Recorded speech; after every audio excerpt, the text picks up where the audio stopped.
What is up, legends? Hello, everyone, and welcome to the 2022 Winter of Champions semifinals. This is the second semifinal of the day. The first one took place just a couple hours ago, so hopefully everyone enjoyed the nice break between games and is ready to watch more high-quality, unmatched content.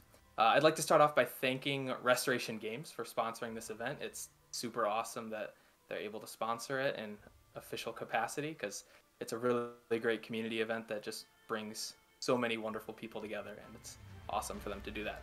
I'd also like to thank Vorpal for letting us use their amazing platform for this event, because just seeing the components with full art and everything, it's just an amazing platform to play on and watch from as a viewer. And I am Taylor, aka Baked Goods. I'm filling in for zeroskatr, the normal host of these events, because he's actually playing in this. And I'd just like to thank the tournament organizers, or the TOs, Gary, Noah, John, and Josh, for just all the amazing work they do setting these events up and everything like that. And thank you to the players, everyone who has participated in this event and has contributed to the amazing competitiveness and the community that we formed. And I'd like to thank Frank for creating UM League, which is just an amazing website that has been hosting this event, and it's just been it's made the whole experience very, very painless for everyone involved. Like I said, my name is Taylor, aka Baked Goods. I'm joined here today by three other wonderful commentators. We'll start with Chad. Chad, how are you doing today? Hey, thanks, Taylor. Hey, I'm doing great. Just played earlier today, and that was super exciting. So I'm happy to help out, and I'm excited to see some really good games of Unmatched. Yeah, so Chad was in the first semifinal earlier today, and lucky for him, he was victorious. So he will be playing in the grand finals tomorrow.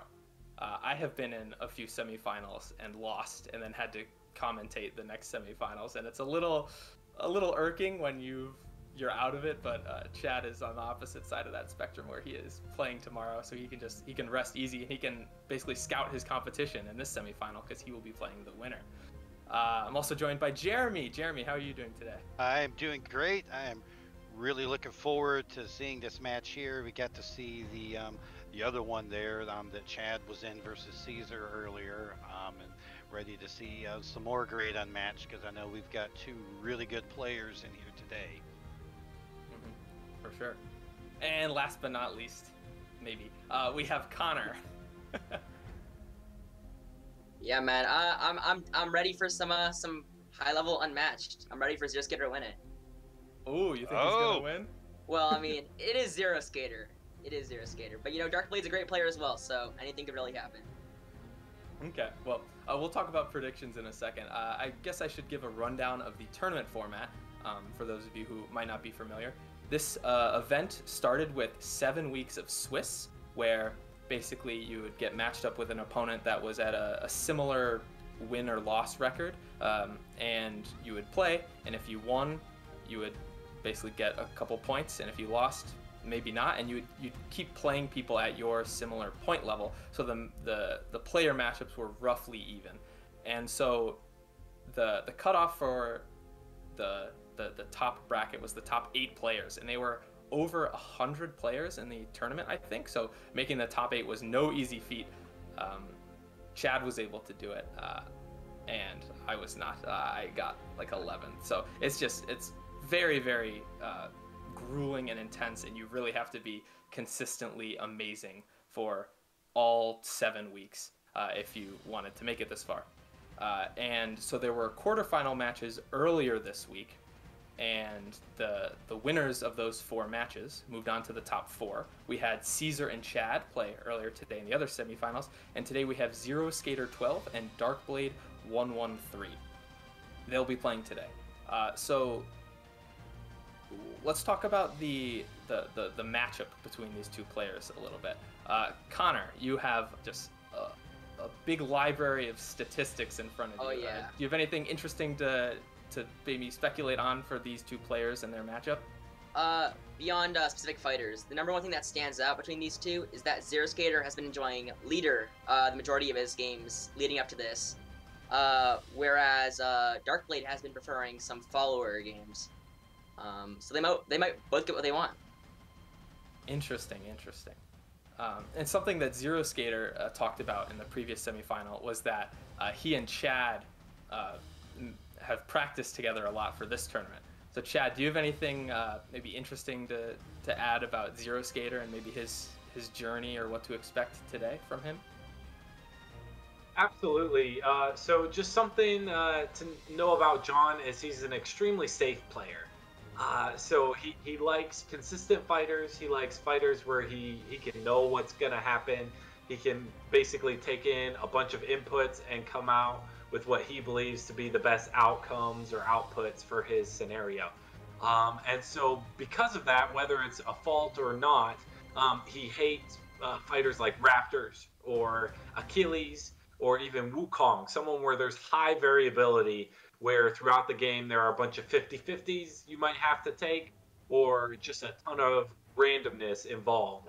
He really doesn't like playing as those fighters, but even more so, he hates playing against them. So I think we might see that sometimes. During practice pick bans that we've done together, he's banned Achilles, maybe suboptimally, but just because he doesn't want to play against Achilles. I think it'll be interesting to see what Darkblade thinks about his odds here in this matchup, because sometimes Achilles, because he is very well rounded, can tend to do well into a number of different fighters and get some upsets against those fighters where they might not traditionally win. Sometimes his randomness can play into your favor. So I'm curious to see if he's planning on just leaning on his skill and take more comfort picks, or he's gonna try and maybe lean into some of those other picks with high variance, high reward. Yeah, just seeing what's going to happen, especially with some of the picks, is going to be really interesting, especially from Zero's end, because he is considered one of the best players in the community. He actually won the Summer of Legends tournament. So that was 2 tournaments ago. The Battle of Legends Volume 2 was the most recent tournament. And for this tournament, Winter of Champions, John is actually 16-2. He's won 16 games and only lost 2 throughout 8 rounds. He's won all 8 of his matches so far. Darkblade isn't that far behind. He's 7-1 in matches, and in games he's won 14 and lost 5. But it definitely feels like zeroskatr is the guy to beat today, and Darkblade might be coming in with some sort of underdog mentality. Jeremy, what do you think Darkblade has to do in order to win this match, assuming Zero is the favorite? Do you think he's going to have to play really risky, or do you think he'll just use his strengths as a player, because obviously he's very good to make it this far, and just try to come out on top?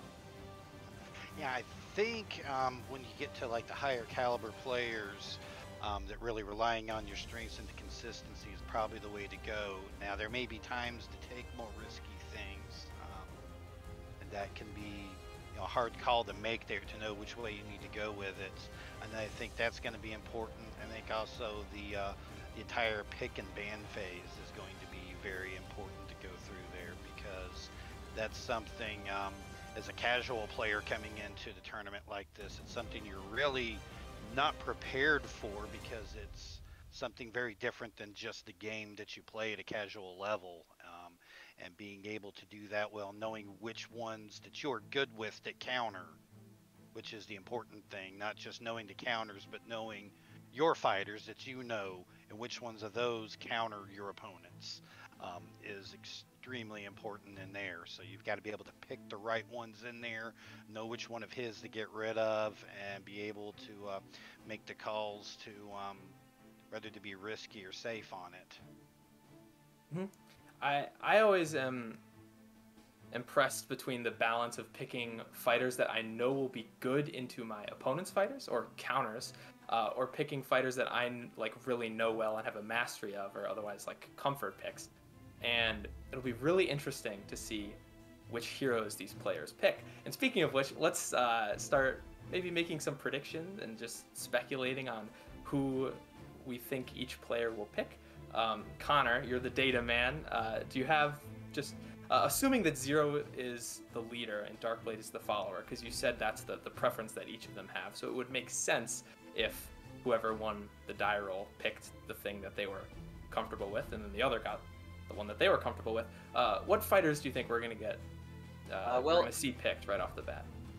Pretty standard for competitive conquest. I think John's going to open up with some Sherlock Holmes, most likely, and then Darkblade will probably retaliate with some Medusa. And then from there, I almost feel like, since these are such high-level players, they might try steering away from their normal courses and going for some special tactics. Because if they don't, then obviously their opponent's just going to have that written out and completely counter it. Interesting. So, Chad, you were in this position earlier today. You were leader, and you picked Sherlock Holmes first, correct? That's correct. Okay, and then your opponent picked Medusa, right? Mm-hmm. And then you picked Sun Wukong. Do you think Sun Wukong will get picked second for leader in this match? So I think it's definitely a viable strategy, and definitely has paid off for me the 2 times that I've run that lineup. However, John, I think, is going to lean more heavily on his Yanenga, which is one of the best in the community, I believe. And so because of that, I really think if Yanenga is still on the table and he's the leader, it'll go Sherlock, Medusa, then probably Yanenga, and I think he's going to lean into that. We could, as I agree with Connor, I think we could also see some pretty big shenanigans. I know I've talked with John a lot about pick bans, and so we could see some crazy, wild things that wouldn't be expected to be a second-round pick, but I know that I think John's going to play into his strengths, and I think Yanenga is one of those biggest strengths.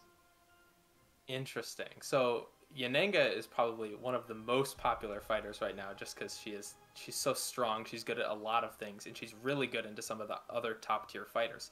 I think her main weaknesses that I found are Sinbad. I think Sinbad just demolishes her, and I think Bloody Mary would also be a pretty good choice.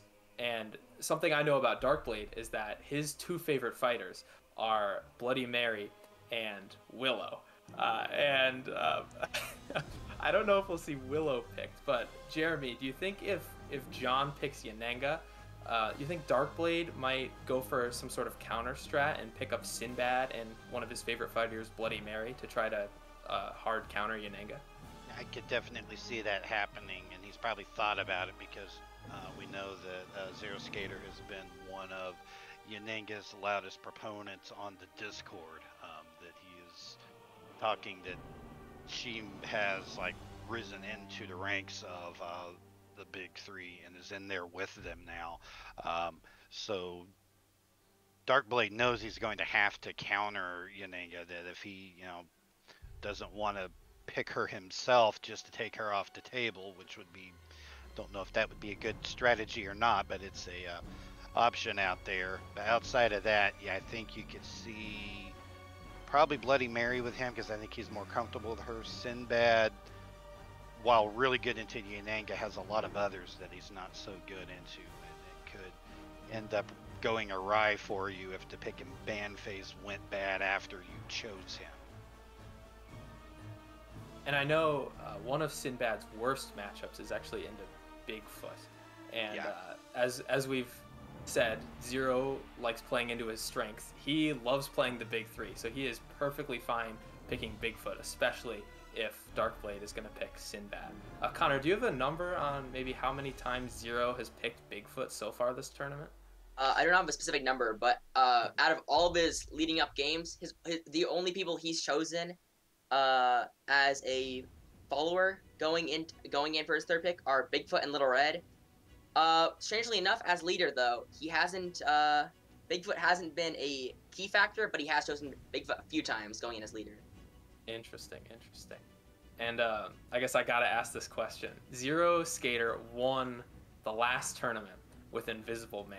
Chad, do you think there is any chance at all that Invisible Man comes out today on John's side? I don't know. I think he's a lot worse with this meta. This meta meaning just Volume 2.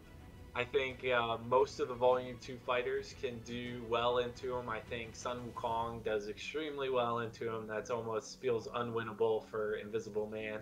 I think Yanenga does well. I haven't tested that one out, but just her range depression, I think, can do really well there. Any fighter that doesn't have feint, it needs to be worried about Bloody Mary. And then the Achilles one is the only one that I could see John leaning into. I know he practiced that matchup 8 or 9 times on throughout multiple streams, I believe, but it was fairly even afterwards. So I don't know if IM would make sense as like his best option throughout the thing. Now, if he wins today, will he pick IM tomorrow? Who knows? But for today, I don't think of having 3 picks apiece. I don't see IM fitting in there.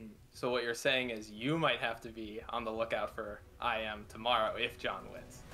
That's correct. So while we're assuming that Sherlock, Medusa, Yanenga, maybe Bigfoot, Sinbad, those are some of the names we've been talking about a lot. You can throw in Bloody Mary there. Jeremy, who do you think is just like an oddball fighter that we can see picked that just like we won't see coming necessarily? Like, who's the craziest hero you think that could get picked today? Craziest one that could get picked and actually stands an actual chance of getting picked. Well, I know John has done Jekyll and Hyde a fair bit in the past. I don't know if that's a good matchup into it, but if he felt that it was good into someone, he might do that. That would be probably, I think, the craziest outlier I can think of was Zeroskatr. Interesting. Okay. So I have a little bit of info I can share. Okay. Darkblade won the die roll to choose leader or follower, and no surprise, he chose follower. So like Connor mentioned, Darkblade likes being follower, so given his preference, he picked it. And Zeroskatr now gets handed leader, which I guess he can't really complain about because he likes being leader. So Connor, how likely do you think it is that so far the picks that we've been discussing are gonna play out exactly as we've been speculating on? I feel like Zeroskatr will almost definitely play it safe, go for comfort picks like you guys were talking about. Darkblade, on the other hand, talking about that underdog mentality, he might try, as I mentioned, steering off a typical course to try throwing Zeroskatr off his normal game plan, or game plans he's listed out. But I do find it very likely they both might try playing it safe for pick ban and hoping that they can just outplay the other. Okay. And I guess we're talking about like the heroes that these players will pick. Focusing back on the players a little bit, Chad, you were just in this position earlier today. What is going through their minds right now? Like, how are they optimally going to prepare themselves mentally in order to perform today, especially maybe being in a high pressure situation, being on stream? That might not be something some players are comfortable with, but can you walk us through the mindset that these players have to do well today? Absolutely. I think the main mindset is just being confident in what happens. So however the pick ban goes, whether it's favorable for you or unfavorable for you, don't focus on that, right? The pick ban has already happened, right? You can't go back, you can't change it. So then at that point, your goal is just to play as good of a game as you can with that fighter. Now, if there's a matchup that occurs, as we mentioned with the underdog mentality, maybe Darkblade is picking some crazy picks. If there's a matchup that neither of them have really played much, if at all, that's pretty rough, right? You got to know how you want to play this matchup. This game is so dynamic with a number of the fighters. And so you got to figure out where's your damage coming from. What cards do you hit with certain cards, right? What needs to go right for you to win, and what can go wrong and you still win, or what needs to go wrong for you to lose. Sometimes you're in a really favorable matchup, but those things go wrong and you end up losing. So I would say biggest thing, mentality, is just getting into the right game space for that one game, and then doing that again at the next game, and if possible, the next game. you don't want to focus too much on, okay, well, even if I win this, then I'm going to lose the next one or whatever, because that could make you play wrong the first game. You just look at each game and say, this is my goal for this game, and you want to hit that goal as well as you can. Interesting. So you're saying focus a little bit more on what's happening in the moment. Don't necessarily think big picture because you want to stay focused and just do the best you can for each individual game. Absolutely. Obviously, you want to think extremely big picture when you're doing the pick ban, right? Because you got to figure out how to set yourself up best for success at that moment. But once that is done, and once the first picks have been selected, then you want to narrow it down, and you just want to focus on that game, playing that game, and don't even think about the rest of the tournament. You're just focused on that one game, and then once you win that, next game, and then next game, and then hopefully that carries you to victory. Well, we just got some news. I think the fighter picks are in, so we can get those on the screen, and we can see if our predictions were correct or nowhere near correct. Interesting. Okay, so Zero, being the leader, selects Sherlock, Yanenga, and Bigfoot. I don't really think anyone here is surprised by that. And Darkblade, this is a little bit more surprising. As follower, he picked Medusa, which I guess is standard, but then picks Little Red and Sun Wukong. Jeremy, do you have anything to say about those last two picks, especially for Darkblade? Because those are a little bit out of the blue based on what we've been talking about. A little bit different there. I know Red does have some potential to do really well into some of those. Yanenga in particular, she can really do well on, and has a shot against Bigfoot and Sherlock, depending on how it goes. Although this will be a very well played Bigfoot and Sherlock, so that's going to be a struggle in any case. Sun Wukong is also an interesting one there. I know the Sun Wukong and the Yanenga matchup can be an interesting one. He does do pretty well against Bigfoot, and then once again, Sherlock is just going to be a uphill battle for anyone to go up against Sherlock. For sure.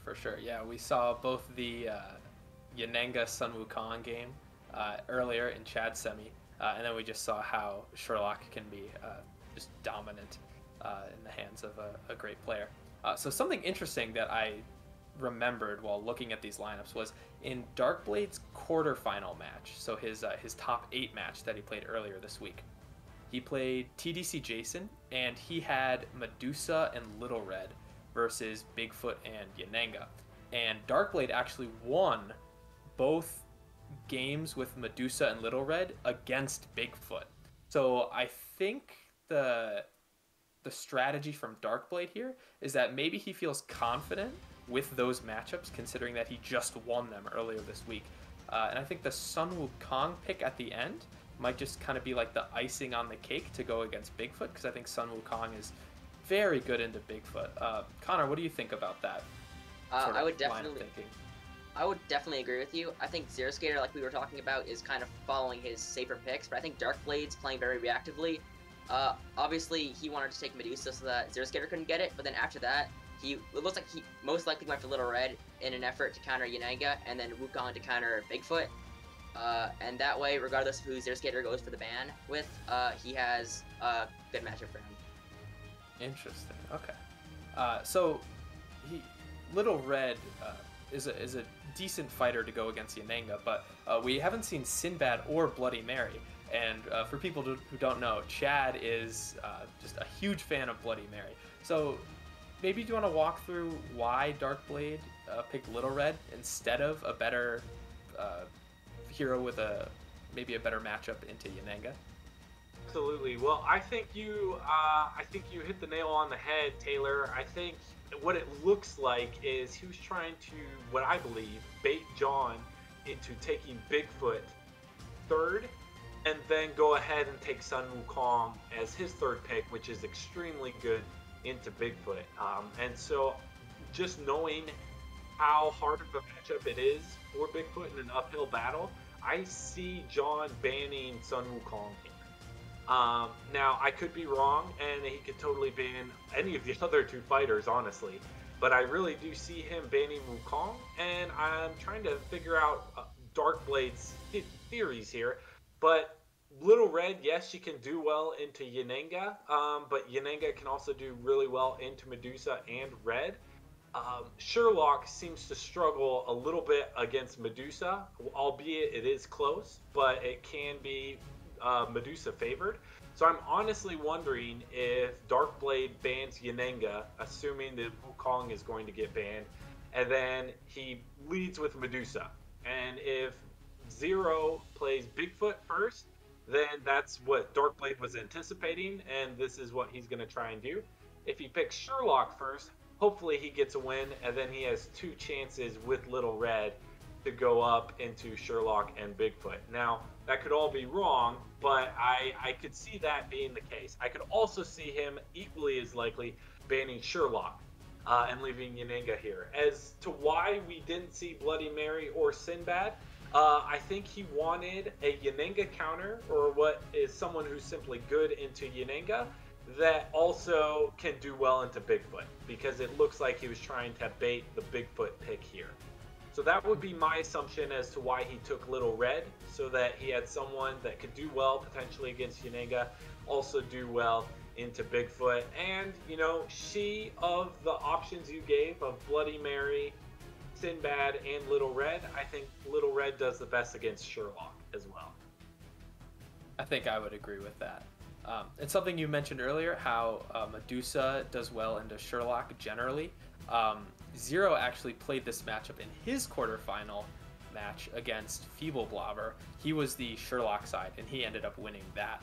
It was a close game, closer than the health totals would appear, but even if something is supposed to be a good matchup for something, I don't think you can count Zeroskatr out, even if he's on the lesser end of that.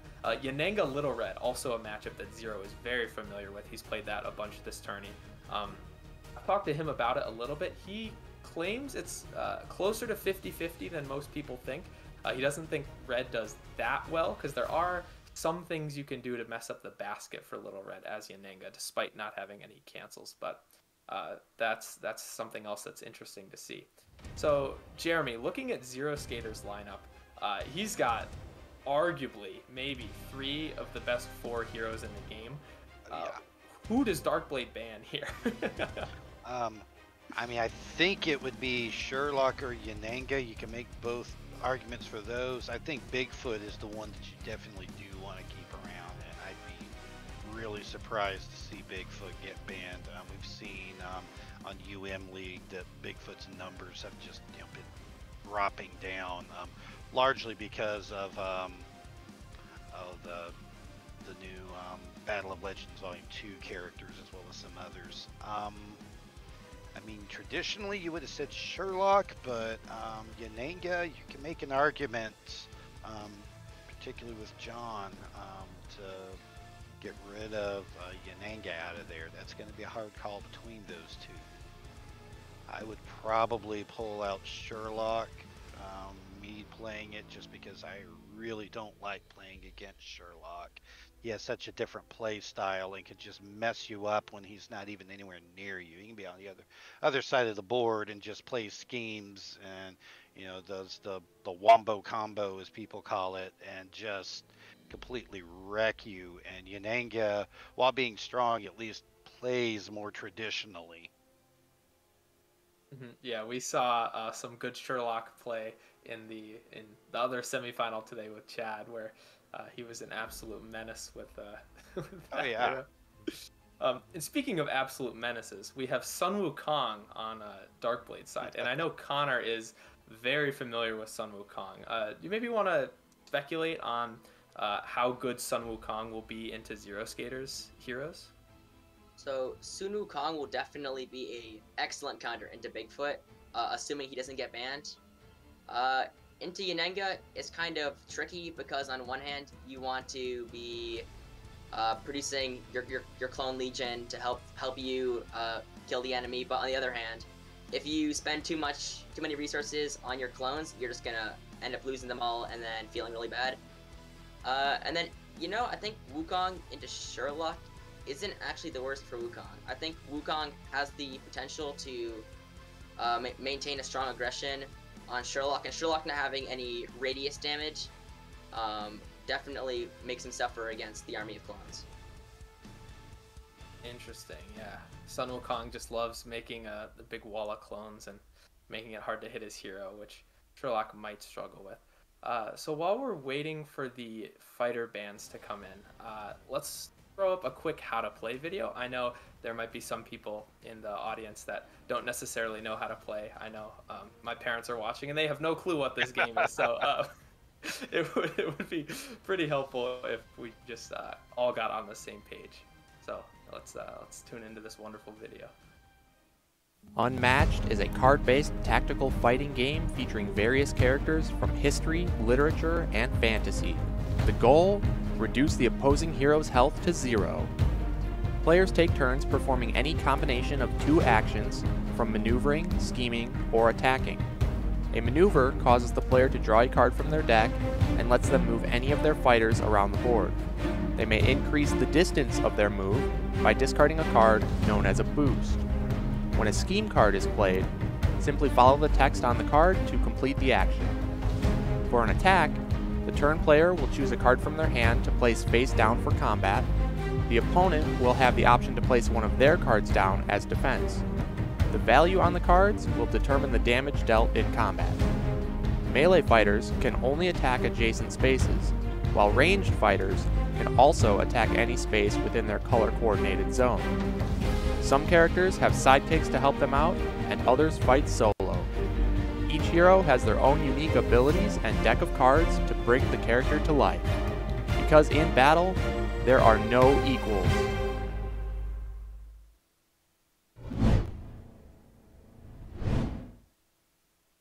Okay, so while we were away learning how to play for some of us and just a nice review for some others, we actually got the bans in so we can see which heroes were banned on each side. Okay, so we have Sherlock banned for Zeroskatr and Sun Wukong banned for Darkblade. So, Chad, do you think it's any surprise that Sherlock was banned? I will say I would have liked to have seen Yanenga banned if Darkblade had some confidence into Sherlock. However, Medusa Yanenga is a very, very even matchup in my opinion, and Darkblade will get map and position advantage, so that will also help him out. So I think it wasn't really that much of a surprise. I also know that Sherlock just has a stigma about him as well, and as Jeremy mentioned, sometimes it's just not fun. Like if I can have the choice between 2 games, one of them not being fun and one of them being fun, I will always choose one to be fun. And I feel like Medusa Yanenga is a lot more fun than Medusa Sherlock. So, no surprise there. Yeah, Zero is arguably one of the best players in the scene, and Sherlock is arguably one of the best players in the game. So I think it's pretty prudent of Darkblade to ban one of the best heroes for one of the best players. It might just be too risky to leave him up. Although you do sacrifice Yanenga. Zero used to be an underdog fighter. He used to really like Invisible Man and Jekyll and Hyde. Those were his 2 mains. He's now claimed Yanenga as his main. So Yanenga's also maybe a top dog. So he's done a nice little role reversal there. But Zero banned Sun Wukong on Darkblade's side. Jeremy, do you think he just didn't want to deal with the clone wall? What do you think the reasoning behind that pick was? Could be that, and as you were talking about earlier at the start of this, that Sun Wukong is a little bit more of a swingy fighter, depending on a lot of card draw in some places when some of those cards come up. Things like Phoenix Form being like the biggest example in there. I think he just wanted to play against someone a little bit more predictable there, because you pretty much know what Medusa is going to try to do coming in. She's going to try to run you out of cards and smack you with a gaze. And Little Red, just by the nature of her basket, it does make her very predictable in many regards. That you she's a little bit more limited in what she can do at any particular time because of the basket, at least as far as what she can do really well. So I can see him picking both of those, using that as the thinking. And we have the map bans too. Sherwood was banned for Zero Skater. I think that's a pretty smart ban by him because Sherwood is one of Medusa's best maps. The zonage on that map is just crazy for Medusa because there's no like hard cutoffs, as I like to call it. All the zones blend into one another, so there's nowhere on the map that a melee fighter could attack Medusa and not also be in her zone. Because of course, if Medusa starts her turn, she can deal 1 damage to any enemy fighter in her zone, and that ping damage, if you will start chipping away at your health over time.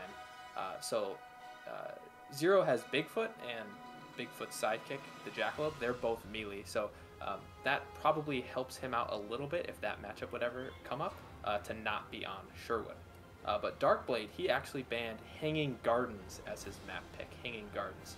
So, Connor, what do you think the logic behind that ban is for Darkblade? I'm assuming Darkblade has banned Hanging Gardens with the concern of if Bigfoot can use Hanging Gardens to buff his attacks all of a sudden become incredibly powerful. He has blank 7 value attacks and 5 value attacks with the potential of auto damage afterwards. And then for Yanenga, the majority of her attacks are 3 values, and 4 value attacks aren't the worst, but a bunch of 4 value attacks will eventually start tearing through defenses, especially with Little Red having some of her defenses being relatively low value and Medusa having limited high value defenses. He probably banned Hanging Gardens to prevent any crazy attacks going over his quality defense. Okay, that's a pretty sound reasoning. We also have the blind picks for game 1 in as well. They're called blind. They're not really blind, like the players aren't closing their eyes or anything when they're picking. They will pick one of their fighters secretly, and at the same time they'll reveal it. So it's called blind because you don't know the matchup that you're getting into when you're picking that. And the matchup for game 1 is Bigfoot versus Little Red Riding Hood. So we're gonna go through some of their key cards now. I think we'll do Bigfoot first. Jeremy, do you want to run us through some of Bigfoot's really good cards? Yes, definitely. What you see when you look at Bigfoot's deck is Bigfoot likes to come in and swing hard, and then Bigfoot likes to run away. He is very mobile and hits really hard. You have Larger Than Life, which is just a big 6. It just hits big. It doesn't need anything else. Savagery can hit for some extra damage if he wins the combat. You've got Just Your Imagination, which are extra cancel cards on top of the feints that he already has, which gives him like 5 cancels. And then if Bigfoot isn't bad enough on his own, you have the Jackalope, who can run up to 5 spaces, run through opposing fighters, and just smack you for 2 damage on a scheme, which you can't do anything about. You've got 3 of those, so that's 6 auto damage just coming from the Jackalope. You know, you also look at things like Hoax, that has like a bunch of movement on it, as well as Disengage.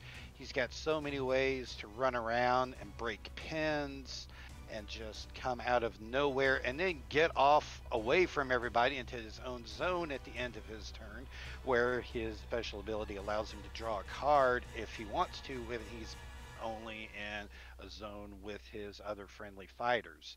So once again, talking about, you know, Zero Skater liking the fighters that are very predictable and have very well laid out plans, that is exactly what we have with Bigfoot. Something very important, I think, for this matchup, especially, is that It's Just Your Imagination acts as an extra 2 cancels for Bigfoot. He has 3 feints and 2 It's Just Your Imaginations, and Little Red has a very effect-dependent deck. Just all of her cards will do something with an after combat effect or something like that. And Bigfoot being able to cancel an extra 2 of them for a total of 5 is just really, really good for him. And speaking of Little Red, we'll take a look at her deck. And Connor, did you mind running through some of Little Red's key cards for us? Sure. So Little Red's whole ability is lining up symbols.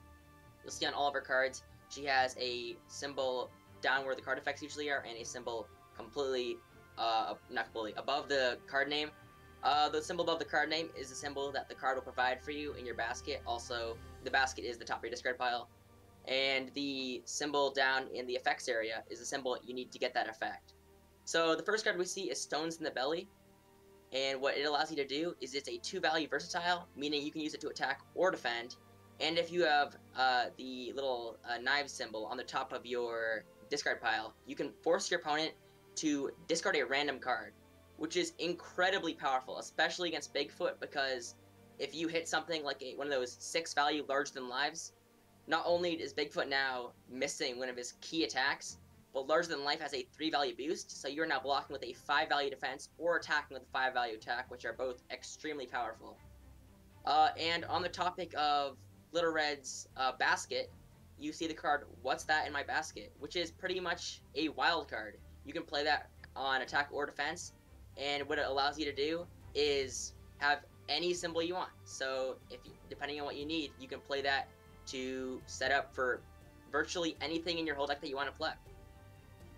The next key card, one of the most controversial cards, is What Big Eyes You Have, which cancels effects on your opponent's card, but if you have the nice flower on top of your discard pile and or basket, you get to ignore your opponent's value. And the reason I say this is so controversial is because on attack, if the effects on this card are not canceled, it just tears right through your opponent's defense. It completely wastes it. It just shreds them to pieces. But that being said, against someone like Bigfoot with 6-value attacks, this could also be a critical defense to nullify one of Bigfoot's major attacks. So it definitely is very matchup dependent on whether you want to attack or defend with it. But against Bigfoot, it could really go either way. A great card to burn through some of Bigfoot's high quantity of extremely powerful 4-value defenses is What Large Hands You Have, which is essentially a 2-value attack that once you play it, you can just grab it right back into your hand. But alternatively, if you have a nice flower on top of your basket/discard pile, you can grab that card back and just discard it like a normal attack. The return to your hand effect is very good for, as I mentioned, burning through your opponent's defense cards if you're trying to hit something like a What's That in My Basket or a Stones in the Belly or maybe a Huntsman attack. But you also could grab something back with a flower symbol that you really like Stones in the Belly, or the next card we see, a Grim Tail, which is arguably one of the most threatening cards in Little Red's deck. It's a Huntsman-only card, a scheme, that says Little Red recovers 2 health. Now, health recovery in this game is huge, and beyond this just recovering health, it's also a pass, meaning it's a scheme that does not force action gain or card draw. So this health recovery pass is extremely valuable just by giving health and being a pass, but if you line the symbols up correctly, you gain 4 health instead of just 2. And 4 health on a scheme that's also a pass is completely crazy. Like, that's unbelievably powerful. So the Huntsman has a big target on his head, especially because if you use what large hands you have to get it back, that's up to 16 points of healing. So Bigfoot most likely wants to get rid of the Huntsman, but then again, if Bigfoot does that, then Little Red's untouched.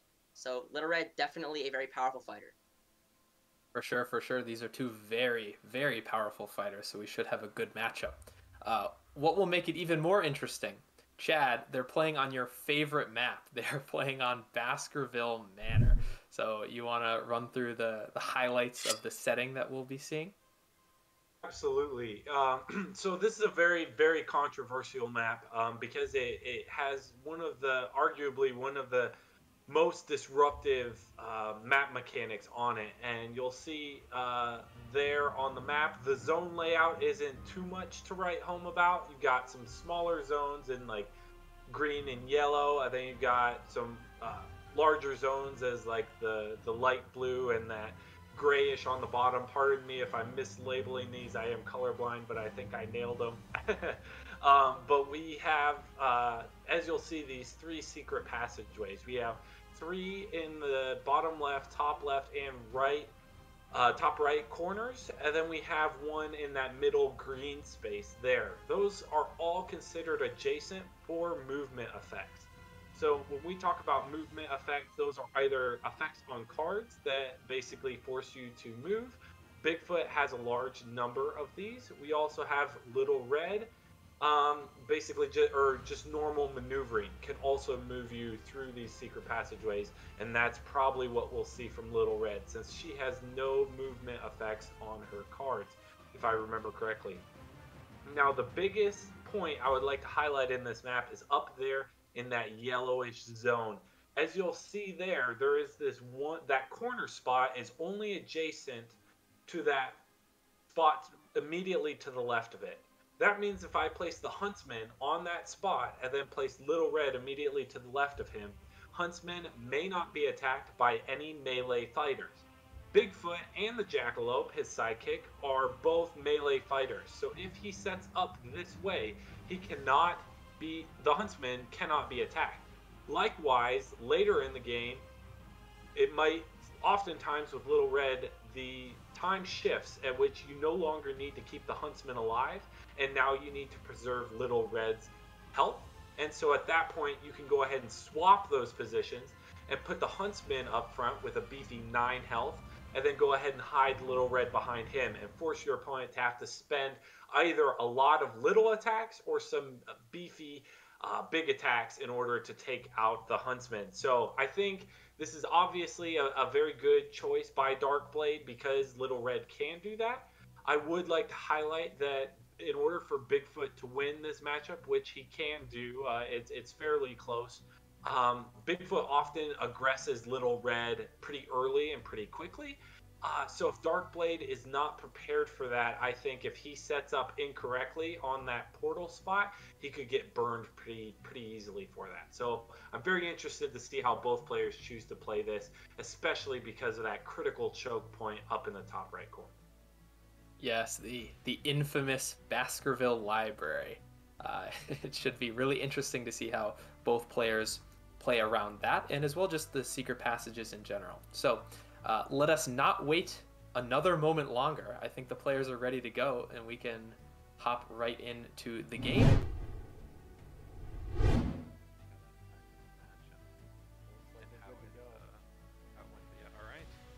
Something interesting to see right off the bat is that Little Red is going second.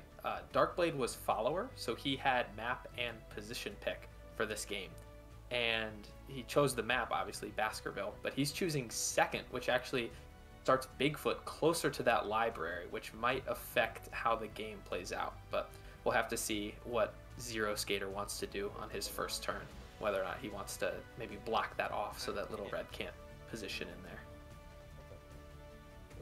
I'm shocked that, as the follower, Darkblade chose to let Bigfoot go first, because Bigfoot gaining control of that tiny little one space up there not only blocks Little Red from getting one of her best positions in the game, but it also allows Bigfoot to effectively protect the Jackalope, who, as we saw earlier, has 6 points of auto damage. So I'm very surprised, and I'm interested to see what Darkblade's going for. Darkblade might be trying to pull off one of Little Red's schemes that allows him to do 2 damage to each fighter in Little Red's zone. Yeah, it's great. So he might be kind of baiting Bigfoot to go up there so that he can hit Bigfoot and the Jackalope with one scheme. But if that's not his game plan, I'm kind of unsure what he's going for. Alright.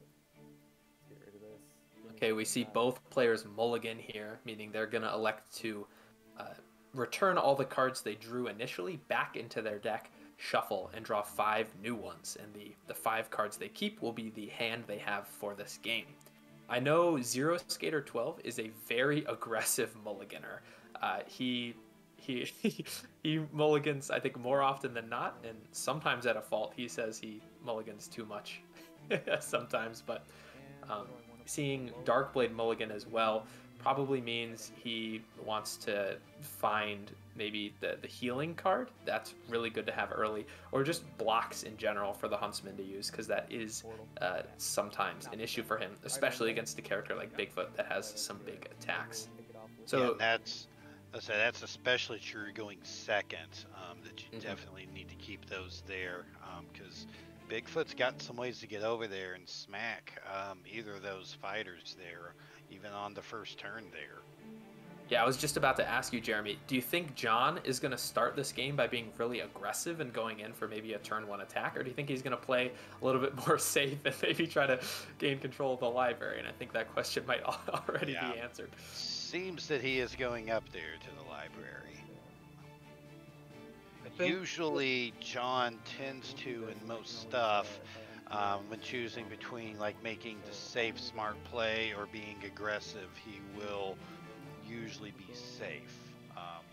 Not to say that he doesn't ever get aggressive, but he plays a much more smart, deliberate game, even with a fighter like Bigfoot who wants to go out there and smash. Okay, I'm good there. Your turn.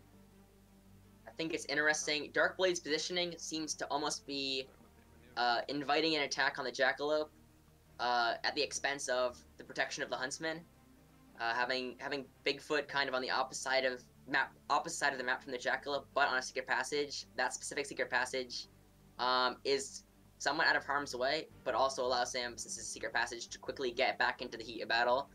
And if Little Red's going to take out the Jackalope, since she's a melee fighter, Bigfoot's gonna have an easy time bullying the Huntsman without Little Red, or if the Huntsman is following Little Red around, he's just gonna go right in and keep hitting her. And because that zone is so small, the Huntsman's range won't be such a big advantage as it normally is.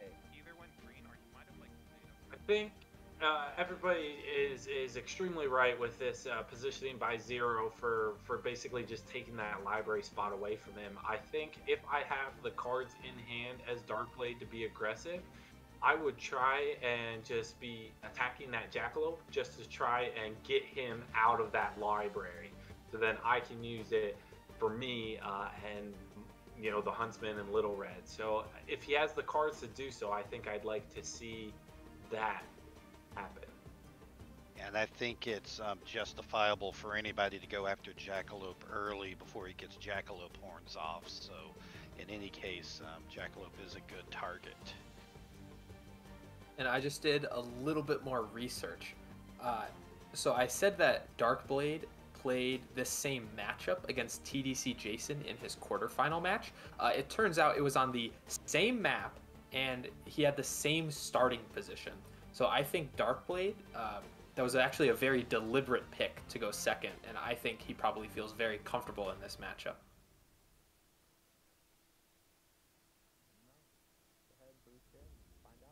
So Chad, I'm wondering, Chad, do you think Darkblade is afraid to have the Huntsman be attacked, or do you think at this point he has enough quality defenses to not be intimidated? Yeah, great question. I think it really depends on basically who I'm putting him in range of to attack me, right? If I'm putting, if the Jackalope is in range to attack him, I know that he'll be probably using either a Momentous Shift, which is a 5 value attack, or a Disengage, which is a 4 value attack. I might be comfortable with those since I'd need to be able to take another hit. But I am worried about Bigfoot coming in and smacking me with a log for 6 if I don't have the quality defense. That can really hurt me, and not for the better. Even though it does get a log out of his deck, basically Huntsman becomes on his last limbs at that point. Because if he doesn't, his symbols don't align, then a Momentous Shift will take him out from any fighter anywhere on the board. While Chad was giving us that lovely insight, it looks like Darkblade moved Little Red into the library. And I'm not entirely sure if he used Into the Woods or boosted with it. And then he played Never Leave the Path. and with the knife symbol on top of the discard pile. Never Leave the Path deals 2 damage to each opposing fighter in Little Red Zone. So he dealt 2 damage to the Jackalope in that sense, which is a little, I don't want to say concerning at all, but ideally you'd hit both Bigfoot and the Jackalope with that card. But I guess Darkblade just wants to get rid of the Jackalope ASAP, so he might have been fine maybe missing out on that 2 damage. What do you think about that, Jeremy? Do you think he should have been a little bit more patient, or do you think that was the right move? Well, if you're wanting to get rid of Jackalope early, that's a way to go about it there. Ideally, you'd like to catch Bigfoot and Jackalope together, but I don't know that Zero Skater is going to give him many opportunities to do that. And you may be waiting around for an opportunity that may not arise, because you've got to catch both of them in the same zone when you have red in there and when you have knives in your basket.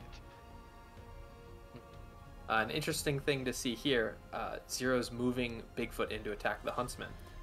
With the pelt in the basket, the largest thing that the Huntsman can defend with is a 2, basically, and we see it here with the wolf skin. So the Huntsman will take 2 damage from the combat, and then because Bigfoot won with Savagery, he'll deal an extra 1 damage to the Huntsman, so he'll take 3 total damage from that. But he will get to draw 2 cards, which is good for Darkblade, because his hand count a lot lower than Bigfoot's, and regaining cards in hand, having options as Little Red is really good, especially because you want to play cards in a certain order, and having more options means that you will more often than not get to optimally use your cards with their effects based on whatever symbol you have in the basket. Yeah, we will see here as Darkblade puts his discards off to the side there that the most recent card played is going to be staying there on top of Red's basket to track which symbol is on top. And so that will be something that has to happen with Red, that any of the other published fighters in this tournament don't have to worry about. That the card on top of the discard pile does very much matter. We've seen Little Red has claimed the library. Chad, do you think this will impact Zero and whatever he wants to do for the next couple turns? Yeah, so very interesting that we see Zero throw the Savagery here. What's great about Savagery is it only occurs if you have won the combat, and against Little Red with a large number of 4 value blocks, it will rarely ever trigger on there. So it's almost like he didn't really waste that card on the Huntsman, because he probably wasn't gonna get much mileage from it on Little Red.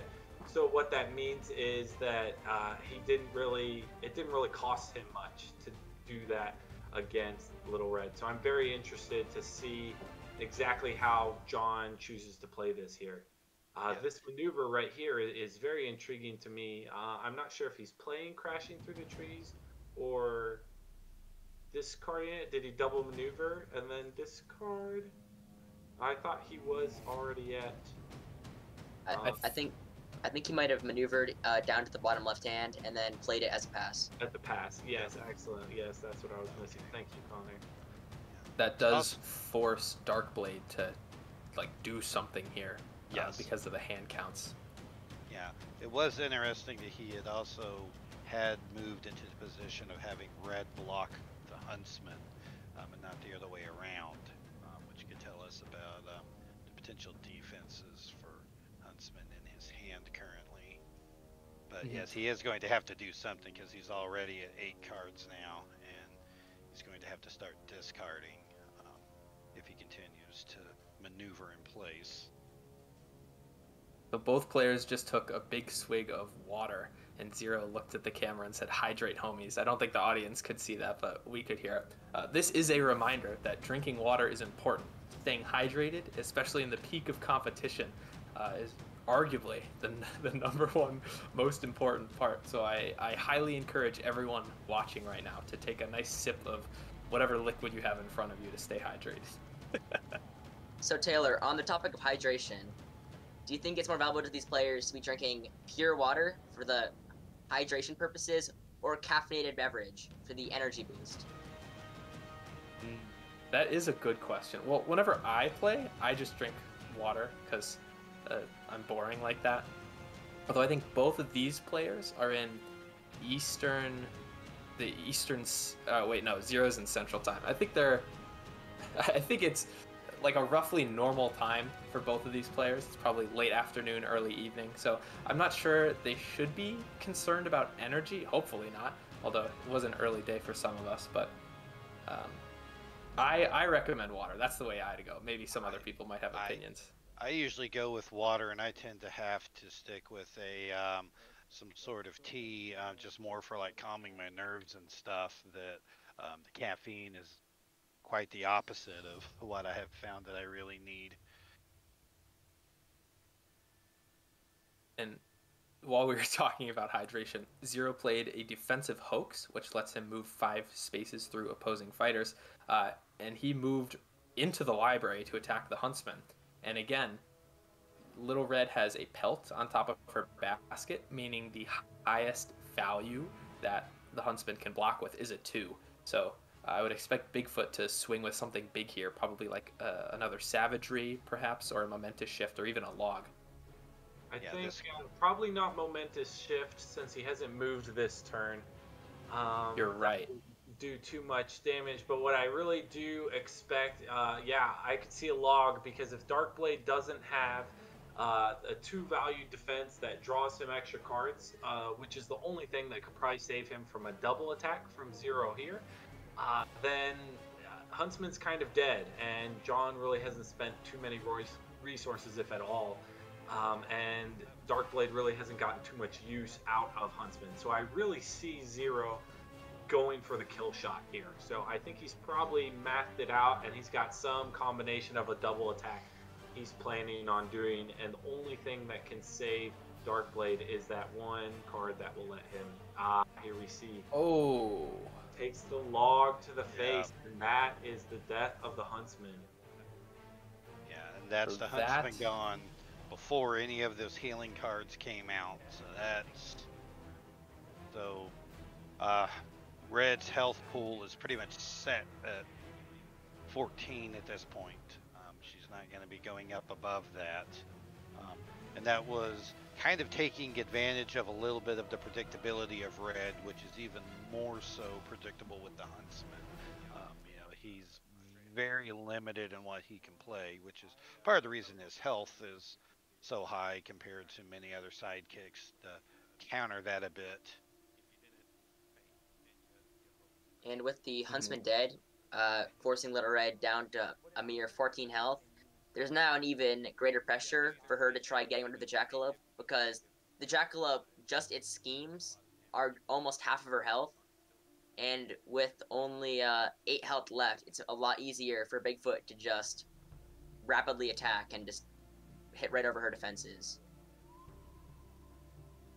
And Connor, that's a great analysis of the damage output that Zero Skater has. Zero is a very calculated player. He's known for the mantra, know your win condition. So you can see the gears moving in Zero's mind right now. He's probably thinking about what combination of cards he needs to use in order to kill Little Red.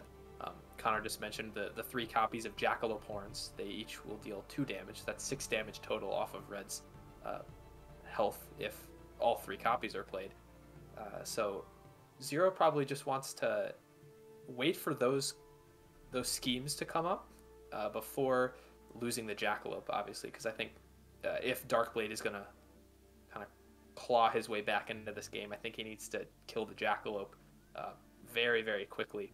So protecting him will probably be paramount for John, or Zero, I should say. I would like to highlight that I have played this matchup a bunch, and even with Huntsman dying early, it still feels like Red is very much in control. So obviously it is against John, and he's an extremely good player, but I wouldn't count Red out too much. He still has a ton of auto damage that can be done definitely help her game out, and as you mentioned, bring her back into this game. You don't have any doubts at all. Oh, I think it will still be a good game. I don't believe that it's over for Little Red. On the topic of it not being totally over for Little Red, even though the circumstances are looking less than favorable with the Huntsman gone, she still has all 3 of her random discards. And with the Huntsman dead, she can make that go from a 3 to a total of 5 random discards, which could completely throw off Bigfoot's game plan if the random discards hit the right cards, or even if they hit weaker cards like regroup. That's getting rid of bait options, forcing Bigfoot to actually be spending real attacks into strong defenses Little Red still has. Think so. We see Little Red boost up to the Jackalope. I think since the symbols aren't quite aligned for, say, a big attack, we might see a basket attack here. We could also see that card that cancels all effects and ignores its value. So if John plays a feint, he's in a great spot if it's that cancel card. But if it's the what's that in my basket and he played the feint, then it definitely deals 2 damage to Jackalope, and he is on his last limbs at that point. So here's a tough call for John to make. Does he throw a 4 value defense, risk it being ignored, or does he throw a 3 value cancel? Oh, and he made the right call. Ooh. Yeah, that's really good for John. That's or really Zero, because he blocks all the damage. If he played a feint, he would have actually taken 1. Yeah. And oh, that is rough for Darkblade. I'm curious to see what his plans are here after this point. Yeah, because that's 3 damage that he really needs to get through there, because he's still got a lot of health to chew through on Bigfoot. So Taylor, you're a very experienced Unmatched player. You've played a lot of games against various highly skilled players. So seeing that that 3 value attack that tears through all defenses has been completely countered, when do you think it's time for Darkblade to turn towards Bigfoot and stop going for the Jackalope? That's a really good question, Connor. That pivot is always kind of hard to determine because some heroes have sidekicks that you really want to kill, but like you say, it might not be worth it necessarily because if they can just defend everything perfectly, you're wasting resources on trying to kill a fighter that won't even win you the game. I would say if I were Darkblade here, I would keep going after the Jackalope just because we haven't seen any copies of Jackalope horns yet. If maybe 1 or 2 get played and the Jackalope's still alive, then it might be a good idea to try to kill it. But the worst case scenario, if he ignores the Jackalope, then Bigfoot could just use the library and hide Bigfoot in the corner and make Little Red kill the Jackalope. So I think one way or another he's going to have to. Yeah, the question is is he trying to kill the Jackalope on his terms or on Bigfoot's terms? Now here, interesting, we see Bigfoot run up and attack while the wolf pelt is in the basket, which basically means that if Darkblade chooses the correct defense and if he has it in his hand, he will deal damage back to John equal to the printed value of John's attack card. And so, for example, Zero.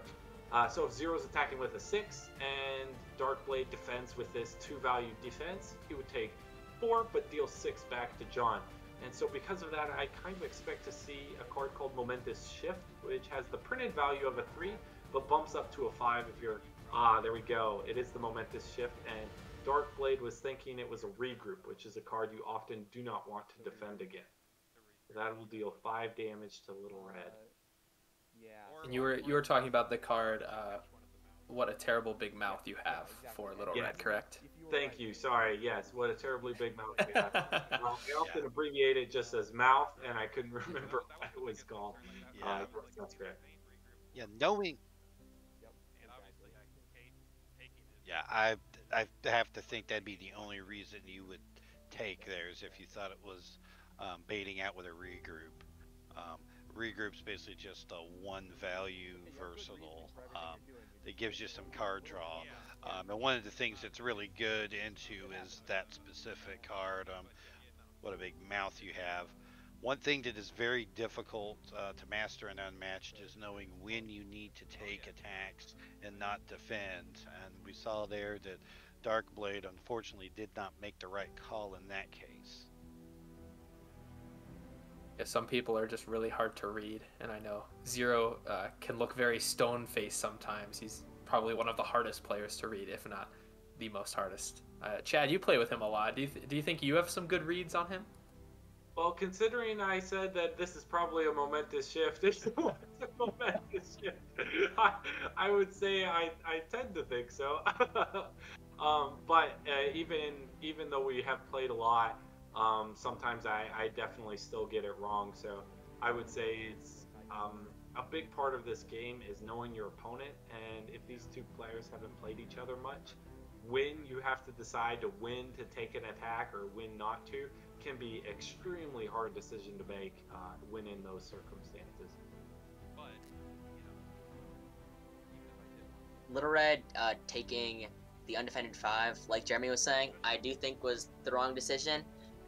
Even with the risk of a regroup, blocking for maybe a blank 2 value defense or even a wild card, which is a 4 value defense, would probably be the safer play if you're thinking about the big picture. Even if your opponent is attacking with a 1 value regroup, any auto damage is decent. And at this point in the game, with all 3 Jackaloparns still present and Bigfoot still having, I believe, 4 more of his big attacks, 2 savageries and 2 larger than lifes, she's definitely getting to a point where she cannot afford to be pondering if it's a regroup or not. Yeah, especially with the Huntsman gone, Darkblade has no more access to any healing. So choosing to take an attack, that's guaranteed damage that you're taking, and you'll never be able to recover that health. So I agree with you, Connor. I think taking that here is a very, very bold play, and obviously we see that it did not work out in Darkblade's favor. Of course, that is one of those things that, if you do it and you're right, you look like a genius. So. Yeah, I'm very worried for Little Red. I know my tune has changed quite a bit, but with taking that attack specifically, we've got 3 Jackaloparns, which if all of those go through, do 2 damage apiece. So for those at home, that will be 6 damage. Just automatic, no defense is allowed to be played for that, so that will bring Little Red down to 3 health. And then if Bigfoot attacks with one of his 6s, when Little Red cannot defend with the card that would negate the ability, that will go ahead and that will basically deal a ton more damage to Little Red. In most cases 2, assuming a best defense, and then that 1 more 6 would finish her off. So I think John is just going to play it safe from this point and just make sure he draws into all of those cards. And he's got a pretty easy win condition on his hands here. I really would be surprised if we saw something different than that. And one thing we haven't mentioned so far is that Bigfoot has a potentially really good ability. If at the end of his turn, Bigfoot is not in a zone that contains an enemy fighter, so in this case, just Little Red, he can choose to draw a card. So, like Chad just said, Zero kind of has a very defined win condition. Play Jackaloparns, the remaining 2 copies, and hit with a big attack. So I'm curious to see if Zero will start using his ability. And he is. He's drawing with his ability right now, because I guess he doesn't really have to be patient necessarily. He can just draw cards, try to find his options, and try to find his win condition. Yeah, So, oh, sorry, you go. I was actually gonna ask you a question, Chad. I know you said towards the beginning of this match, you said even with the Huntsman dead, you still had faith in Little Red. Do you still have that faith in Little Red, looking at the current game state? Yeah, so I will say, Connor, I think it'll take a miracle for a Little Red at this point.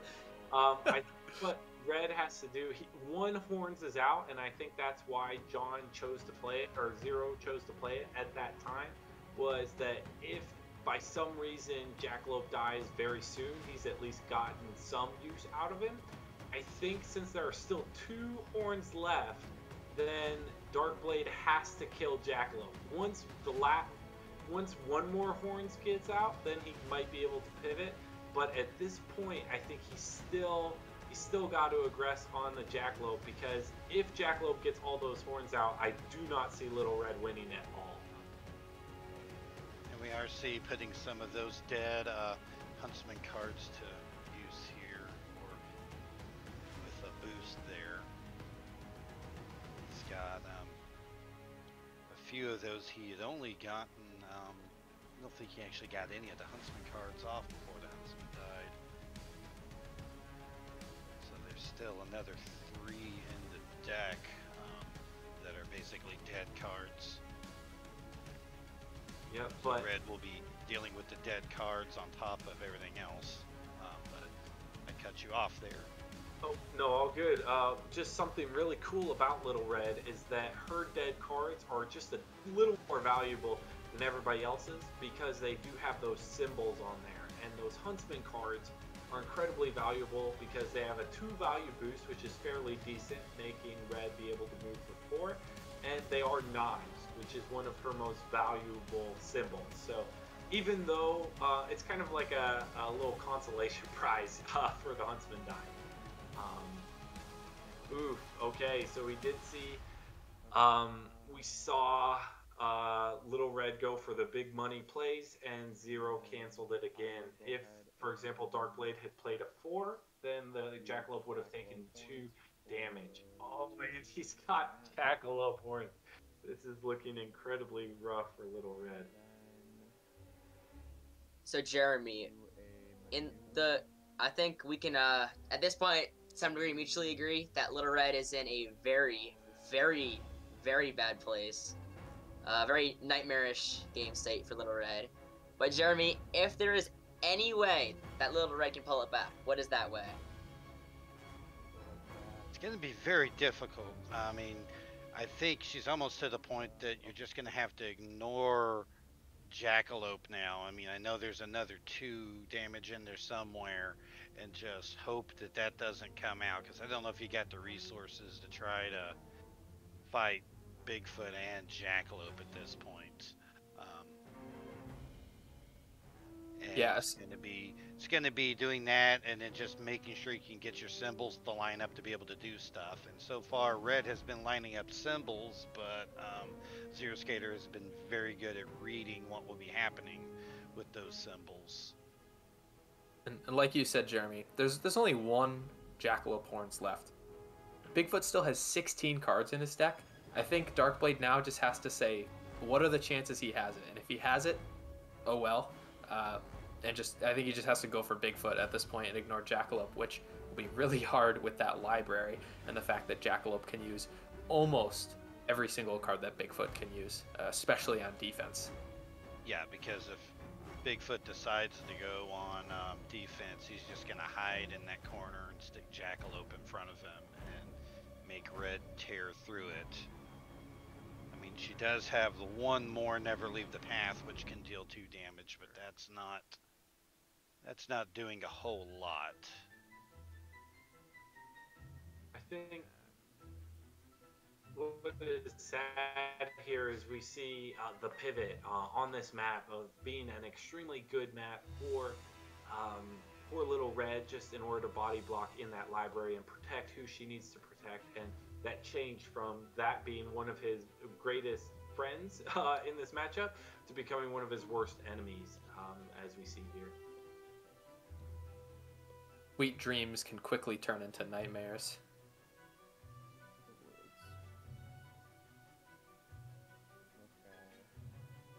Yeah, this is looking really, really bad for Little Red, especially because both of them are just about halfway through their decks.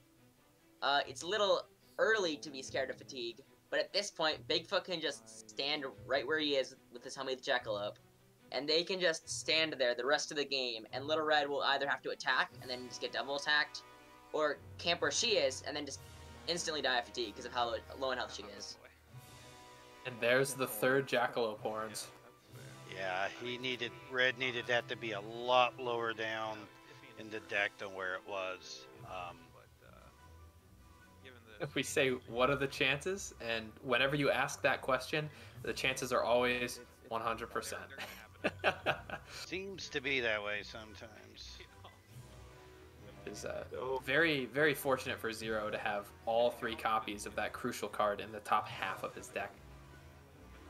Yeah, and I think here the Jackalope didn't attack means that John probably didn't have a momentous shift, because there would be no way for Little Red to kill the Jackalope with that, and that would do 1 damage. And at this point, Jackalope has done kind of his job, so the getting off that 1 damage would be extremely helpful to him. But we see John playing it a little bit safer, which I cannot argue with him. There's no reason to take any chances that might tip the game in the favor of the opponent. Not that I think John could do something that would drastically shift it at that point, but we see that patient play that we talked about early coming out here. So Taylor, you, as I mentioned so many times, are a very experienced Unmatched player. Do you think now, with all Jackalope horns played, Bigfoot's just going to use the Jackalope as a bodyguard and just use the Jackalope to harass Little Red while Bigfoot hides in the top right-hand corner? Or do you think Bigfoot's going to save the Jackalope to be a kind of endgame body blocker? Well, let me just start by saying we're all experienced Unmatched players, not just me. We got the cream of the crop here for commentary this weekend. True. I honestly don't know what Zero wants to do necessarily.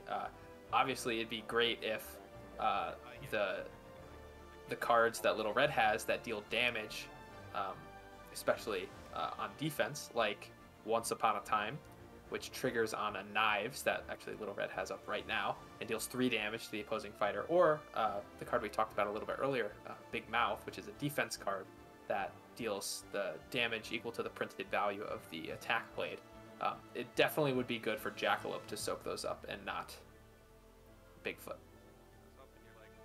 Another perfect defense from Bigfoot, preventing all of Little Red's obnoxious abilities like those random discards. Zero just said that really the only card he's worried about right now is Stones in the Belly, which is the card that Darkblade just played.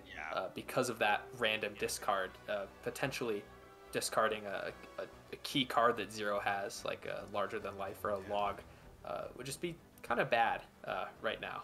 So playing that, it's just your imagination and canceling the effect, especially with Knives in the basket. Good call by Zero.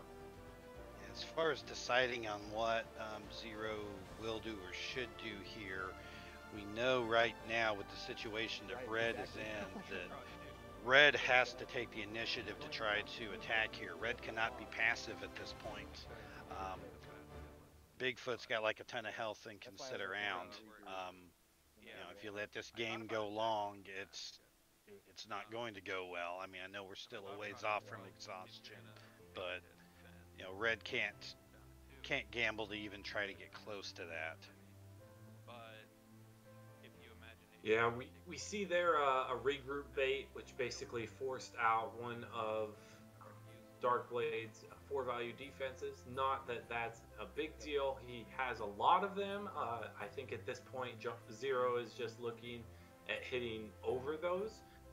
But he chose not to make another attack, which was smart, because at that point, then Stones in the Belly would be live, because what's that in my basket is a wild symbol. So it'll allow for anything to trigger, and so we see Zero playing very passively again in order to basically force Darkblade to have to play a little more aggressively.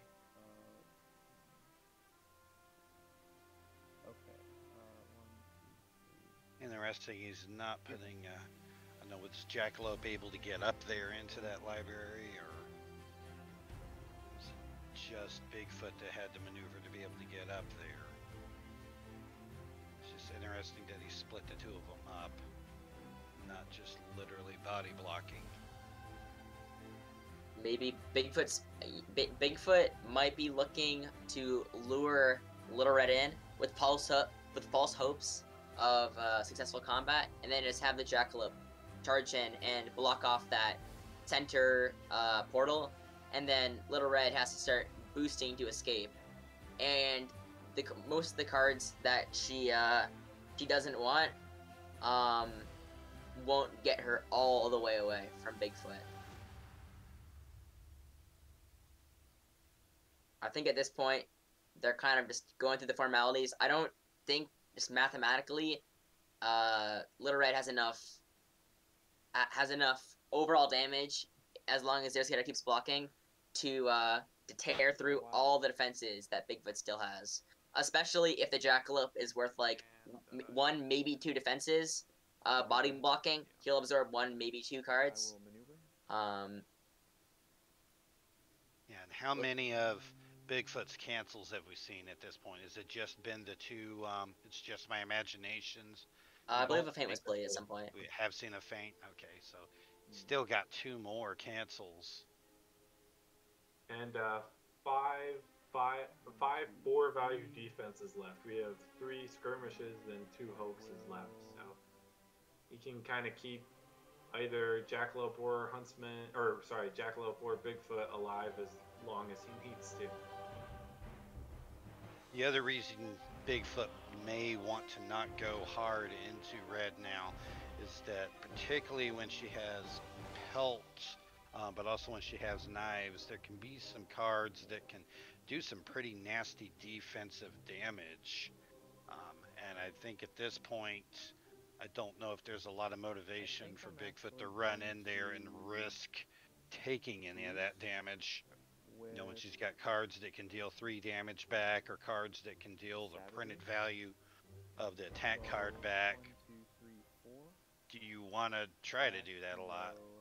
As I say that, and now he's running right up there next to red. Red does currently have the wild on there, so she could pull off any effect here. So is this a big attack, or is this another bait? I could see it either or. I would expect this. Ooh. Go ahead and roll a d6. All right. I was not expecting that. Darkblade needs a big boost value here, otherwise he might be dead. Well, yeah. You're not going to like the card, but it is going to keep you alive. Okay. I'll take it. Okay. Regroup. That's what he's hoping for. So the boost value of Regroup gets added on to Little Red's defense card. So he is blocking 4 damage of Bigfoot's 6 value attack. So Little Red will go down to 1 health. Yeah, it was a definite possibility.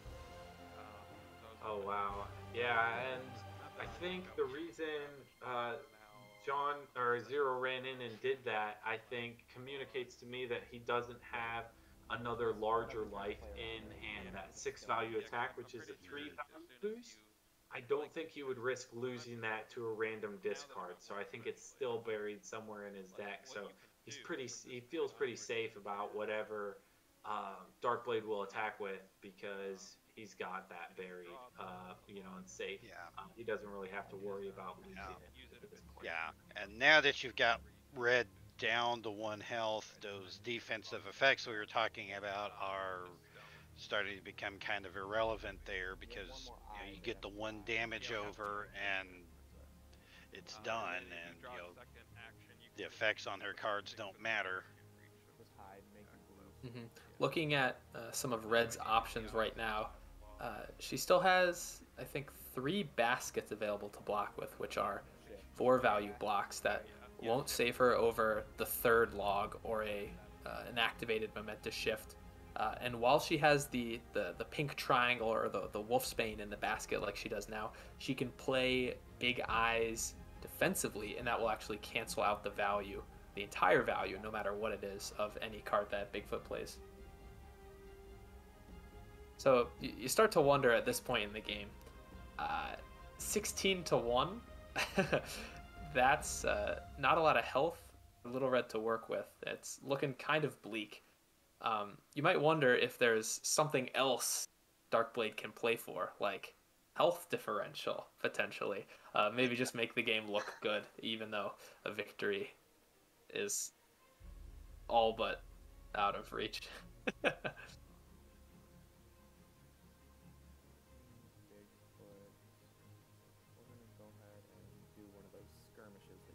But yeah, it's. I'm not sure what else there is there. Oh, what do we have happening on this? Okay.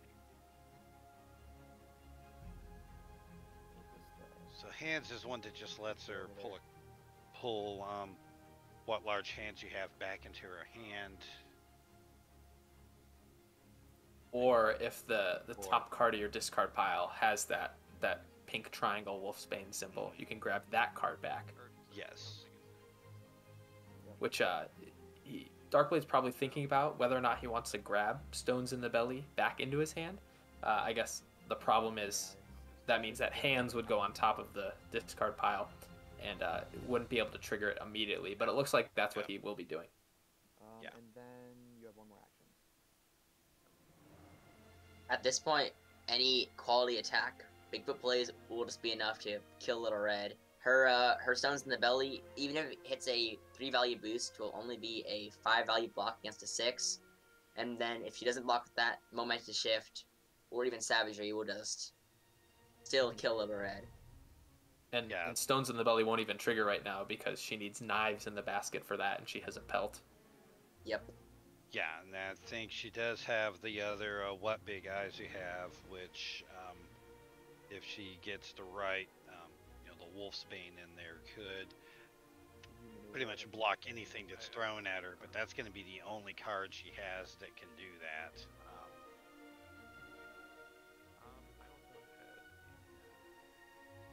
So she'd have to get the right symbol on there and then play it when the big attack comes.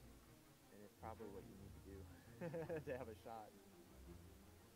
I think you're considering warping with. And we also have to think this is Conquest format. So if Bigfoot wins, then Zeroskatr will get to play with Yanenga, one of his favorite and one of those powerful fighters in the game, against Medusa and Little Red. And although those are both somewhat close matchups, Zeroskatr, as mentioned earlier, mains Yanenga. Yanenga is his, at this time, favorite character, or one of his favorite characters at this time. So I think Zeroskatr is very happy about that, assuming he does win this.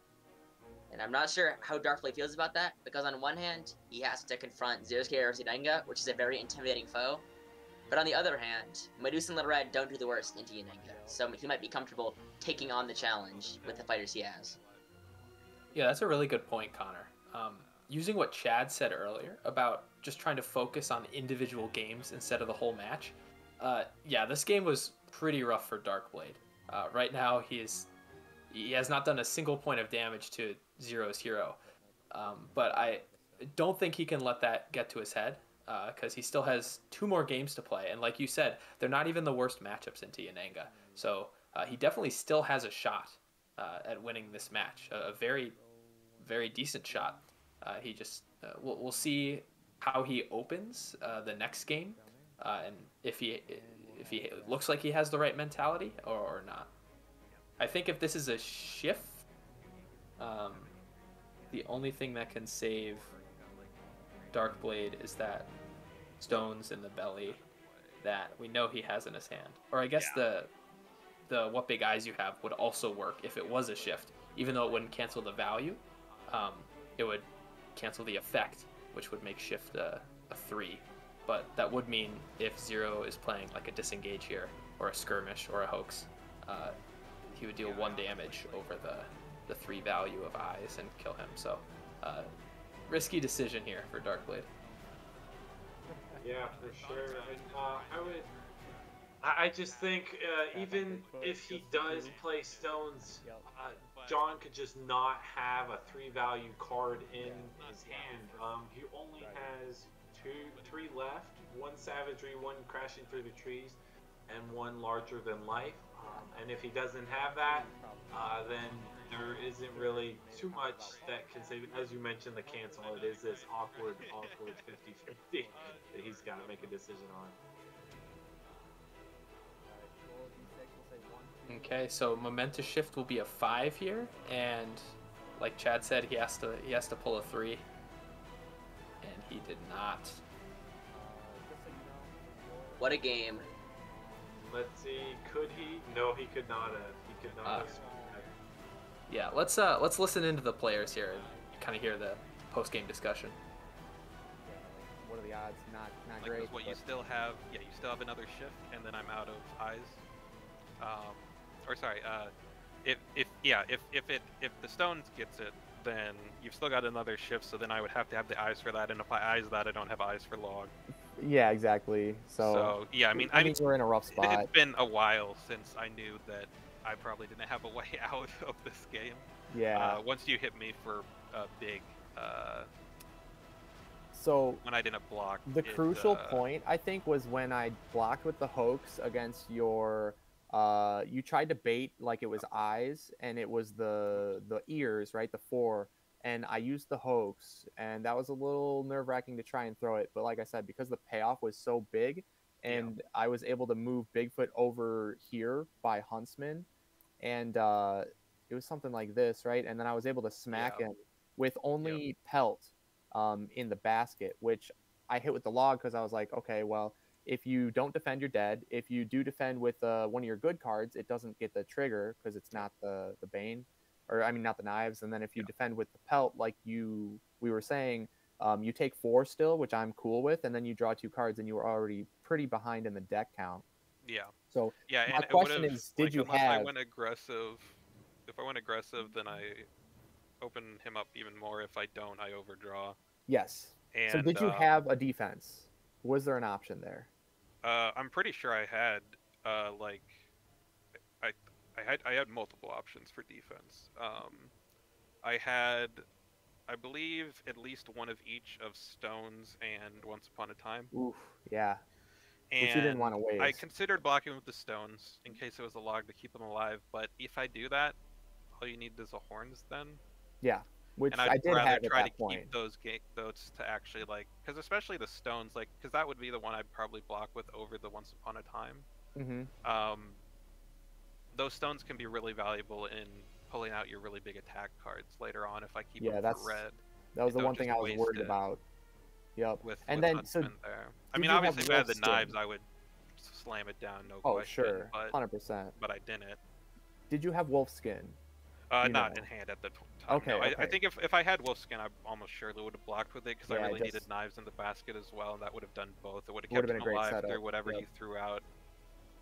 Unless, well, I mean, he stays alive through a feint. I just don't draw, and actually that'd be better for me. So you weren't attacking with a feint there, like. Yeah, 100%. I was hoping that it was either a savagery and I stay alive, or like you were doing Omega Brain strats of like attacking with a regroup there and trying to get me to like waste something. Waste a good card like a stone. With just as a blank 2 against a regroup that wouldn't have done much anyway. Right. But yeah, I also was like, well, it's probably, I mean, there's a good chance this log, if you had one, just to, if I don't block because symbol's bad, I die. And if I block, then I waste a good card. Exactly. It was a win-win kind of for me at that point. So really, it was just the early game. There was a lot of coin flip combat interactions that all went my way. Yeah, you did great. Every single one. With those calls. And again, like you're saying, a lot of the times it's a coin flip, but, you know, you still have to weigh all the options. And you definitely, you made, I think the hoax was probably the riskiest out of all of them. That one paid off big time. Especially because I could have attacked with the eyes. And I honestly think I just was too tunnel visioned on trying to bait out a feint with the ears and not considering what a hoax would mean if you blocked with it. Yep. Honestly, I saw your game like we talked about the other day against Jason, and you made so many good bait plays, and so I was like, well, he's really good at baiting, so I'm just so maybe this time I shouldn't have, because you were prepped for me to maybe do so. Yeah, exactly. I think I just maybe should have thought about that a little bit more, even if I still ended up going for the bait. I think maybe it should have been at least bit more of a consideration to. And I mean, it's not like I didn't think about attacking with the eyes, but I moved off that plan pretty quick when trying to decide. Yep. But yeah, I think knowing because the thing was I was like, Huntsman is pretty good where he is, even if you want to aggress on him. If I put health in the basket with the eyes or the ears, and I guess the eyes would be the same consideration. Like either way, like I'm gonna have health in the basket, so he's in a decent spot. Like that you'd have to boost in or use a crash through or horns to get to him. Yeah, it was only Hoax that would have done it, right? Skirmish and I didn't consider that enough. Yeah.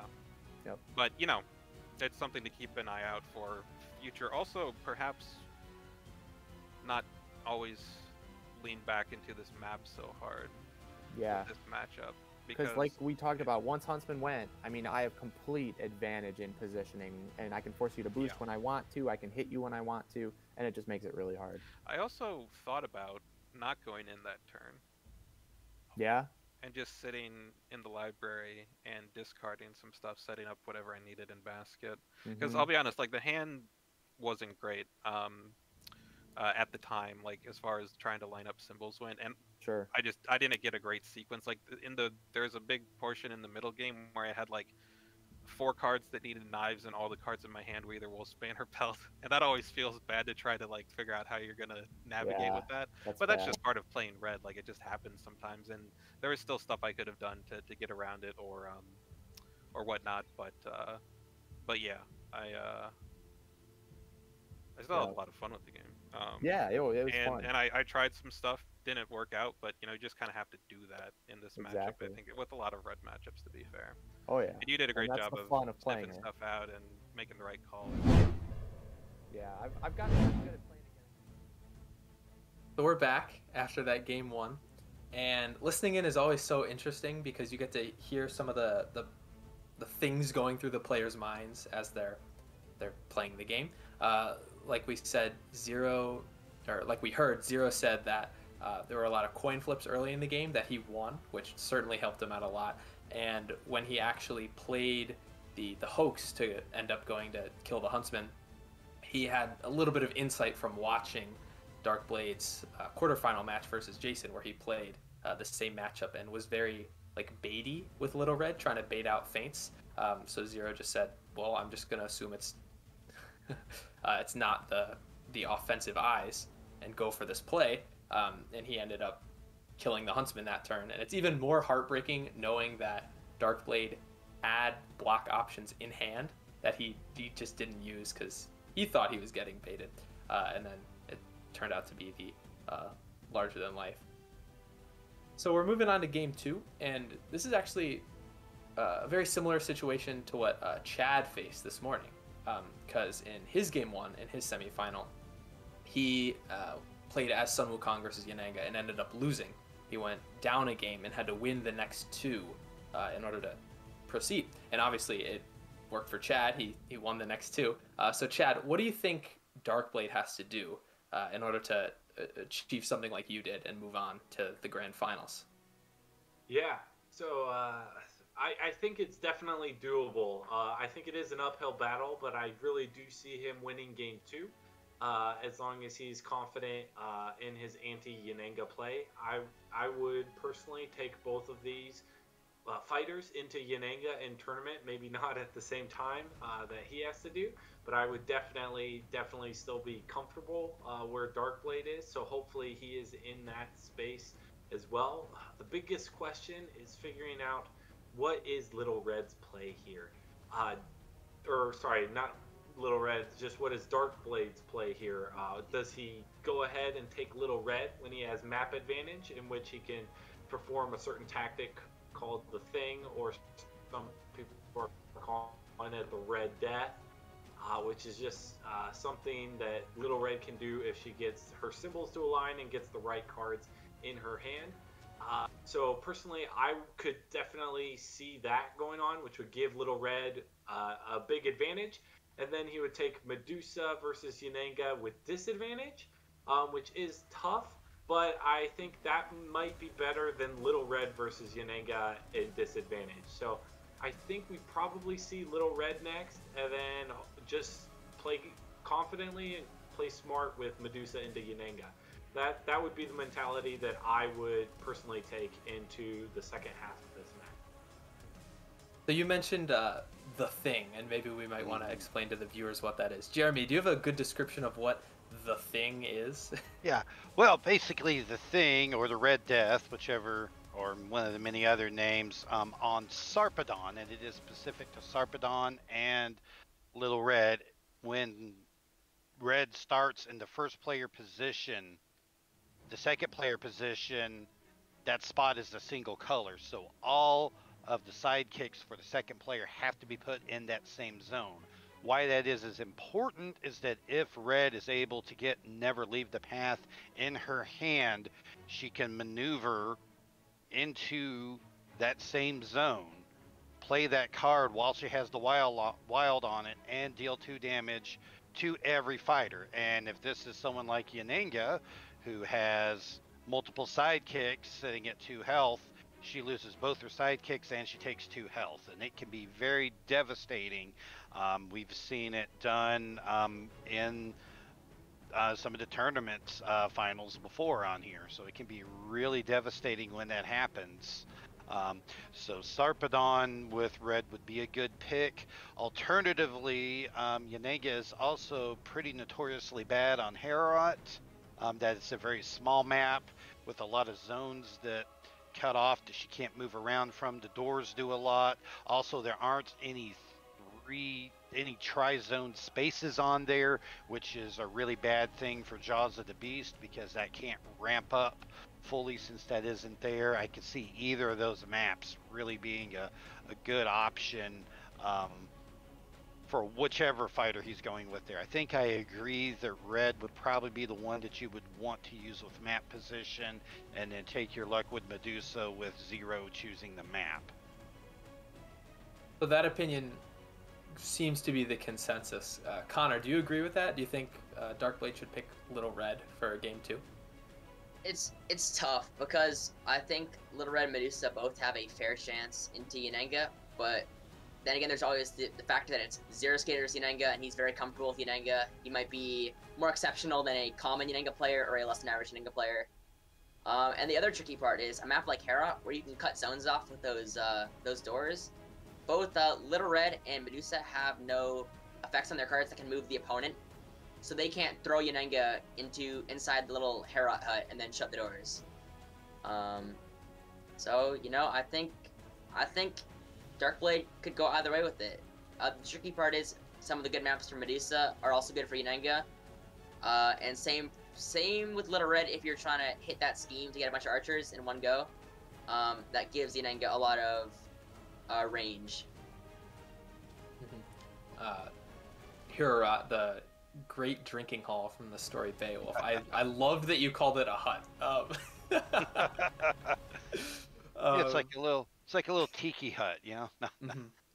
Okay, yeah, I think I generally agree with this consensus that Darkblade should pick Little Red for Game 2, because if he goes with Medusa here, if he wins and then Zero gets map pick for Game 3, he will pick a map where it is almost impossible for Little Red to do the thing. And especially with map and position pick, Zero probably will choose to go first.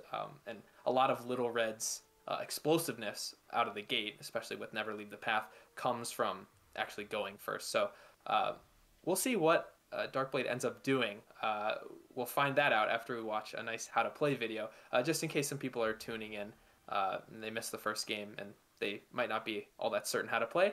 We have a nice little refresher on that for you guys right now.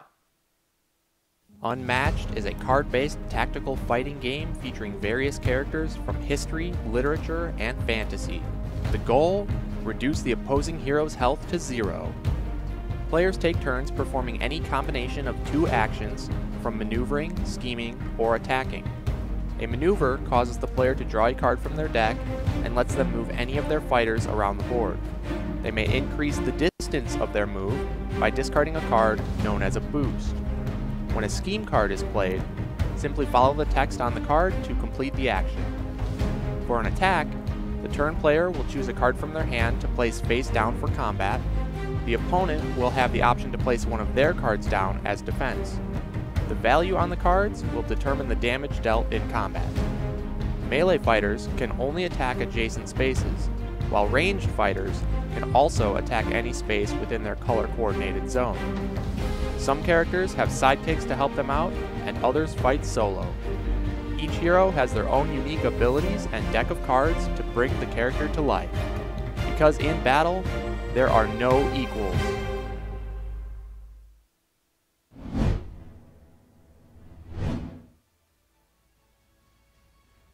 Okay, so we have the fighter picks in for game 2. Obviously, it's not picks plural because we know that Zero will be playing Yanenga. But we know that Darkblade will be playing Little Red Riding Hood again. So, like we said, he'll use the map and position advantage he gets from being the loser of the previous game, and we will most likely be seeing a thing if Darkblade can get lucky with that mulligan. So let's take a look at Little Red's key cards now. Jeremy, you want to run us through these? Yes, what we have with Little Red, we saw her in game 1 here, is that she has 3 different symbols: Wolf's Bane, Wolf Pelt, and Knives. And depending on which one of those symbols she has on the top of her discard pile, the effects on her cards can go off. She has some pretty nasty effects that kind of coincide with her having to be able to pull off lining up the symbols. We see Stones in the Belly with when she has Knives on top. Your opponent discards a random card and gets that added, so it's like you're ramping up your card and you're taking a card out of their hand. You have What Big Eyes You Have, which can not only cancel effects on the card, but can ignore the value if you line up the symbol correctly, which can completely stop any attack value being thrown at you, but also could be used on offense to get a known 3 attack through there and just to pull that damage off. We see like What Large Hands You Have, which is a card that she can bring back into her hand to keep bringing back in, or use it to bring another card with a with that symbol on top of it. And of course the 4 What's That in My Basket, which is a blank 4 that has a wild on it. So those 4, in addition to the basket at the start, give her 5 chances in there to have a wild throughout the game.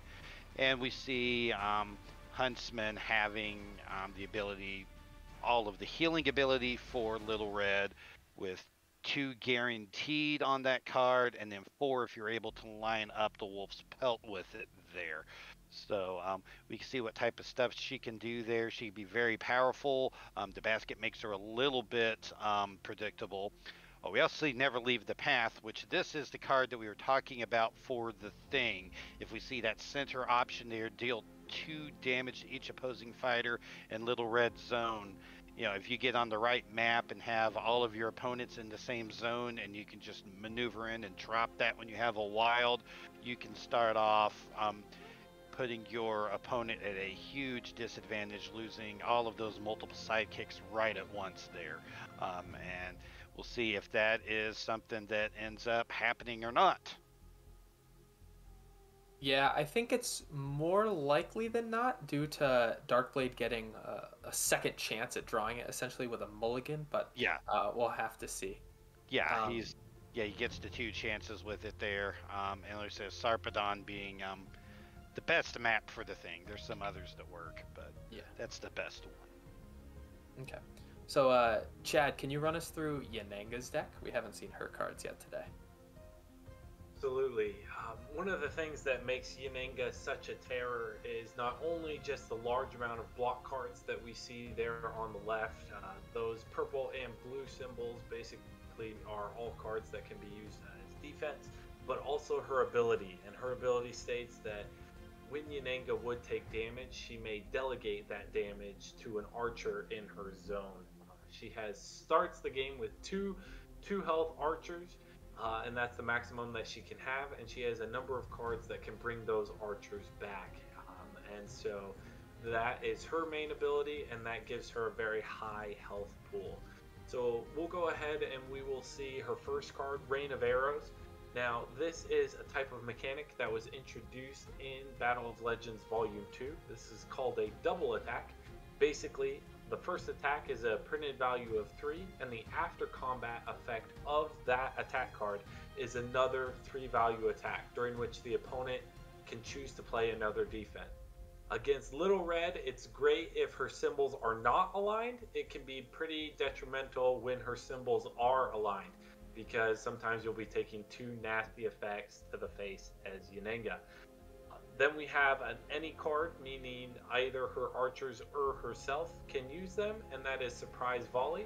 It's an immediately effect which says you may return a defeated archer to a space in the opposing fighter's zone. This is one of the ways that Yanenga can basically heal too, because her archers are basically a part of Yanenga's health pool.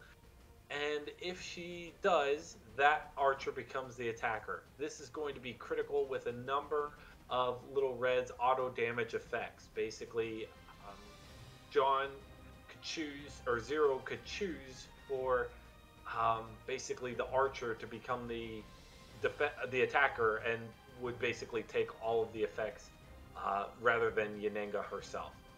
Great part about this card is if you choose not to return an archer, you will go ahead and gain an action.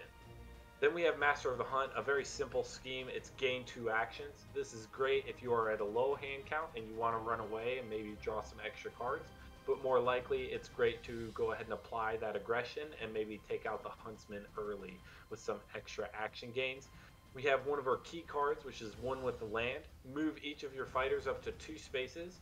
Each of your fighters recovers 1 health, and then you draw 1 card. So let's say previously she had taken 3 damage. She took 1 damage herself, delegated 1 to one of her archers, and delegated another to another one of her archers. She can go ahead and play One with the Land, and then herself and each of her archers would heal 1, basically negating the 3 damage she just took. So if she can get full use out of her archers, this card becomes incredibly powerful. And then finally we have Stallion Charge. Move Yanenga up to 5 spaces. She may move through opposing fighters, then deal 1 damage to each opposing fighter she moved through. This is an incredibly good card against a fighter with a ton of 1 health sidekicks, but in this matchup, she's just looking for just that right amount of damage to go ahead and either kill Huntsman or go ahead and take out and finish Red. So this card can be very versatile, whether used on offense or defense, whether to close the gap up against Little Red or basically run away after attacking her. Well, thanks for that rundown, Chad. We know what map we're going to be playing on for Game 2. No surprise here, we're looking at Sarpedon as the map for Game 3. So Connor, you want to run us through this map? Sure. So Sarpedon is a interesting map for ranged fighters because on one hand, there's such a big purple zone, and there's also those 2 tri-zone spaces that have brown, yellow, and purple, giving a ranged fighter very high ranged. But on the other hand, fighters can step out to the green, blue, or red and just completely be safe from this giant zone. But more importantly, for Little Red's sake, there is the aerial bombardment known as the Thing, where Little Red can step forwards out of that little blue zone, assuming she wants to go first, to hit the Thing, and then play that scheme to do 2 damage to each fighter, opposing fighter in her zone, and just completely wipe out Yanenga and her thugs. And then Yanenga's just all alone, and she can, at that point, spending revives is just getting a normal start. She doesn't get to have that nice normal start with 19 health. She's just kind of reduced to just alone until she can pull them back, and then pulling them back at that point, like I said, is just back where she started. Besides the aerial bombardment and the zones people can step out to, I guess the line to note is that the little zones you can step out to normally are good if you have something like a skirmish that can move you spaces. So like if you're on any of those yellow purple zones, spaces, you can use a skirmish movement effect to throw you into a little blue, green, or red zone. But unfortunately for Little Red, she does not have any self-movement effects for defenses. She has schemes that can move her. But for the purpose of defenses, if she ends in the same zone as Unenga, and Unenga's a ranged fighter, Unenga can go in for rapid ranged attacks. And if she plays Master of the Hunt, she can go in for even more rapid ranged attacks. And Little Red is just stuck there.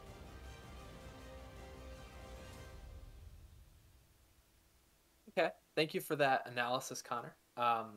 I've done a little bit of analysis of my own. I've calculated the probability of Darkblade having either a Never Leave the Path in his hand. It's around the 33% chance that he draws one in his opening hand, but the chances that he doesn't have one in his opening hand of 5 cards, and then mulligans, has a new set of 5 cards, and then maneuvers on his first action of his first turn, and still doesn't have a Never Leave the Path, I think the odds of that happening are around 43-ish%. So there's like a good 56-57% chance that he actually is able to pull off the thing. So let's maybe have someone in the chat check that math for me and tell me that I'm wrong. But let's get right into the game. I think the players are ready, and we'll quickly find out if the thing is going to show up. Yeah, definitely. I think if we see Darkblade keep here, if he keeps, he's got the thing. I mean, I don't know why you would choose this map and keep and not have it. Yeah, I now think there is. Yeah, you go on. So there is a potential defense to the thing that Zero could do. It could be a little bit risky, but that is put the archers right up there in Red's face, so she has to boost around them. But I don't know if you necessarily want to do that with your archers with Unenga. So we see Darkblade mulliganing here, which means he almost certainly did not have Never Leave the Path in his opening hand. Yeah, and we see Zero there being quite relieved to see Darkblade mulligan. So now we don't know. You go. We won't. Oh wow, that is a weird hand. But we won't know if he has it now at this point until he, goes after on his first turn and does something, which makes it a little bit harder decision for zeroskatr to decide if he wants to put those archers right up there in Red's face or not. Yeah, if Darkblade kept, Zero probably would put them up there, because just like if you're gonna lose them anyway, you may as well just try to stop it. And now he's kind of in maybe a less comfortable position where he isn't necessarily sure if he wants to put both archers in those yellow and pink spots. Because if Darkblade doesn't have Never Leave the Path in his hand, then you're kind of just making your archers vulnerable for nothing. But you won't really know that until your turn, at which point Darkblade has already acted. So, and like you said, Little Red would need to boost in order to hit the archers. She could.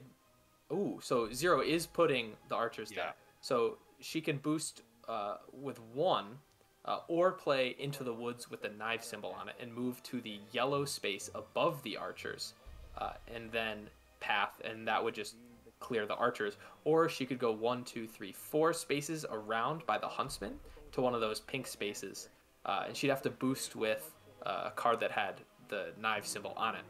And if she boosted there, she would actually hit all 3 of zeroskatr's fighters, which I think would be preferable. It'd be preferable to hit all 3, but definitely taking out both of Unenga's archers that early, you would still chalk that up to be a win. You go, Chad. I think John's positioning here to me communicates that he has Pin the Prey here, which is a 1-value defense, would allow him to move Little Red and force Little Red to discard a card, because otherwise he's basically opening himself up to Little Red attacking with that card that he can cycle, that hands card, and basically he could just basically take 2 actions, return that card to his hand, kill both of the archers, and not end in Unenga's zone, which is almost arguably better than doing the thing. So because of John's positioning, I think he's either basically saying, I hope you don't have the thing or can't pull it off, or if you do have hands, then I've got to pin the prey and I've got an answer for it here. If Little Red does have the thing, though, I wouldn't be surprised if she's willing just to boost around and then just do the thing. Seeing as she probably does not want to hit into a pin the prey, especially because that could mean she just loses her turn by getting thrown all the way back up into the green. We will see Darkblade maneuver first, maybe just for an extra chance at drawing it. I don't think he has it, or if he does, he's just trying to figure out what to boost with.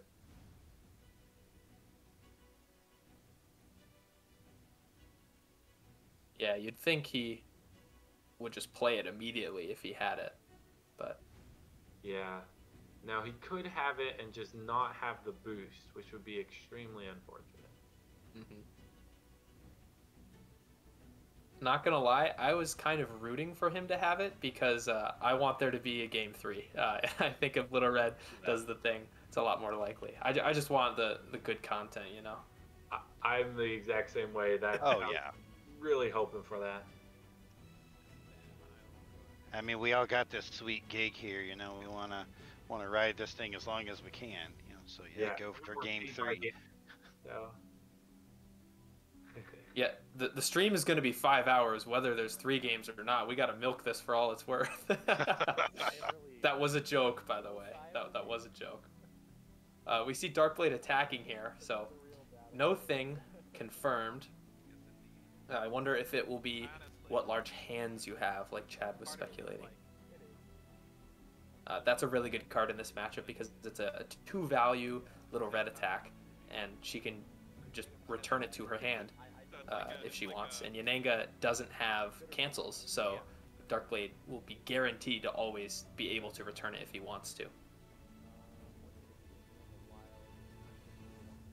Wouldn't be surprised if that's what it was, and instead of choosing to attack an archer first with that, he was trying to draw into Never Leave the Path, which would arguably be a better circumstance than just double attacking if he so believed.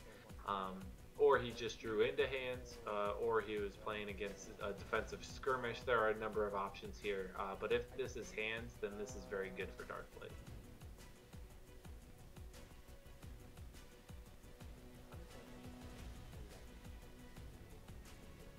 Okay, he's deciding to just take it here. Yeah, it's always tricky to predict what Little Red is going to do when she has the wild symbol in her basket, which she does at the beginning of the game, because it could literally be anything. And I'm sure Zero was pondering many options. But we see Darkblade play Stones in the Belly, which will discard a random card of Zero's. And he snagged a Momentous Shift, which I think is a decent card to grab, because that will often be a 5-value attack, and especially with Yananga's ranged hero and ranged sidekicks. Just ranged 5s are crazy, man. So getting one of those, maybe not the best option, but definitely a good one that I don't think Darkblade can be necessarily mad about. I think Zero's main goal here at the early game of the matchup is to kill Huntsman. He really has to put in a lot of work on the Huntsman in order to do well, because as we've mentioned, the massive amounts of healing, it's just really hard to deal with. So I think he's going to try and use that archer as best as he can to kill the Huntsman, and if the Huntsman can in turn kill this archer before he dies, then Red can stay on the other side of the map and probably start to do well. And it looks like he is attacking the Huntsman with the archer here. Even with the absence of the thing, it seems like this isn't a horrible start for Little Red. Getting rid of one of Yananga's big attacks, a Momentous Shift, which could be a 5-value, which will hit over the majority of Little Red's defenses. And she's also not spending too many cards to get rid of the archers. So it seems like although she didn't get the the best option. She's still doing pretty well. Zero just made a remark. He said, would have been nice to have a shift here. Because the only block option that the Huntsman can throw out is just going to be a blank 2, because he doesn't have any block cards that will trigger on the current symbol, being the pink triangle Wolfsbane. So at best, Darkblade can block with a 2 here. So Zero having a 5 here to throw out on the Huntsman would actually be really good. That'd be 3 guaranteed damage. Yeah, now we didn't go over it in the overview, but there is one card that the archer only can use, which is if the archer is separated from Yanenga, meaning that they're not in the same zone, it's a 4 instead of just a blank 2. And so he could be attacking with that, which is almost as much damage as a momentous shift, which is a 4 instead of a 5. So if Zero has that, that's really good for him. We'll see. It could also be, as we mentioned, the Pin to Prey, which is just a 1 value. So if Darkblade takes that, he's in a great spot. If he defends that, he's in not as great of a spot. So is the divide and conquer. That was a good call out, Chad. Maybe you should just give a prediction every time Zero plays a card, since you're able to read him so well. Yeah, that is definitely rough for Huntsman, but not as long as he can keep defending. He is at 5, so he is pretty beefy. His attack card, the one where if you're adjacent to the opposing fighter, it becomes a 6. It will guarantee kill an archer. If he has it in hand, I might recommend him using it to kill the archer. The only risk there is that if the archer has a Pin to Prey, she can move. Zero can move the Huntsman 4 spaces towards Yanenga and force him to discard a card, which could potentially open him up to a big combo turn, losing the Huntsman pretty early, just like last game, which would be suboptimal. I think suboptimal is an understatement. Yeah, the Huntsman is arguably one of the best sidekicks in the game, just because 8 healing, if not 16 healing, is a lot of healing. And just like his attacks, like Long Have I Sought You, he can be a real menace to the opponent. So keeping the Huntsman alive, definitely think Darkblade wants to keep him around longer than he was for last game. That's for sure. Yeah, So I think. Oh, go ahead. All right. So Taylor, on that topic of the Huntsman being so crucial to Little Red, do you think that in this matchup, Yanga's archers or the Huntsman are more valuable? Ooh, that's a really good question, because the Huntsman has good cards, but the archers are just health, which is really useful for Yanenga. I'm gonna stick with my guns. I'm gonna say the Huntsman is more important. Right here we see another Stones in the Belly, which I love the aggression from Little Red here, contrary to last game. He's trying to basically force Yanenga to use some defenses or attacks on Little Red, and then he can go ahead and hop back and get that healing that the Huntsman provides through those schemes. And it kind of, because of that extra Stones in the Belly, taking another card out of Yanenga's hand almost forces her to double maneuver and basically have to kind of run away. And this leaves Little Red the chance to either kill that archer that has been isolated, or go ahead and kind of regroup and also draw her hand back up, giving her more chances to grab that healing. Yeah, I agree. I think the aggression is a great tactic for Darkblade here, especially because Yanenga doesn't have any card draw. The only card in her deck that actually draws a card is one with the land, but you're playing a card to draw a card, so your hand size isn't increased more than a typical maneuver would be.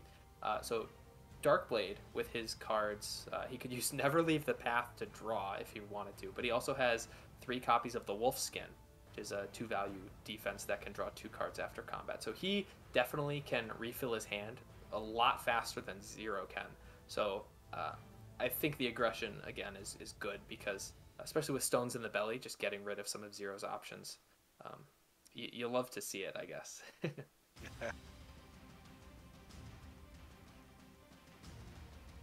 The other tricky part about this is that Yanenga's Archer Rival's limited because of that Archer isolated in the blue zone.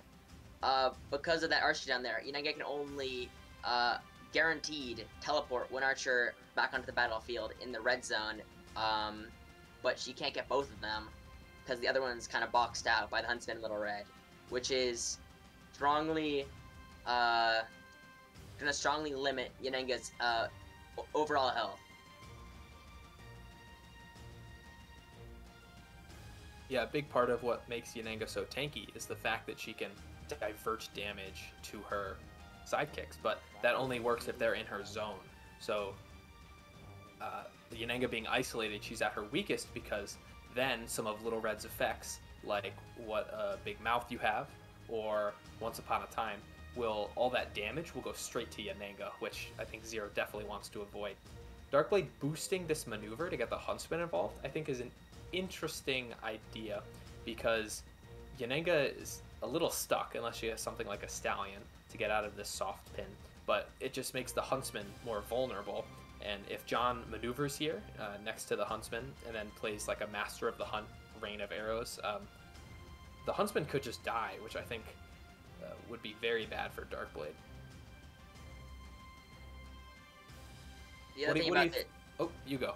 Go for it, Taylor. Go for it, Taylor. Well, I was just about to ask you what you thought of that play. So. Oh, well, I guess you beat me to it. So what I was gonna say is, even though right now it looks like a soft pin, Yanenga still has all 3 Stallion charges, which will just completely break her free of the pin. And she also has 2 skirmishes, which will to some degree be able to help her alleviate the pressure. But it does look like here she's kind of reversing the pin to her advantage and aggressing the Huntsman with a Master of the Hunt. Yeah, this is probably what Darkblade was afraid of, because if he just kept the Huntsman back into that green zone, Yanenga would have had a much harder time reaching him, but I think he's risking a little bit, maybe controlling Yanenga's positioning versus keeping his sidekick safe. And depending on what Zero throws out here, Darkblade could have made a fatal error. Yeah, I'm very curious to see why he did that, because otherwise if he had stayed in the green, the Archer, being the only person that could easily have attacked the Huntsman, would have had to basically boost in order to hit. It doesn't have great cards or great options that it could use against the Huntsman, so this could definitely come back to haunt Darkblade here. Okay, so Zero's going to use a Stallion charge to attack into the Huntsman's wolf skin, which I think is pretty good for both players. Darkblade gets to draw 2 cards, pressing the hand advantage he has over Yanenga, while Yanenga can use the effect on Stallion charge to get out of the pin. It looks like Yanenga is getting back to her Archer that was isolated. Mm-hmm. The Huntsman will take 1 damage from the combat. Zero has a 3 over the Huntsman's 2. And then the Stallion charge effect lets Yanenga move up to 5 spaces through opposing fighters. Then each fighter she moved through takes 1 damage. The Huntsman will take 2 damage total from that combat. And Yanenga still has an action. Remember, she opened up with Master of the Hunt. So Zero will take a maneuver and probably reunite with his precious sidekick, like Connor just said. That is one of the dangers of trying to pin Yanenga is Stallion charge. She can pull that and get out of there. Yep. At least Yanenga doesn't have 1 health sidekicks, so she has hit point. I think what we see here is Zero trying to do what he always does and play the long game, right? Play smart, make sure he's drawing the right cards. Right now, Little Red is down in the deck count. It is Darkblade's turn, and she has 6 cards in hand. So if she simply double maneuvers, she will overdraw, have to discard down, and then Yanenga could also double maneuver, putting her up to 6. Then Little Red is in arguably a worse position from there. So it's this is a critical turn for Darkblade, I believe. I would love to see one of his movement schemes to maybe run up to either Archer or Yanenga and go ahead and hide the Huntsman back in the red. Yeah, I think that was a very smart play on Zero's part because Little Red's deck has 2 cancels in them, the Big Eyes, but they are both Little Red only cards, so the Huntsman can't play them. So Zero knew that his Stallion Charge effect would be guaranteed if he used it against the Huntsman, so he probably wasn't worried at all about being in that pin of sorts and knew he could get out and then just use the 5 spaces of movement to run away and kind of force Darkblade to make a big play, spend resources into moving. Because right now, Little Red is, 7 spaces away from that Archer, and probably more against Yanenga. That's a very far distance to cover. So she'll have to use a movement scheme and probably a boosted maneuver in order to do anything of value this turn. He could play the Grim Tail scheme, which could heal her. She would only be healing 2, but it could effectively be a pass because it wouldn't draw her a card or gain her an action, and that could keep Little Red at 7 cards in hand. Although I think he maneuvered, so he'll go back down to 6, but that could be an alternative to moving a bunch and then attacking. Yeah, but Yanenga's not sitting at a lot of cards right now, so Zero may be content to just kind of just run around again and put the initiative there on Red again.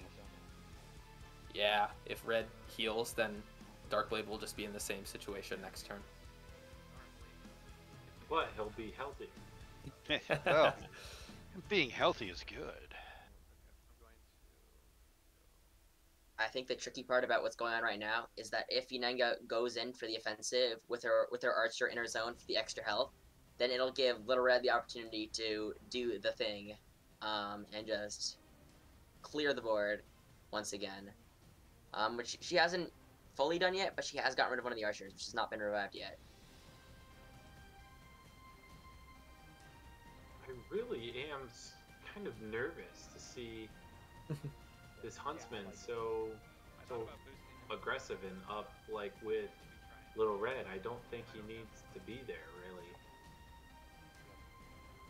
I agree, Chad. You wanna keep him safe.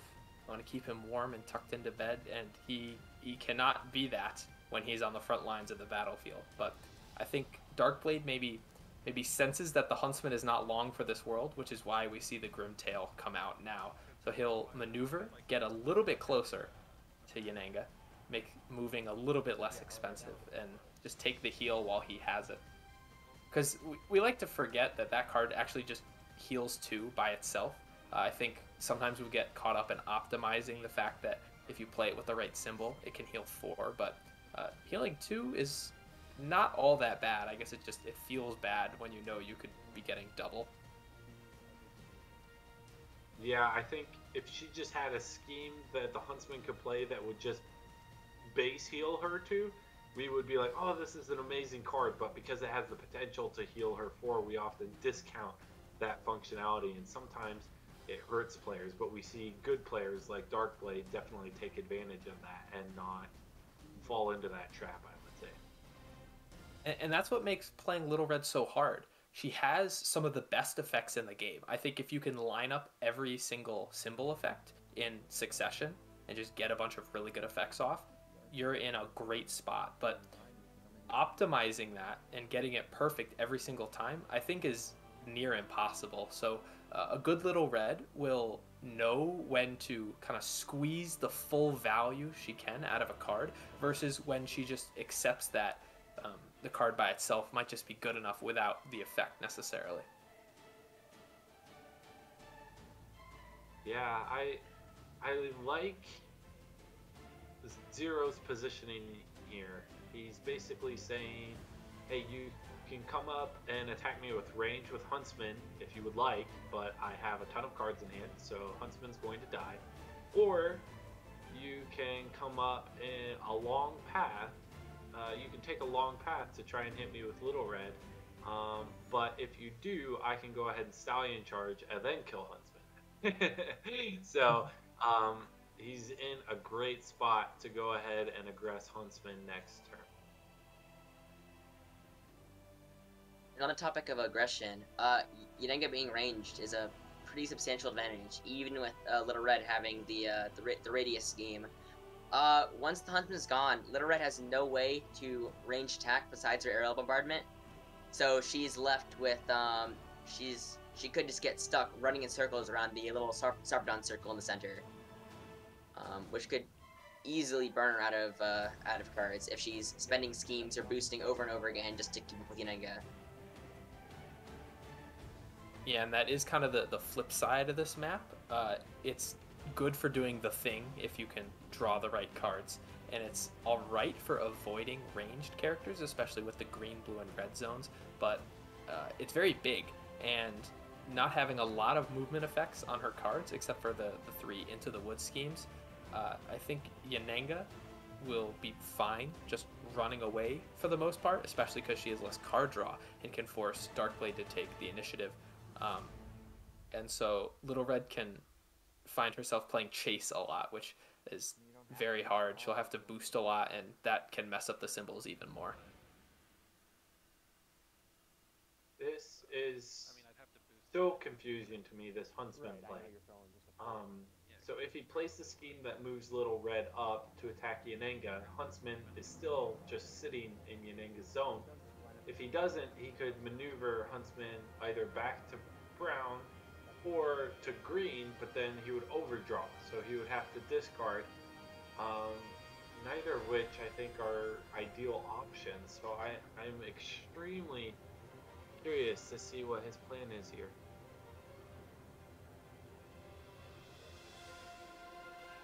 The major risk Yenenga faces not sharing a zone with her archer is that all of Little Red's automatic damage and somewhat large card values. 4 value attacks aren't the biggest, but they're not the smallest either, especially considering that Yenenga has 3 and 2 value blocks. The 4s so the 4s will hit over those.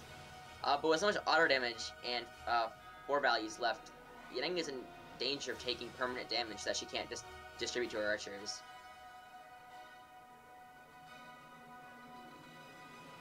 Yeah, I think I'm very curious to see what Darkblade does here, because he is down in the deck count. So if he chooses to run away, say red to the red, yes, and Huntsman to the brown, he forces Yenenga to aggress or overdraw, which he might be comfortable with, or he stays kind of in this super aggressive position, but doesn't gain too much from it, because Yenenga can first action attack either of them and then kind of run away if Zero so desires. And Yenenga still has all of her double attacks, which can disrupt Little Red's basket. Considered that other turn. Yeah, that's a great point. The Grim Tail and attack that, but... So Chad, do you think that if Yenenga does go in for some double attacks in Little Red, do you think that Darkblade will think it's the best option to try lining up like a long chain of a symbol alignment and try doing a bunch of auto damage to Yenenga, or do you think he's going to try keeping up on hand advantage and only blocking the initial attack and taking the second? Yeah, that's a great question. I think if he has the card that can protect the Huntsman and keep Huntsman alive, depending on where Huntsman what I meant to say is if he's got the last heal, depending on where Huntsman ends up, I would like to see even the second attack being taken, just because he can heal it back. So I think we could definitely see that. I think if he leaves Huntsman in the zone, I would worry to chain some attack, like a bunch of auto damage, because you can, for example, Little Red has a card that does 3 auto damage to the opposing fighter, but if Yenenga attacks with that card that summons an archer back and it becomes the new attacker, that archer, only 2 health, basically would take 3 health and die, but basically 1 auto damage is being lost, and that is kind of a feels bad moment So I think that's really what Darkblade has to worry about in this moment.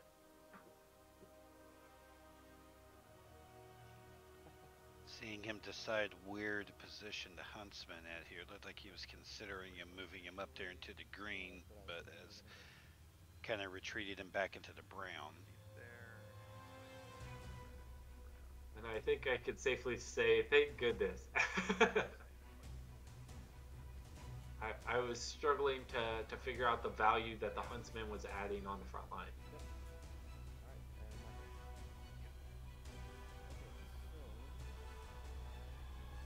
So I think Darkblade's skill is definitely showing, and I think that was an excellent play, because Zero has to spend a lot of resources, whether another stallion charge or whatever, in order to aggress the Huntsman, and I'm not sure if we'll see that. We'll see here if he chooses to boost into that tri-zone.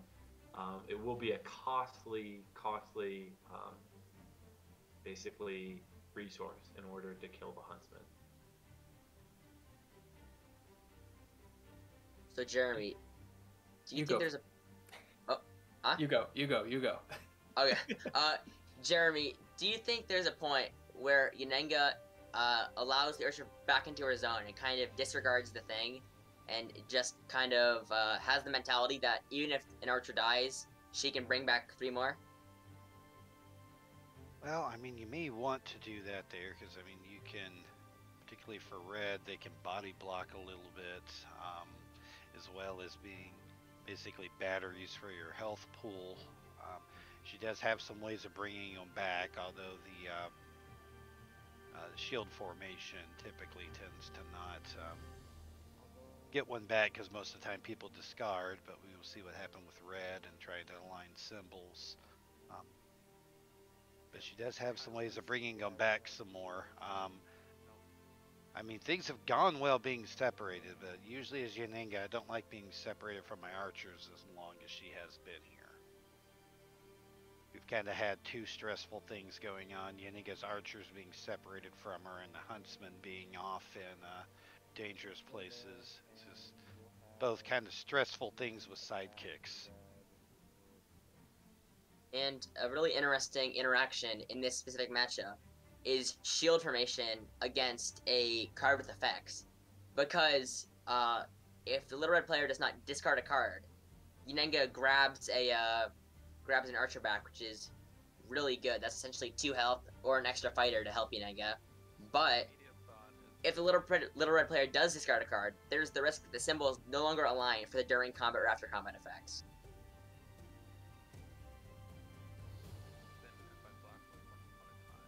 Yeah, that is one thing that red is always very susceptible to, is anything that discards and throws that symbol off.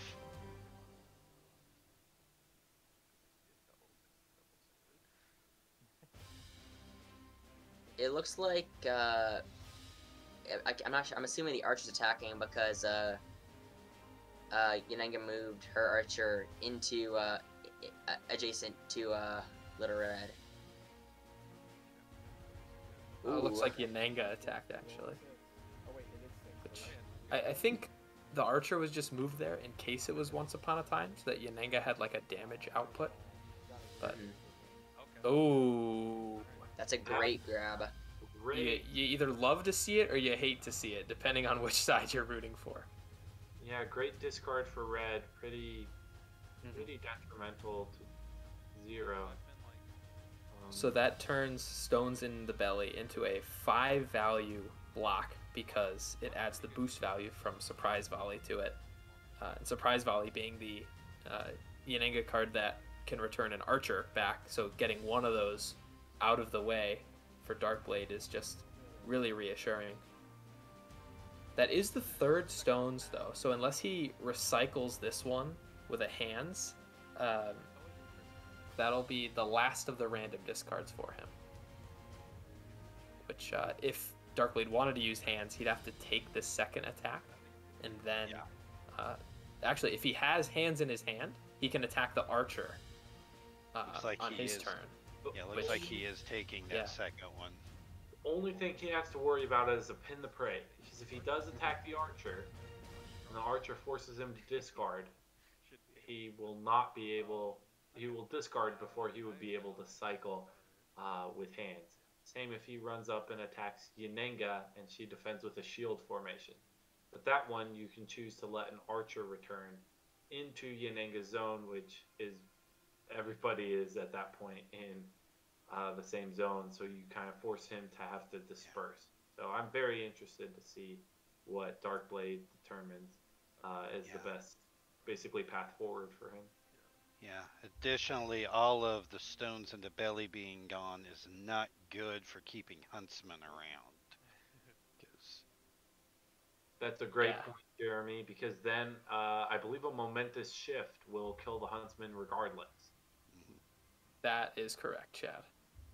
Because besides Stones in the Belly, the Huntsman has Once Upon a Time, which is a 2, and Wolfskin, which is a 2. So, yeah, a 5-value shift would do it. So, Taylor, we saw that Little Red did not manage to execute the thing turn 1. However, it does seem like Little Red luckily got all 3 of her random discards, Stones in the Belly, in the top 15 cards, the top half of her deck. So do you think that it would have been better for her to be able to execute the thing on turn 1, but sacrifice the order of her Stones in the Belly, maybe having more Stones in the Belly? Yes, I think doing the thing would be very, very good.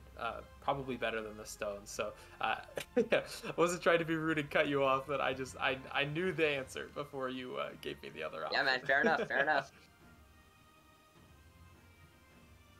I mean, doing the thing there, that's sort of like dealing, 6 damage to Yanenga, essentially. So it's pretty rough. If I understand correctly, he maneuvered first, and now he's attacking the archer. Mm-hmm. So if John has pinned the prey, I feel like he would throw it at this moment.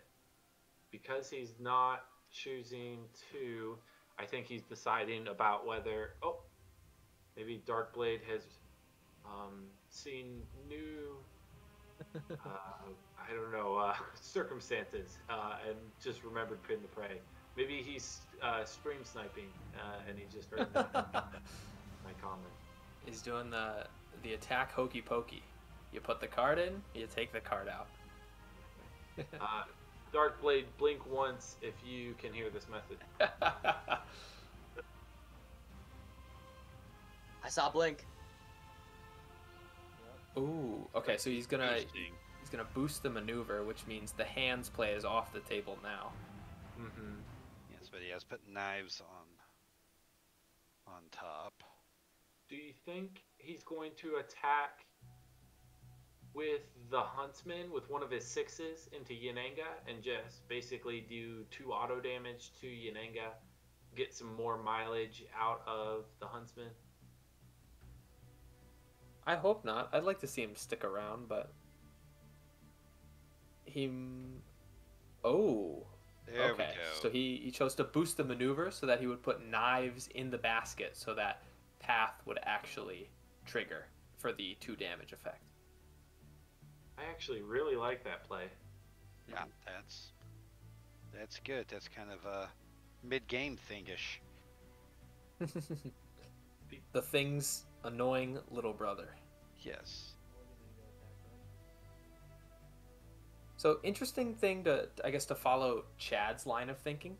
If he had hands and attacked into shield formation, you wouldn't even care about the discard if you actually had Path in your hand. So I wonder if Darkblade actually has hands or not, because I still think getting another Stones back would be a good idea. But we see Jaws of the Beast, which currently is a 6 against Little Red, because she is on a tri-zone space though. There's 2 on the entire map, and she happened to be on one of them, into Big Mouth, so Red will take 4 and Yanenga will take 3, and Yanenga doesn't have archers, so Yanenga, the hero, took all 3.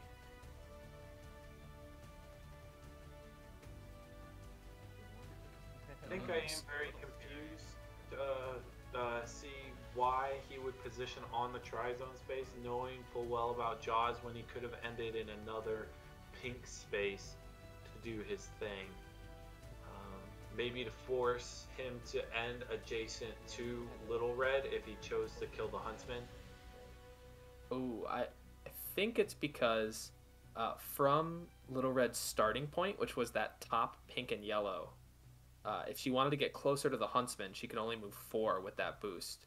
I guess the other option would be moving next to Yananga on that pink space on the bridge, but that would leave her vulnerable to the third point blank. But getting hit with 2 Jaws for what, a total of 6 damage, 4 over the 2 and 2 over the 4. That's a lot. Yeah. Oh, sorry. I think he could have also ended on some of those further down pink spots. Definitely separate himself from the Huntsman, which maybe is undesirable, but he would have at least avoided 6 value Jaws. I definitely trust Darkblade. He's made it to the semis, so I think he's an extremely good player. So, there we go. Okay. Excellent play him, as we see. I was just thinking about making a comment about he was going to have to find that card quickly. Yeah, that's what I was going to say. Yeah, well, good way to highlight that, y'all. That is, I mean, that came in clutch, and I think it highlighted, his play, because now he kind of forced out 2 cards from 0, and he's at a really good spot.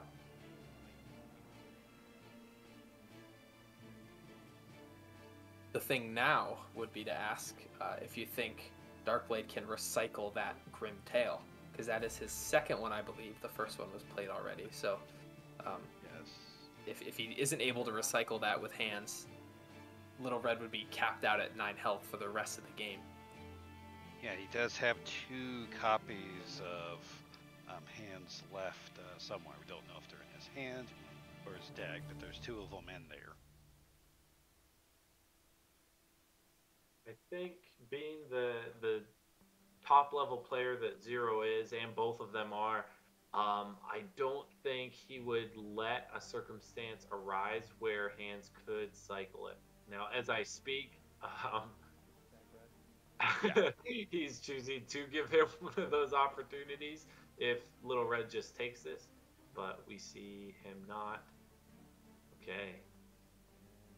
Yeah, I see the logic there for Zero. He's going to move next to Red and kind of, I think, dare her to defend, because if Little Red doesn't defend, maybe she has hands in her hand and wants to play it next turn, she takes the attack. Point blank is 4 damage, which effectively just cancels out the heal she would get back. And if Little Red does end up blocking, point blank will still deal 2 damage. So I think that was the perfect card for Zero to have there. Kind of force Darkblade into a no-win situation, effectively. Yeah, that's a great point.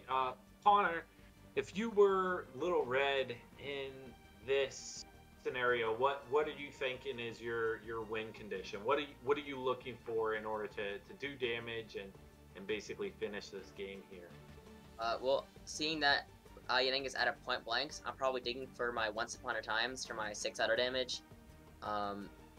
And then maybe on the way to doing that, I will use my boomerang to maybe draw out heal informations, or even full-on stallion charges, just to kind of throw Zero Skater off. It's tough because the threat of shield information with only 3 cards to hand does leave you to be concerned that if you attack into shield information and are forced to immediately discard, your after combat for Once Upon a Time will go through.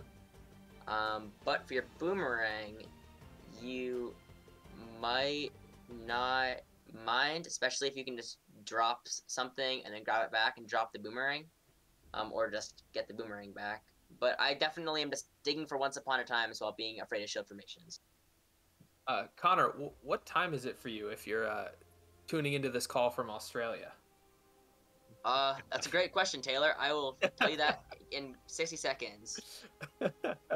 I'm assuming by boomerang you mean what large hands you have for Little Red. It is 8:45 a.m. in Australia. Ah.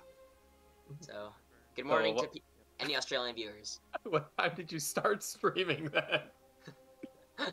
Yeah, pretty early. Rise and grind for that Unmatched, baby. Of course, of course. Because the Huntsman has gotten kind of his heels out, he's still got those big attacks. I would like to see Darkblade kind of boost in maybe and just smack Yananga with those big attacks that basically are sixes. So, for example, if he defends with a shield formation, assuming Darkblade can discard for the effect, then Yananga would have to be taking 3 damage, which is quite a bit of damage. Yeah, he's still got 2 of those in the deck. He really needs to get at least 1 of those off, I think. With the low health and having to end adjacent to Yananga, right up there by her, he may not be able to hang around long enough to get the second one. So Chad, to flip your question on you, if you are playing as Yananga right now, what are you looking for? Yes.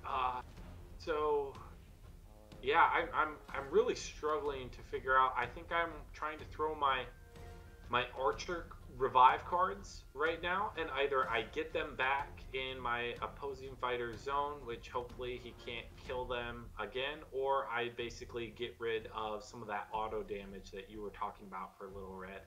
So I think at this point I'm kind of looking for those basically to kind of negate a lot of those auto damage effects, because at the end of the day, once Red's auto damage effects come into play, it's basically just large attacks.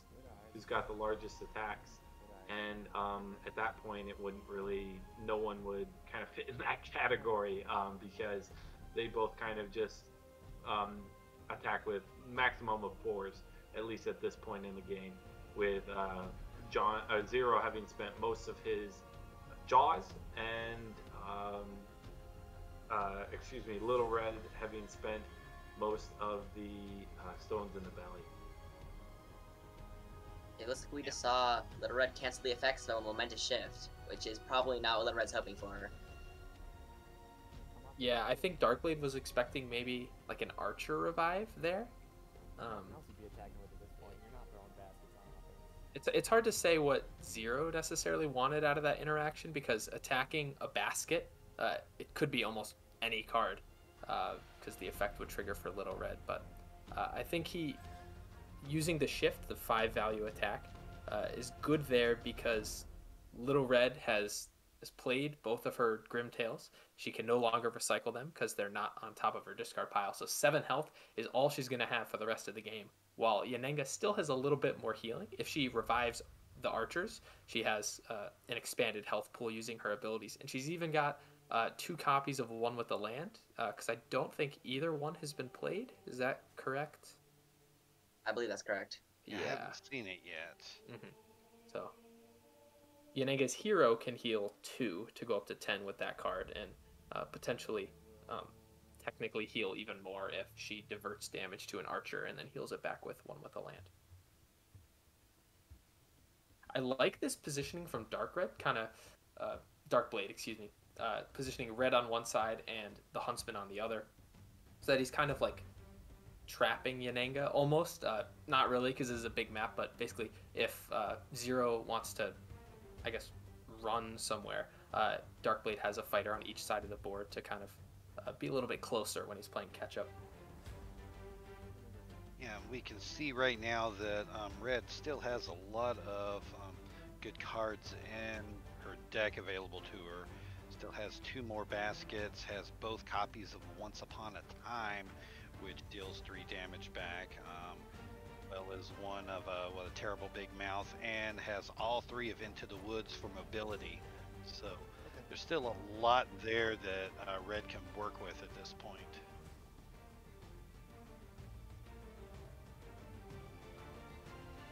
I agree with that, Jeremy. I think it's a very, very close game at this point. But who do you think has the advantage at this point in time?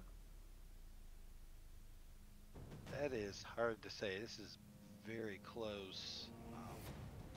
I know Yanninga doesn't have any of her archers out there right now and is kind of vulnerable, but that can change pretty quickly with the right cards. I don't know if either of them really has the obvious advantage. It seems pretty close here. It's hard to make a call at this point. Who is going to be coming out on top? So on that topic, Jeremy, do you think at this point Yanenga cares about killing the Huntsman because the Huntsman's played both of his healing cards already? The only reason you'd want to would be to stop him from throwing the long how I've sought use at you, but is that enough of a reason to go after him? I don't know. I know the heals are gone, as you said.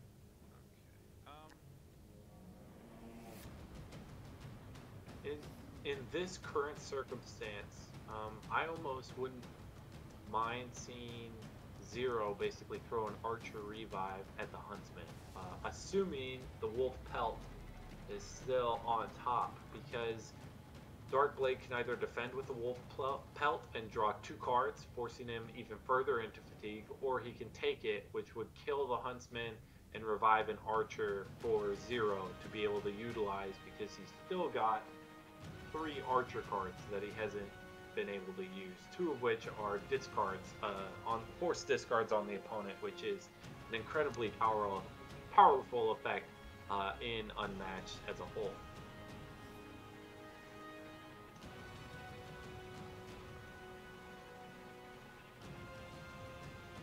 So Chad, on the flip from when I asked Jeremy, do you think Little Red wants to try protecting the Huntsman anymore, or do you think she wants to spend all of her remaining resources on herself? Yeah, that's a tricky question to answer. So she's got 1 more cancel, I believe, 2 more 4s, and a bunch of 2s, 2 of which can do auto damage left if the symbols align. So I would really be hard pressed to see her spending kind of anything on the hunt or to defend the Huntsman. I would almost always, or in this scenario, basically just try and get one of my 6s off with my Huntsman, and then kind of go from there, I think. So I'm very interested to see what the play is here. This is going to be a critical play, I think, game defining at this point, because if he attacks with one of his cancels, Zero will take 3 damage from that, offensive cancels. And if, say, he wanted to play Stallion Charge in order to try and kill the Huntsman with the Archer Revive, as I mentioned, that would basically be a moot point. But because it is an immediately effect, if he defends with a shield formation, as we see here. Wow, dude! Oh my God! I was so hoping you were gonna block with the shield. Okay. It looks like he's playing Once Upon a Time as a bait. No, it's he was going for the shield formation. strong play. So he was predicting. Oh my goodness! So he was predicting the shield formation. So he gets to discard knives now, and then force 3 auto damage onto Zero. Mastermind. He better have the knives though. He better have them. Use it. Yeah, that is a huge turn there. That is incredibly big break. And he has Wow. them. Oh, good. Oh, good, let's good, go! Oh, that's game changing. That is game changing. Oh my goodness. The mind game. The mind game. This is why Darkblade is where he is at this level. If Zero had either not defended or defended with anything else, that would have been incredibly detrimental to Darkblade. But instead, things tended to work out for him. So this means all Little Red needs now is to hit the aerial bombardment and the other Once Upon a Time. Yup. Or even the offensive cancel. That's true. See the double attack from here. If he has the other auto. Once upon a time. Once upon a time. He does not, Ooh, but it's that works too. basically the same thing, even better. Uh-oh. So Zeroskater has to play one with the land, or else he's just gonna get air bombarded to death. Imagine if Darkblade's last card was Never Leave the Path. That would just be game.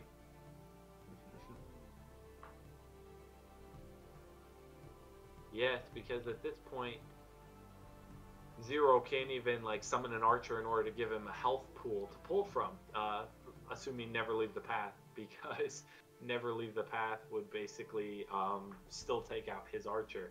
So even if he plays, say, an archer revive, that would be crazy. I think at this point, Zero is trying to figure out if he can win, or does he attack with an archer revive, maybe take the action gain, and then go ahead. Oh, he's got the one with the land. Okay. So like Connor said, he'll bump his health up to 3. Play to the outs, right? Your turn. Yeah. So I'm assuming he didn't have. So either he's playing it safe, or because otherwise you could have potentially said hoped that Red didn't have any more defense, and just tried to attack her with an action gain and then try and finish her off. We'll hear afterwards their commentary. But if Darkblade has his last Once Upon a Time, it is game over. I'm assuming he does not. Oh, wait, he could, but if Zero has his last shield formation, that would mess that up, assuming his last card in hand isn't Knives, which is... Yeah, this is just the joy of this matchup. There's so many interesting card interactions that it's like, well, he could do this, but if Zero plays this, and just the basket and just Yananga, her interaction with archers and discards, it's really awesome, but also a headache to think about when we're trying to map out the possibilities of what's going to happen. Absolutely. I 100% agree with that.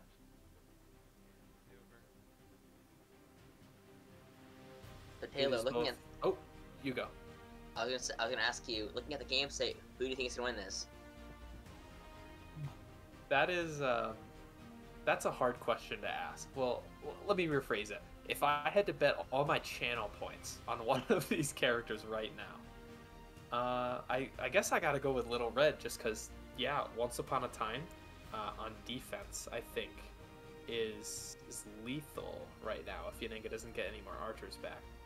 Yeah, this has taken a huge swing into Red's favor here. Now, Zero is a good enough player that we are absolutely not counting him out, because he could definitely come back. If he can find a way to get an archer back, or even without that, I think he can still pull it off. But it has been a massive, momentous shift, to say.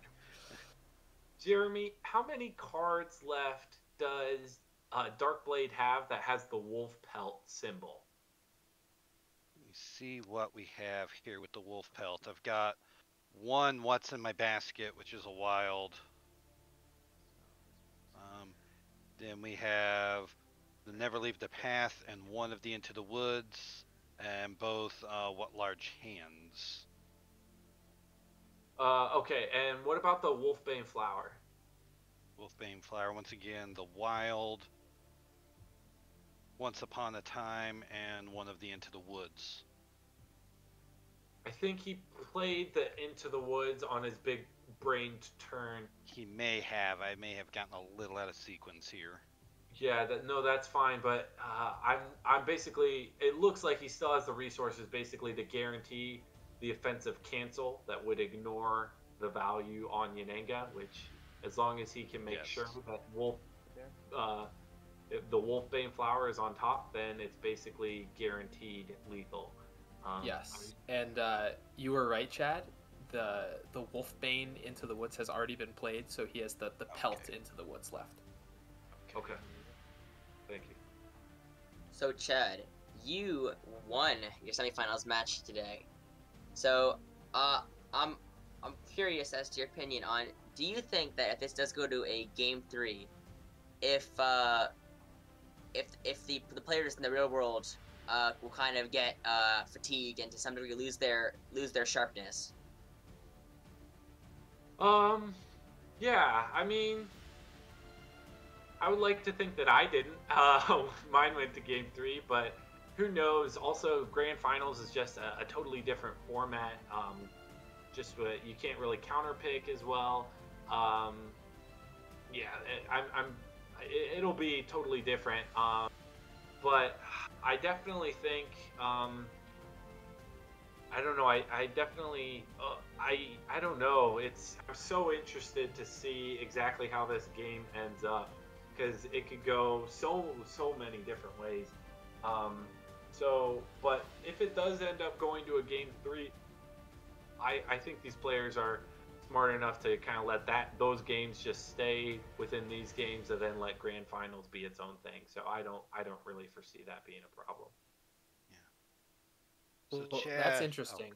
Oh, Okay. I was gonna say, if you remember the water versus caffeine debate we were talking about earlier, it's getting a little bit later in the evening, and if this goes to a game 3, we might be looking at another hour, hour and a half at least added onto the stream, and then we have the grand final starting tomorrow at 9 a.m. So there'll be a lot less of in between time between matches than you had, Chad, because you played in the morning, so you basically had all afternoon today to, I guess, decompress. I guess if you count commentating as relaxing, then you'll probably be a little bit more well rested. As I'm assuming the winner of this match will have so much adrenaline, it might take them a little bit of time to fall asleep tonight. But Jeremy, what were you gonna say before I cut you well, I off? was going to ask Chad that if Red were able to find those 2 huntsman attacks, what potential downsides would there be? Are there any cards that Yenega has that would be any reason to not want to play those into it? Yeah, so I don't know if there were any. There really aren't, just because it's unconditional, right? No symbols need to line up. I think that's what we're going to see here. And I could see John or Zero doing one of two things. Defame with a skirmish, which he has 2 left. He also has basically another. He has another Jaws left. I think he wants to throw a 4 value defense here to only basically take 2 damage. I think this is the Huntsman attack because basically Darkblade just needs to find that little bit of damage, and so he's going to go ahead and do this in order to do so. So I really see. I think that's a great question, Jeremy, and I can't think of one downside. The only potential thing that you could see, right, would be a shield formation here, in which Darkblade would have to discard, then Yenenga would take 3, and then Red would be at 1 card in hand.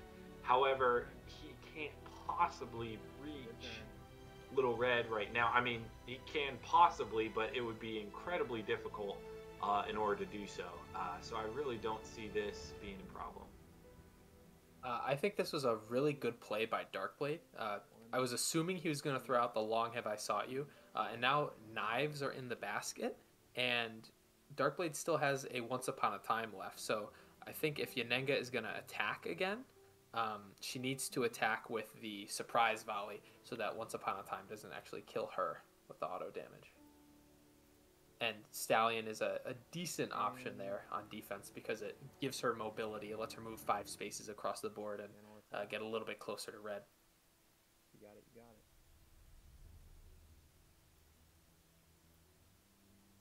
I think we see John going for his win condition here. I think he's kind of believing that this might be his only shot at victory, depending on what Darkblade has in hand. So he has an interesting call here. Does he go ahead and take the Archer back and potentially have more of a health pool that he can pull from, but still can die from anything that will do 3 damage to him with auto damage? Or never leave the path. That's also an option. Exactly. Exactly. Or does he take the action and just basically hope that he doesn't have another defense? He's going for the action. Yep, and he's basically gambling that that's not a defense there. There's what, three cards Darkblade could play? the third Wolfskin. Wolfskin. The eyes, or the Once Upon a Time. Yeah. Ooh. That hurts. A 4-value skirmish, and since Zero won the combat, he gets to move Yanenga or Little Red 2 spaces. He's opting to move Yanenga and then is reconsidering. Yes, it is. Yes, it is.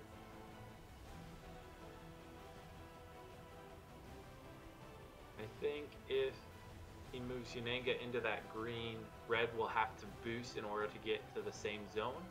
And then he basically would have to pray that he would have knives if he's sitting on either option. So I kind of see Zero moving to the green, or he could move. Yeah, I think that's the only option that if the card in Darkblade's hand is one that can kill Little Red. Yeah, he's got 2 cards left in the deck with knives. How many 3-value boosts does he have left? He has maybe just hands left, 1 copy of hands. Hands, I believe it is just hands. Yeah, that's correct. Does have potentially another Into the Woods, which can move him 3 spaces and gain an action. So Ooh, I forgot about that. it does have a pelt on it. Yeah, I mean, it's still, after everything that we've been through as viewers, it's still anyone's game, I think. Does he have one more cancel? He still has a cancel, right? Yeah, he has 1. It really is. Zero Skater right now saying that this game is absurd. It really is ridiculous. And that is what we have going on. And yeah, this is way more Kind of nuts. I mean, he got both the one with the land and critical moments. Darkblade's bait, literally, I think, swung the match in his favor and is in why he's in such a good position. Oh, this is this is good Unmatched. Anybody in the comments should be excited to be a part of this game because this is amazing to watch. All right, and yeah, we him in there. I think he's right now just praying that he doesn't have the right symbols or lethal on John. And because the last point blank is not in the deck, that means that Darkblade doesn't really have to worry about, like, you know, any effects, you know, any of Zero's effects going through first, if that makes sense, because nothing can kill him on defense before he would kill Zero on offense. Sorry, I'm rambling a little bit, but I think everybody knows what I mean.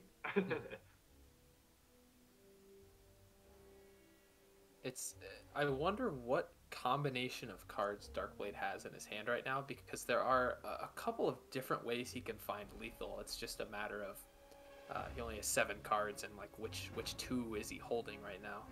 And the fact that he is thinking, been maybe like 30 seconds or something, leads me to believe that he does not have like an easy lethal in hand. So seeing what he does on this turn, especially if he can't kill Zero, will be very, very interesting. He opts to move Red down the bridge. Zero Skater still has a Master of the Hunt, meaning if he wants to go all out on Little Red, he has the chance of just barely sneaking by with an undefended hit. Jeremy, if you were Little Red in this situation and you don't have lethal, would you move Little Red, boost this maneuver, move Little Red into the red and Huntsman in that pink space right in front of her to basically hide her so that there's no way that Zero can get her without like the perfect cards in hand? Yeah, I think you need to do that. really weird stuff. I was just thinking about what to do and where you could position Red, and that would seem to be the best spot would be that. lower rightmost red area there, and then use Huntsman to block, because while Huntsman does have a card that he can use to attack with, he's not, it's not like your only win condition. You can sacrifice Huntsman at this time to get red another turn. There's not a lot of cards left in red's deck. There's only 4 in there, so the chances of him pulling out what he needs will get better. But you gotta like hang around to another turn. Can't have Yenny come in there and just smack you at this point. So Taylor, if you had the chance to get your channel points back, and now again could rebet the channel points, seeing the new game state, where would you want to invest them? That is such a good question, Connor, because I see ways for both players to win, and I guess it's just a matter of which cards they have in their hands, because obviously they're basically playing Bloody Mary games right now.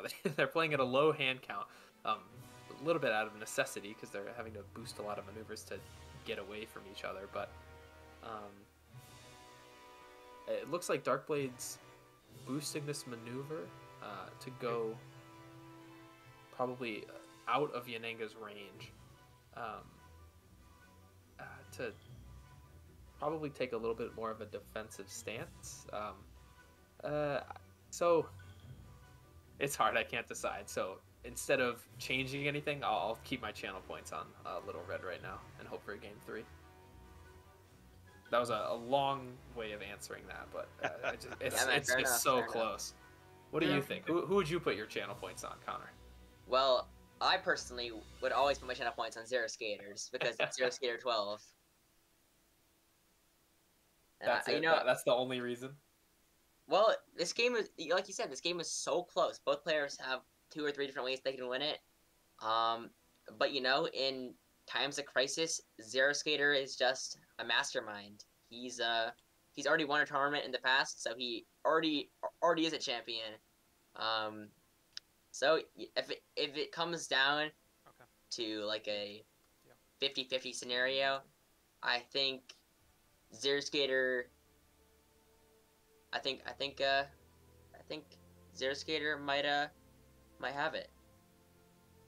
Jeremy, could we get a rundown of what 6 cards Little Red has left? Okay, we have What Big Eyes You Have, Once Upon a Time, Wolfskin, Long Have I Sought You, Never Leave the Path, and Into the Woods with the Wolf Pelt. Great options for him. What's the highest use value that he has there? It is going to be 2.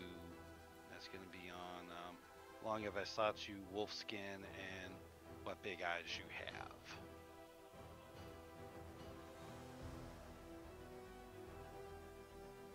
This is an interesting play.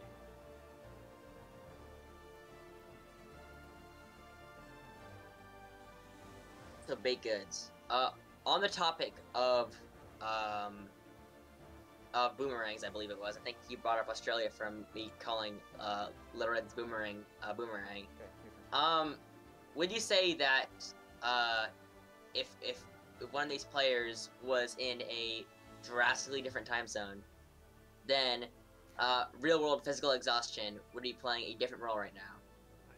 100%. We've seen in past tournaments. I know in the Summer of Legends semifinal, I played Josh Tan. I think that's like a 12-hour difference between the US and Singapore. And Zero also played Sojourn, which is also US and Singapore. And just playing at drastically different times of the day, depending on when you're playing, either early in the morning or late in the evening or sometimes in the middle of the night, especially if you win and have to go play in the finals the next day. That can be some wonky time. Fortunately, I think both of these players are in the US, so the winner will be playing Chad, who's also in the US, I believe, unless he's taken some exotic trip this afternoon. So it shouldn't be as big of a factor as it normally is. One of the coolest things about this tournament and this community is just how worldwide we all are. I know for my last 3 matches, I played someone in France, someone in Greece, and the third person was also somewhere in Europe. But it's really cool that it's not just like a US thing. It's worldwide, and that's awesome. I say that as all 4 of us are US based, but that's besides the point. Here's what I think is going on. I think Darkblade has the option, the card that with the Into the Woods, so he can use it. But I think he needs the right symbols to be on top to get either of his win conditions to go off, which is either knives, if he has the Once Upon a Time.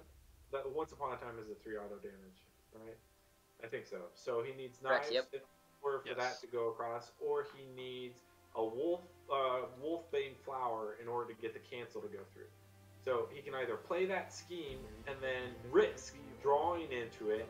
The odds, I guess, depending on what he has, he's probably calculating the odds right now, and see if he draws into his win con, or he plays it a little safe and double maneuvers away, but potentially opening the door for Yanenga to do some Yanenga shenanigan. And here we see the timer flip. That is going to be a critical thing. Basically saying, hey, you've got about a minute left to go ahead and make your turn. So we'll see if that either rushes Darkblade to victory or might cause him to not do so hot. Yeah, we'll see how it goes. I feel like if I don't do this, it opens me up to... Oh, they red timered it too. So yeah. I think that is a fair call by the TOs to go ahead and flip that over. We've been sitting here without a maneuver for quite some time or any actions. So I think we'll go ahead and see. I knew it, dude. This is it. Ooh, okay. To hop next to Little Red. That was a consideration I had not considered. Okay. To be honest, I haven't either, chat. I very rarely use the warp effect on Never Leave the Path. I usually just use the damage. And I actually use the cards, the draw 3 cards, more often than I would like to admit. But that's one of the things that Little Red is so good at, is being very flexible with a lot of her options, and especially Never Leave the Path. That's a choice card. You can basically choose what you want to do. Of course, you can't do that based on what the symbol is, but you can set it up so that you have more flexibility and a choice. And Darkblade being creative and kind of maybe catching Zero off guard with that effect. He's going to maneuver on his second action because the pelt effect on Never Leave the Path this was actually the better odds. This was 50-50. Gives Little Red an action. So he's going to boost the maneuver, and that will be the game. I had 2 knives and Ooh. 2 pelts. Wow, what an ending. And Yeah, we that see, was... we see him basically draw into it. That's what he needed. He needed basically knives for that, or he needed Once Upon a Time if he was already sitting on knives, and he drew into it. There were only a few situations in which he wouldn't have drawn into it, but I think that's what he was evaluating when he decided just to go for it. So yeah, we'll see. We'll see how that ended up. Yeah, let's listen into the players and hear some of their thoughts. If I had played it safe, it would have worked too, because I would have had the guaranteed lethal the following turn. The problem is I was running through. Okay, there's shield. I would have tapped that shield, and I would have hit with the shift. Been able to. And shift is lethal against everything but eyes. No, because I would have. So if I did decide to run away, I would have positioned in the brown. 1, 2, 3, 4, 5. 1, 2, and I would 3, have blocked 4, 5, with Huntsman. Yeah, you're right. Because then the way that you get me is the problem with that Master of the route. Hunt, right? Yeah, the problem with that route is you move up and you Master of the Hunt, and then you can like Stallion charge Huntsman to get past him and hit red after that. And all I had was this, and if you attack with a skirmish, I die. Yep. And then the other consideration I was making was if I stay in the red, you can boost in with a 3, probably the shield formation if you had it, and then Master Hit of the with a Hunt attack me twice and again. surprise Well, you don't volley. even need to attack twice Yeah, necessarily, right, just but the shift. But Yep. shift with this, even if I drew into the cancel, then I wouldn't be scared of the shift. Right. But if I drew into not that, then shift would be lethal. The double attack would be lethal. A lot of stuff would be lethal. A lot of stuff, And if a you lot had of Master of the lethals. Hunt on top of it, like I would be in real trouble. So I think I had to go for it there. Based on your hand, I didn't, but I don't know that, right? So like, Yeah. you have so many things that you were setting up, like positioning for, that if you had it, and I didn't go in there with the 50-50, I could easily just lose on your turn. So Right. I feel like I had to take the risk. At least it was a 50-50, so it wasn't. I agree. And sometimes, yeah, that's what you got to do. You play to your Okay, odds, so and you just go for it, right? And Yeah. sometimes you get it, and sometimes you don't. It's just luck. But so next one was that the 2 pelts were next, and this was the bottom. So nice. I got lucky Dude, with one of the 2 knives being on top. that was awesome. Yeah, at first I was also thinking about maybe doing something with Path to finish you off, but I didn't have a way couldn't to boost far enough. warp. Well, I couldn't boost far enough, and obviously if I warp, I can't use it for damage. Yeah. So my big yeah. question is, when I came over here and I hit you with the surprise volley, and I gained the action, and then I hit with skirmish, what was your last card in hand? Hands. So you had to take it, and then I was like, oh my gosh, this works out perfect because it puts you down to 2, which means I can confirm a kill over top, like the Once Upon a Time, and it also got me over here. So you were here. I think I was here. You were here. I think I was there. You were here, and so what you'd have to do is, if you had the path, which would guarantee kill me because you had the basket on top, you'd still have to maneuver and boost, and that means you would have had to draw one of your very few remaining knives. Yeah. To boost into the green in order to path me. So I was like, oh my gosh, this is perfect. I just got to YOLO it, go with the skirmish. It'll push me out. The other lethal you had was with Huntsman. Huntsman, yeah. If you had exactly the last hands and the last axe, you could have boosted, gotten adjacent to me because I ended here. Yep. And then you could have. I was like here, I think, at that point. Yeah. Because I was exactly 5 away. Exactly. So and I had hands. Combo. So I had that. If you drew the axe, you won right there. So I was really hoping I would draw the axe. Then I didn't draw the axe. I'm like, okay. So then you backed up. So I could have went here with the skirmish, but I was thinking you would run to red if you didn't have the axe, and I didn't think it was likely you'd have the hands and the axe. So I thought you'd run back here, and this would be like 1, 2, 3, 4. And if I go over here, now I have to boost in order to get to purple. So I was like, well, just in case he doesn't boost, I want to be here so that I can go for the shift lethal. And if you do boost, which I figured you would, and you were smart and you did, and you went up here, and then I didn't even have an attack target, which is even worse for me because then I can't use a surprise volley on Huntsman. Yeah. I thought about putting Huntsman like here instead of in the red, but the problem was then you could reach him with an attack. And I think, most worried about... What was I most worried about there? I would have been most worried about...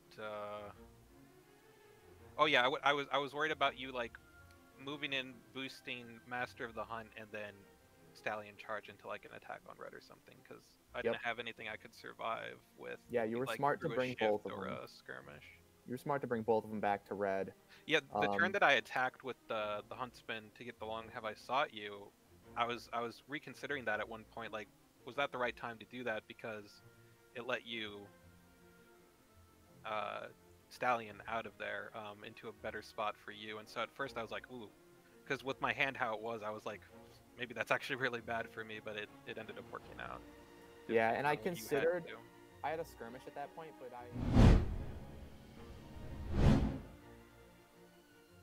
Wow. So that was a very exciting game 2. That honestly felt like a game 3.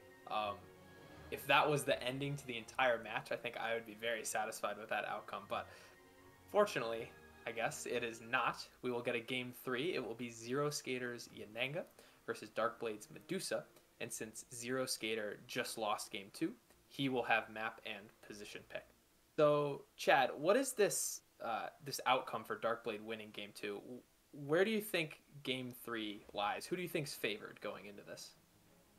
Yeah, so I think I would put my money on Yanenga in this because of advantage and because it is Zero's Yanenga. However, if you were watching that game, I mean, everybody was so intense. It was a very tense match, but you kind of saw Zero's face kind of falling throughout the thing, especially at that critical moment where Darkblade outplayed him, out mind gamed him, and that really hurt. That really hurt Zero for that match, because I think if that hadn't have happened, he might have won, or more consistently probably would have won. And I think you can kind of see that there. And then Darkblade, obviously, coming off of a win like that, I would be ecstatic, right? And so I would use that momentum driving me into Game 3. So I think, even though I would say Yanenga's probably favored in this, the mental games might serve a role here, because you can't count out these mental games when playing here, and definitely coming off of a loss that maybe felt like you should have won, or maybe he was thinking he was set up for victory, and then having this happen. I think that's definitely something you can't count out. And then also just the mind games, right? Of getting out mind game that game. I mean, Medusa has probably the most worst mind games in this thing, because you're like, okay, I'll take it, and then you take 10 to the face. Now, Yanenga can afford to probably never, ever take anything undefended, so that's not necessarily in the same place, but I don't know, that can definitely play something of feeling outplayed by your opponent and not wanting to feel that feeling again. Can cause suboptimal play sometimes. That actually leads into my next question. So Connor really likes playing Sun Wukong, who has arguably some of the best mind games in the entire game with the Ox form versus Ryu Jinguban. We've seen how Darkblade loves using the predictability of Little Red kind of to his advantage by being unpredictable and kind of conditioning his opponents to think he's going to play one of the cards that'll match the symbols, and he'll switch it up and maybe throw a basket over a feint. So Connor, do you think Medusa kind of fits into Darkblade's playstyle of trying to do combat mind games when attacking? Definitely. I think Medusa is such a interesting character because she has a similar mind game mechanic, almost like Oxform Ryu Jingubong, but on a much larger scale, because it's like Gaze of Stone or any other card. And if it's any other card for Medusa, unless it's second shot, it's only like a 3, a 2, a 1. But then if it's Gaze of Stone, your character is completely abolished. Like, the character gets shredded to bits by Gaze of Stone. I think Yanenga has a fair quantity of defenses, so she's not going to be intimidated by the threat of Gaze of Stone. But I think Darkblade might try burning Yanenga out of defenses to hit an undefended Gaze instead of using them as second shot fuel, because it's going to be pretty tricky to be getting into the archers, even with the automatic ping damage. Mm-hmm. Very well said. And Jeremy, we've talked about how Zero Skater is arguably one of the best players in the game right now, using arguably one of the best characters in the game right now in Yanenga. Do you think we should be worried at all for him, or do you think that his solid play, solid decision making, and a great character will give him an edge in any matchup? Well, I mean, I never count him out on anything, but as we saw there in Game 2, Darkblade is definitely capable of, at least having one very good game there. So you cannot just take him lightly if you're Zero Skater. You got to assume that he's going to be coming at you hard. He's coming in with Medusa, who is, a heavy hitter herself, and I don't know that the Medusa and Yanenga matchup there is really heavily skewed either way. So yeah, and then Zero is getting map choice, and more than that, also getting the starting position choice, which may be a bigger thing than the map in this particular matchup. Mm-hmm. For sure. And Zero Skater being one of the best players, we also can't I don't want to disrespect Darkblade at all because he is a great player. He's almost made top 8 twice. He was just eked out by, I think, Josh Tan in Summer of Legends, and I actually beat him in the round of 16 for the Battle of Legends Volume 2 Release Rebel. So he's been at the cusp of making these streamed final events for 2 tournaments now, and now he's actually in one. And as you can see, he's performing very well. I don't want to say he necessarily like outplayed Zero that game, but he made some really good decisions when he needed to, and it came through for him. So he's obviously a very great player, and I'm so excited that this match is going to a game 3 because I think it's going to be a real treat. So maybe some people are tuning in for the first game because they heard it's going to an exciting game 3. So let's run the how to play video again, just so that everyone is on the same page. And if my parents are still watching that, they'll have their fundamentals in check by the end of this stream. Unmatched is a card-based tactical fighting game featuring various characters from history, literature, and fantasy. The goal? Reduce the opposing hero's health to 0. Players take turns performing any combination of 2 actions, from maneuvering, scheming, or attacking. A maneuver causes the player to draw a card from their deck and lets them move any of their fighters around the board. They may increase the distance of their move by discarding a card known as a boost. When a scheme card is played, simply follow the text on the card to complete the action. For an attack, the turn player will choose a card from their hand to place face down for combat. The opponent will have the option to place one of their cards down as defense. The value on the cards will determine the damage dealt in combat. Melee fighters can only attack adjacent spaces, while ranged fighters can also attack any space within their color-coordinated zone. Some characters have sidekicks to help them out, and others fight solo. Each hero has their own unique abilities and deck of cards to bring the character to life. Because in battle, there are no equals.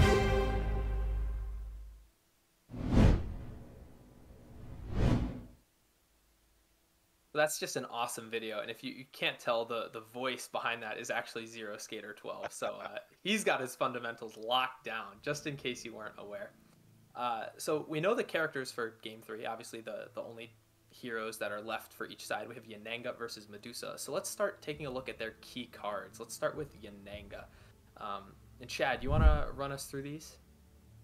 Absolutely. So, yeah, we just saw some great Yananga play, but once again, we have these double attacks, which were introduced with Volume 2, but basically the opponent will be attacked for a 3, which if they chose to play a defense, great. If not, then they will take 3 damage. And then for the second attack, they are allowed to play another defense card.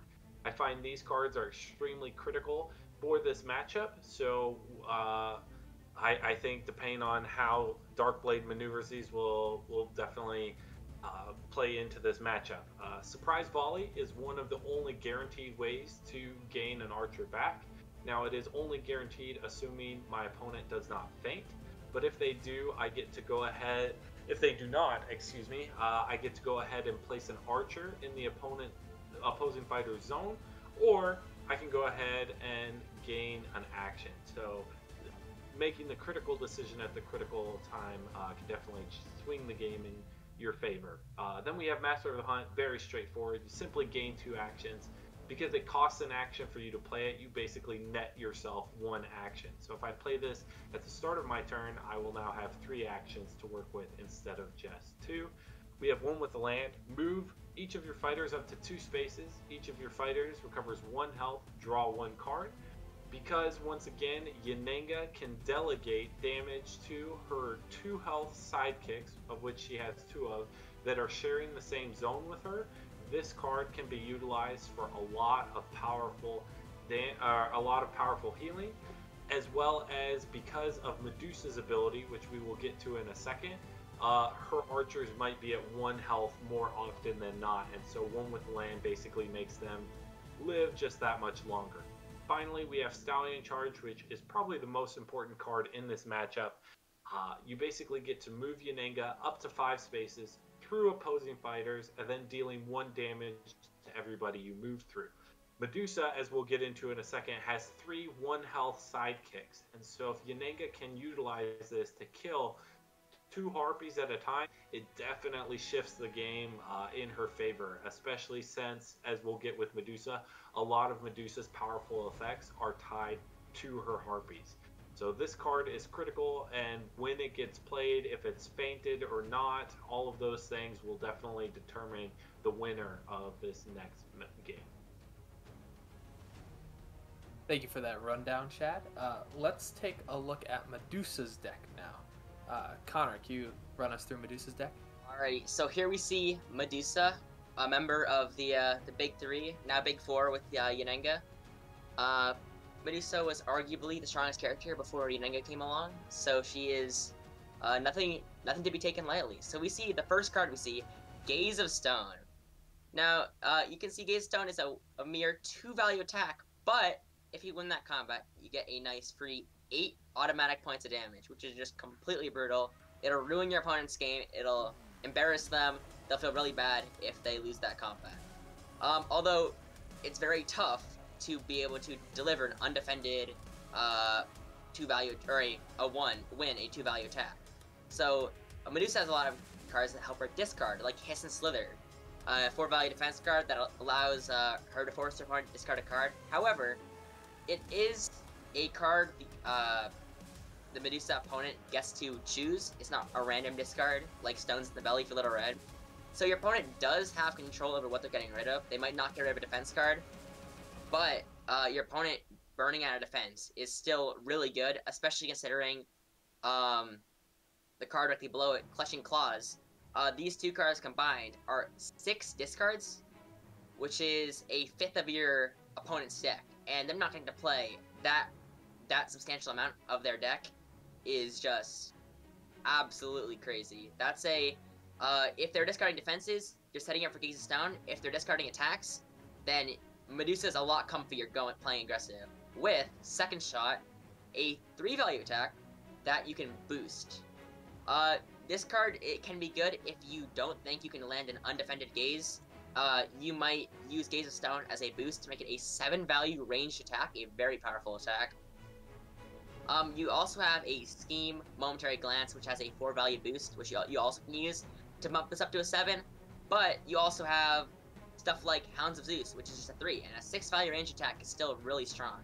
The one danger to this card, even though you can get such high-value range attacks, is if it gets fainted, you're only getting 1 damage, and then it's pretty minimized. Which is why such a big part of Medusa's playstyle is baiting with small attacks like regroups to try either hitting undefended gazes or drawing out the feints to hit effective second shots. Something Medusa does lack, though, is movement effects, besides Dash, which she only has 3 copies of.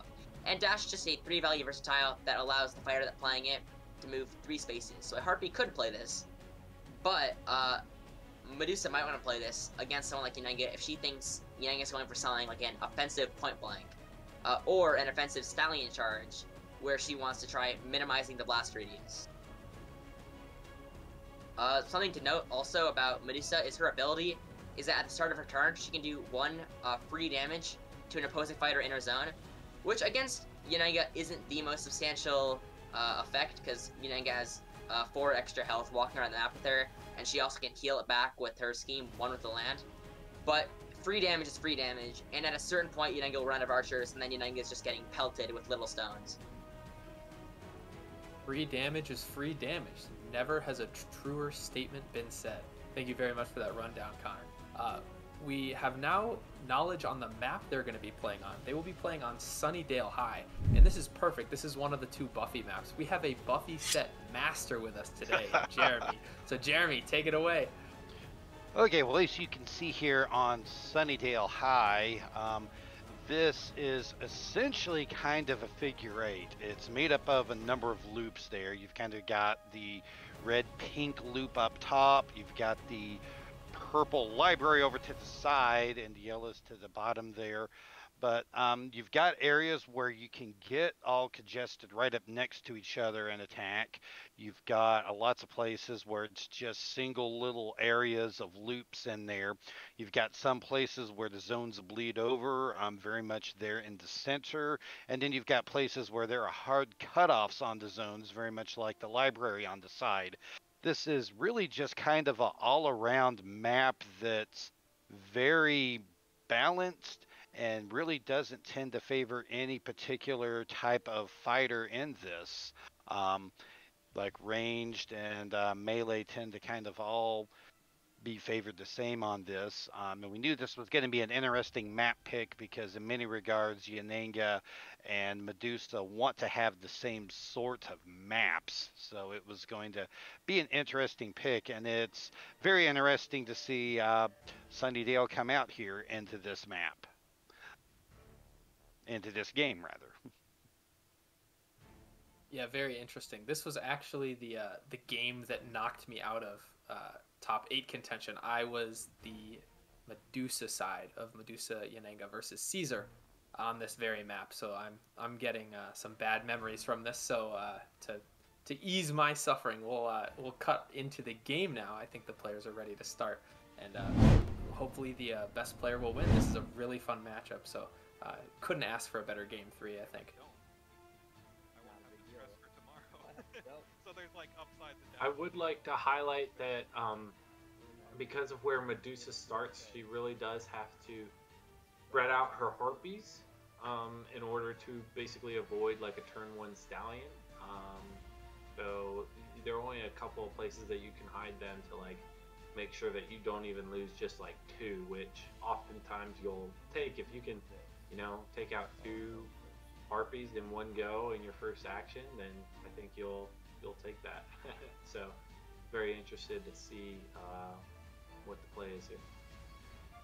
So on that subject, Chad, how valuable do you think Medusa delivering all 6 of her discards is before her harpies go down? Incredibly important.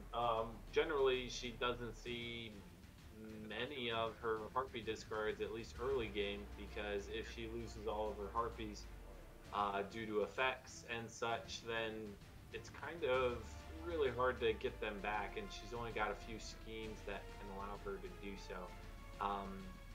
So that's kind of a very critical point of the matchup. So I'm very, very interested to see how it plays out, because if, you know, manages to kill all the harpies before many, if any, of the discards are out, it's definitely a whole different game for Yananga. Jeremy, how do you think Yananga having no cards that cancel the opponent's effects is going to come into play when Medusa has 3 second shots and Yananga can't cancel any of them? Well, she's going to have to keep her archers around where she can divvy up some of that damage, because that's really the only way you're going to be able to do those. There aren't a lot of tri-zone spots on here. I think there's just the single tri-zone, which is interesting that the Yananga player chose that, as that's going to make Jaws of the Beast not be able to be ramped up as high, because you've got a lot of single and double spots there. So that's one of the better cards there for Yananga. But we're also looking at, with her not having cancels and not always having a lot of good defenses, you could also see things like the harpies attack into the archers with clutching claws and stuff to just force some discard on Yananga. Yananga not having particularly good card draw on her own anyway. Discards can be pretty devastating to her.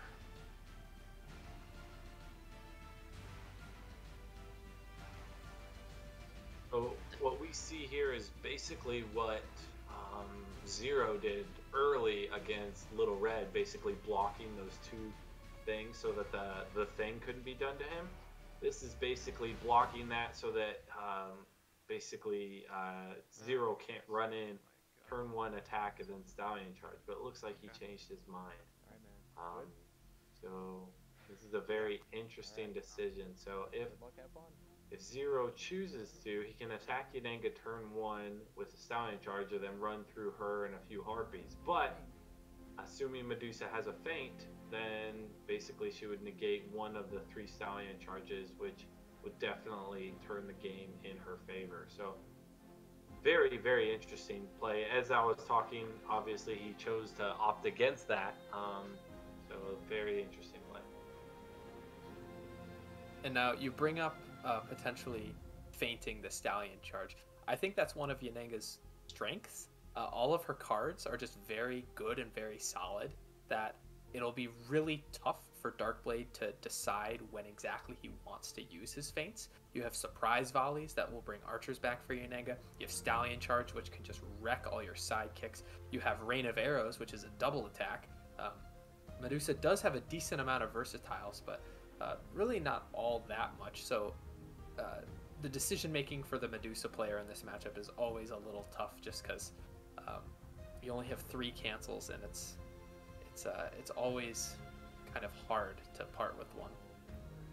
Yeah, on one hand, you're most happy with anything that you play a cancel into, but on the other hand, you kind of want to play cancels into a lot more than just those 3 cards.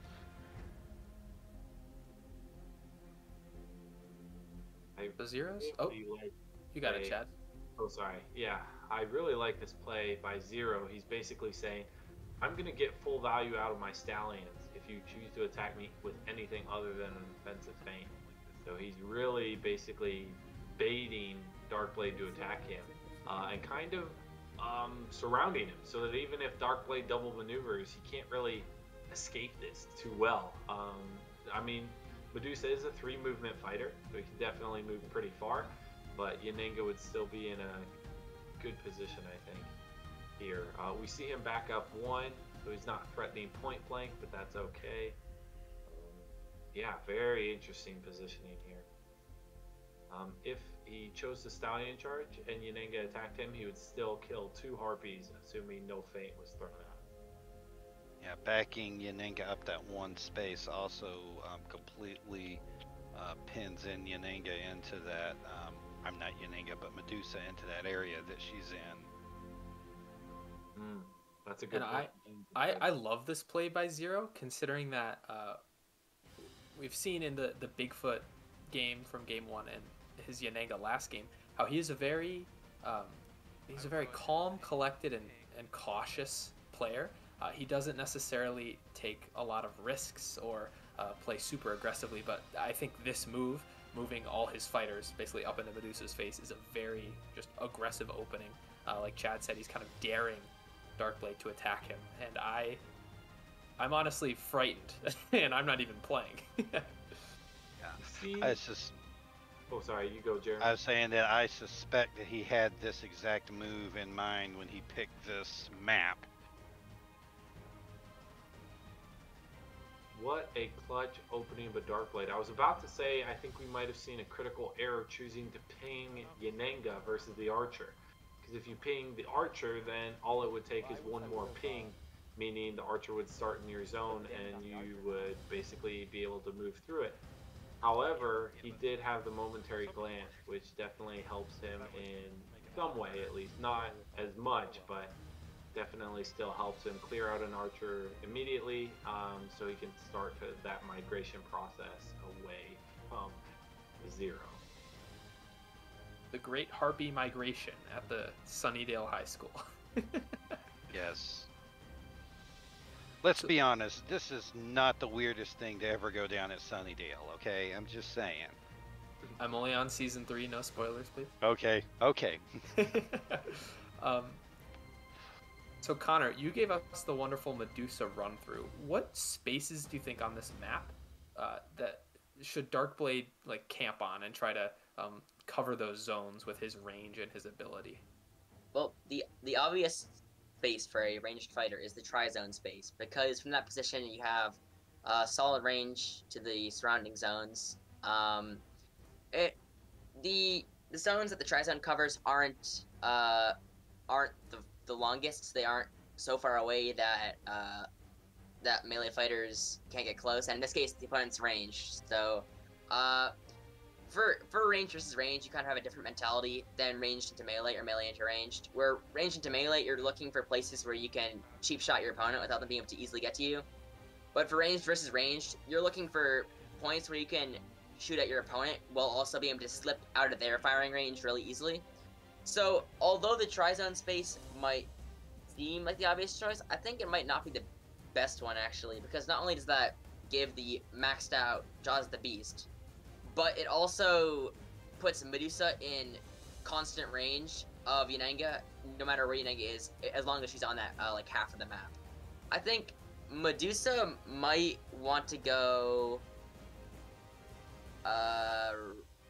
maybe for the red or purple zones to draw all of Yanaga's forces to one portion of the map, and then from there pick them off with schemes, or have her, and by doing that, by drawing Yanaga's forces to one portion of the map, the red or the purple, it forces the or doesn't force, it allows for the harpies to be distributed better. Like if Medusa's up in the red, maybe there's one harpy up there, but then there's a harpy in the purple, and then a harpy in the white. I think that more so is more valuable. Protecting her harpies with her positioning is more valuable than her attacking. That's a very long answer, but there you go. I mean, it's a very complicated question. This map, I think, is a little bit good for both players and a little bit bad for both players, because like we've talked about before, they're both ranged fighters that have a lot to do with zones, especially in their ability. So they both kind of want the same things, but I'm not sure if you want to be at full strength on the map while your opponent is also at full strength. I think that might be a little risky for both players. So I think this map is like a nice neutral where there are good things and bad things about it, and I think your answer just perfectly captures that because there's so much you can do. Zero Skater just took a drink of water. This is me reminding all my homies in the Twitch chat to hydrate. Everyone, take a sip of something. Don't forget. Don't be lacking. Taylor, what happens if they don't hydrate? If they don't hydrate, they lose all their channel points. Oh man, it's a good reason to hydrate there, because we know how important channel points are.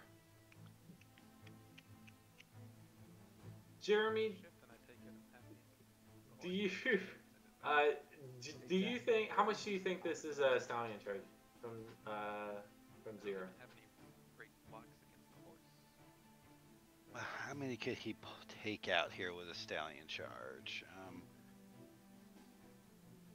He could get a couple of harpies and hide behind an archer, or he could go run through a harpy and Medusa.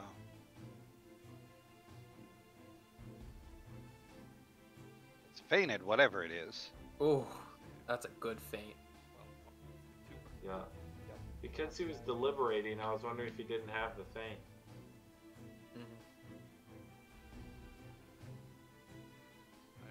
What's interesting is now Yanenga's remaining archer is blocked out of her zone. So Medusa's pings are now gonna really hurt, especially if she has that other momentary glance or a second shot.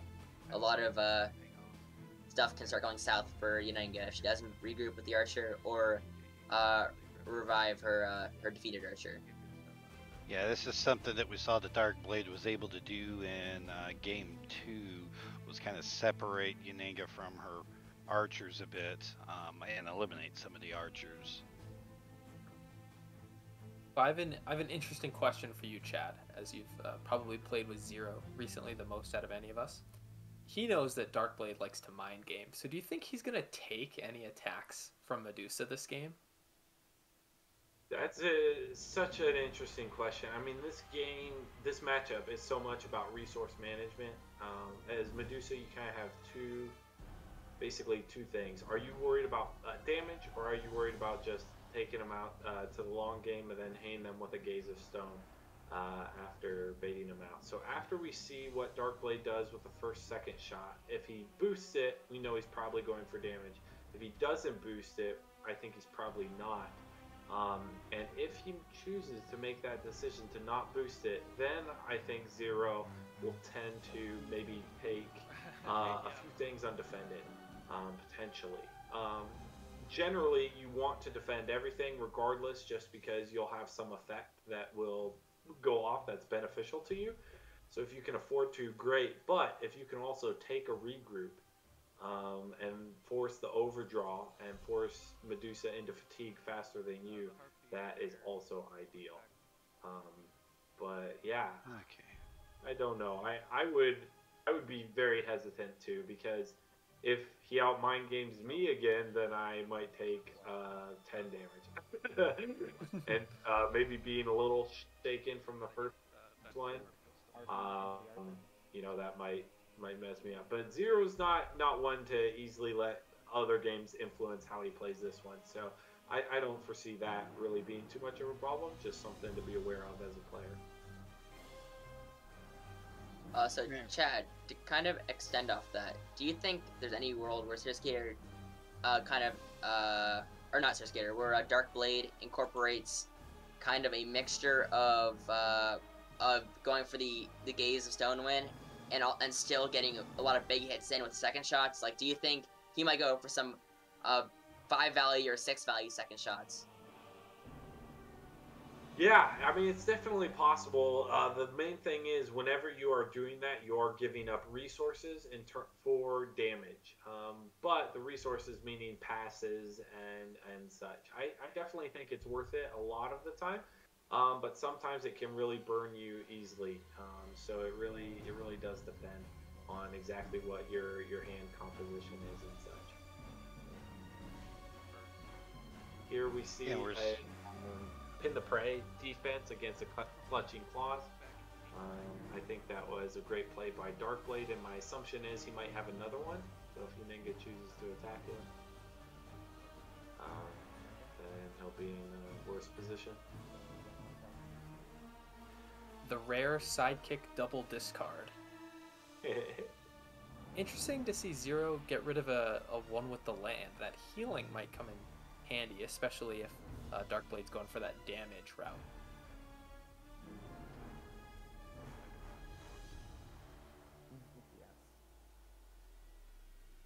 So Taylor, do you think that what was I gonna say? I'm telling him I'm liking. Yes. Whatever the question is, yes. The answer is yes. So what I was gonna say is, Darkblade's already played a Clutching Claws, but do you think he's gonna save the remainder of his discards until Unninga gets rid of some weaker cards, like maybe until Unninga plays a Divide and Conquer or another Pin the Prey? Or do you think that's a great question? I think the worst card in Unninga's deck is Divide and Conquer. So when you play something like a Clutching Claws or a Hiss and Slither, and Unninga discards that, it's kind of like discarding a regroup, which Medusa actually just did. It's like not a really high impact card, and you're not really excited when your opponent discards that. But I think just because of the threat of Stallion, if Darkblade has the Clutching Claws, I think he's going to play them, because it's better to use it now, and maybe Zero will discard a Divide and Conquer, but that's one less card, one less resource he has, versus you holding on to the Clutching Claws and not getting to play them if your Harpies get eradicated.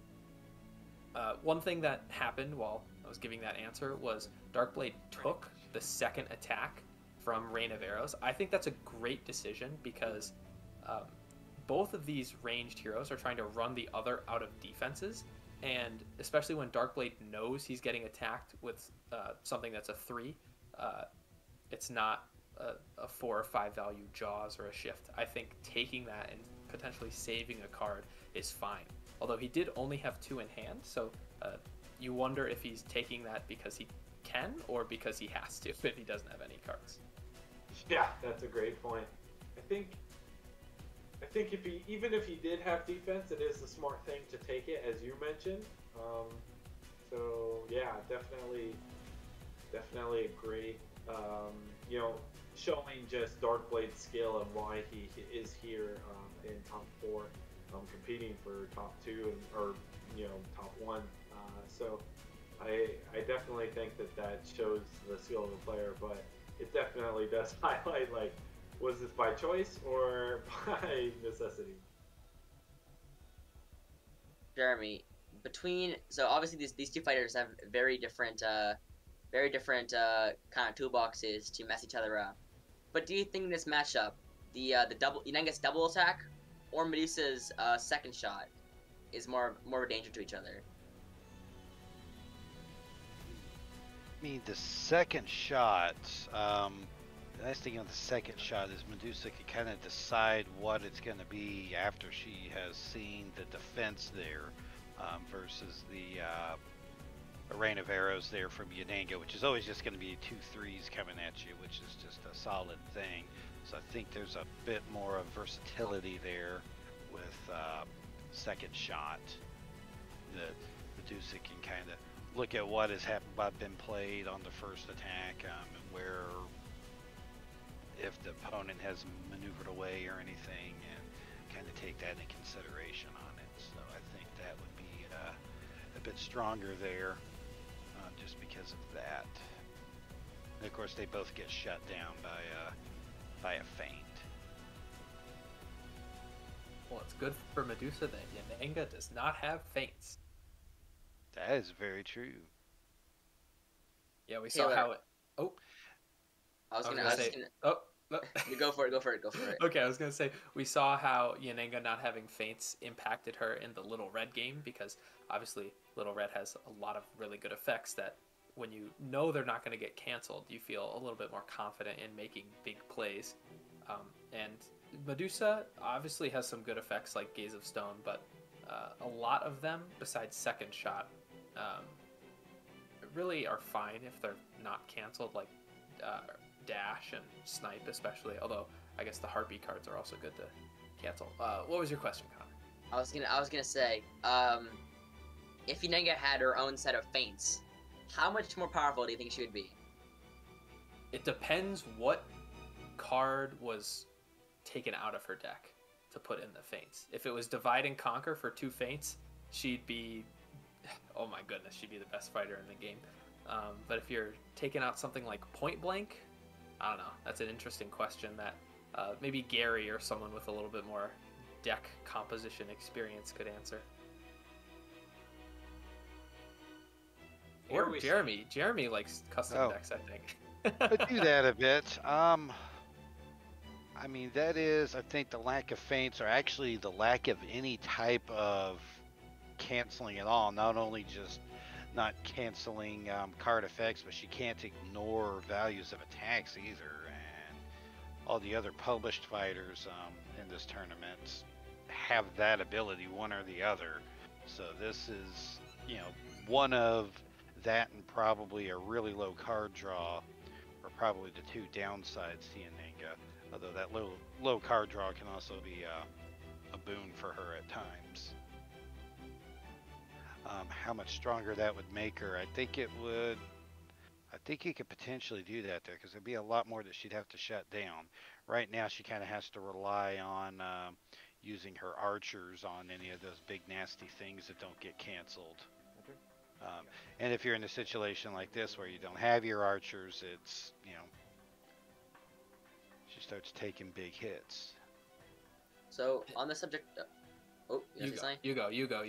I was gonna ask Chad, on the subject of card draw, Medusa has 3 snipes and 3 regroups, which is 6 cards of card draw. And Yananga on the other hand has no cards, any card draw effect. Do you think it's good that Medusa has a bunch more card draw than Yananga, or do you think that's a disadvantage and you don't want a lot of card draw in this matchup? Yeah, so definitely if both players are playing the resource management game, card draw is definitely negative.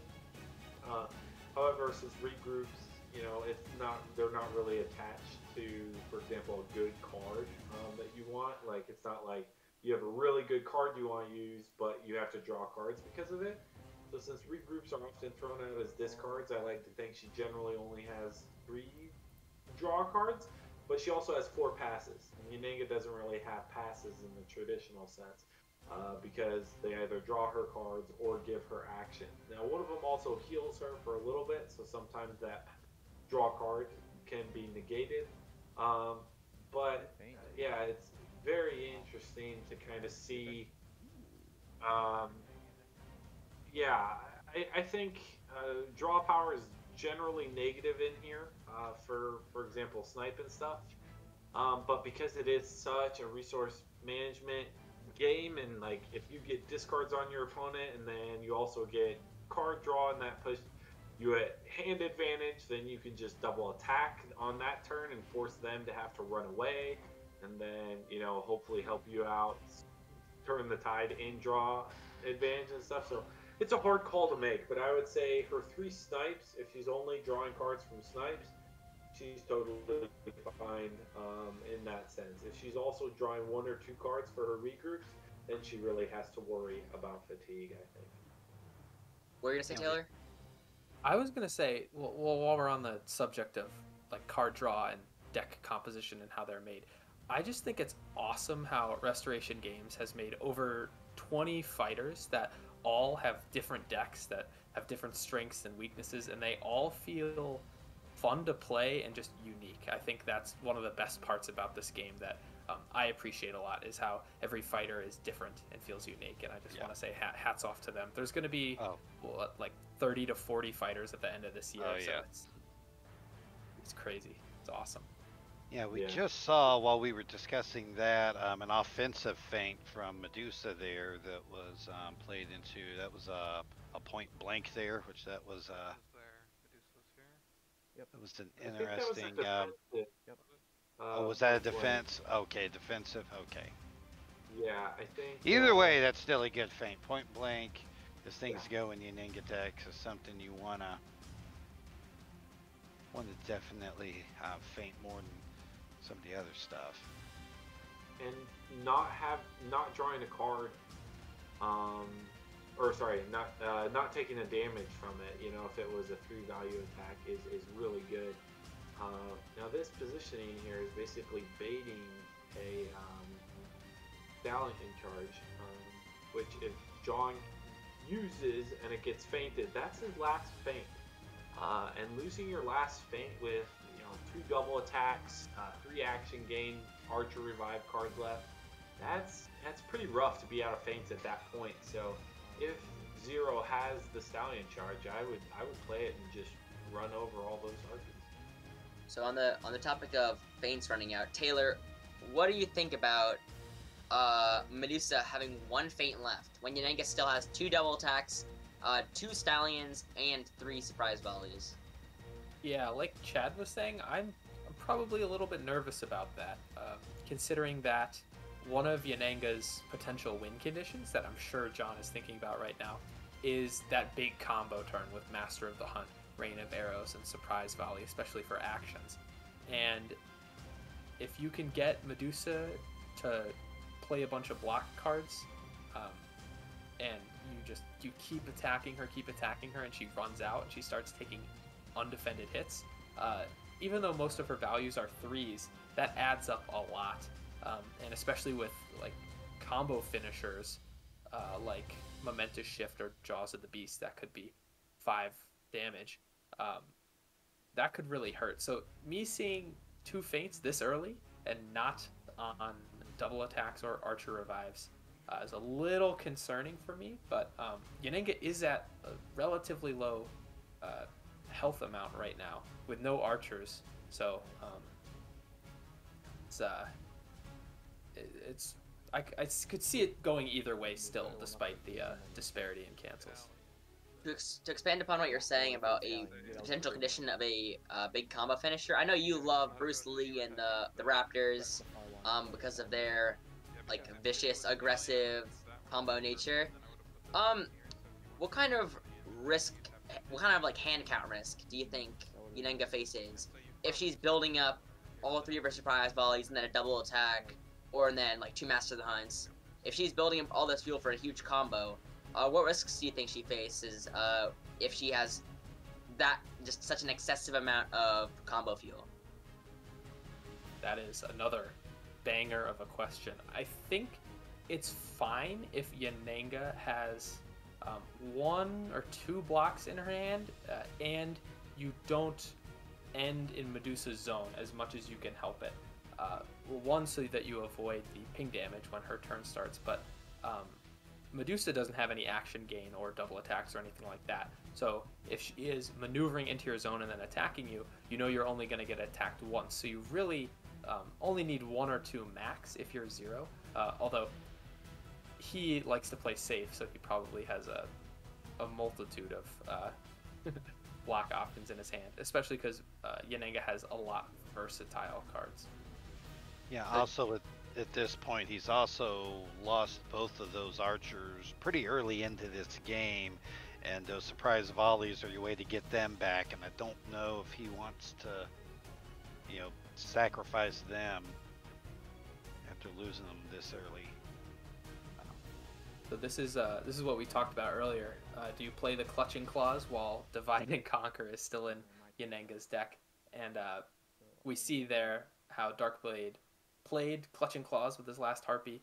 The Harpy died to a point blank, and he got the discard off still. And Zero ditches a Divide and Conquer, which I'm sure is no big deal for him. So I think it's still good that Darkblade played it. I think that decision is fine. It's just unfortunate that with 7 cards in hand and 16 cards in deck for Yanenga, that one of the cards in hand was a Divide and Conquer, which in my opinion is probably the least impactful card in her deck. So Chad, you've been doing a lot of practicing with Mr. Zeroskater. And he's kind of famously known for not being a big fan of the Raptors. So, knowing him, do you think he will attempt what Taylor's been talking about? Do you think he will attempt a large-scale combo attack?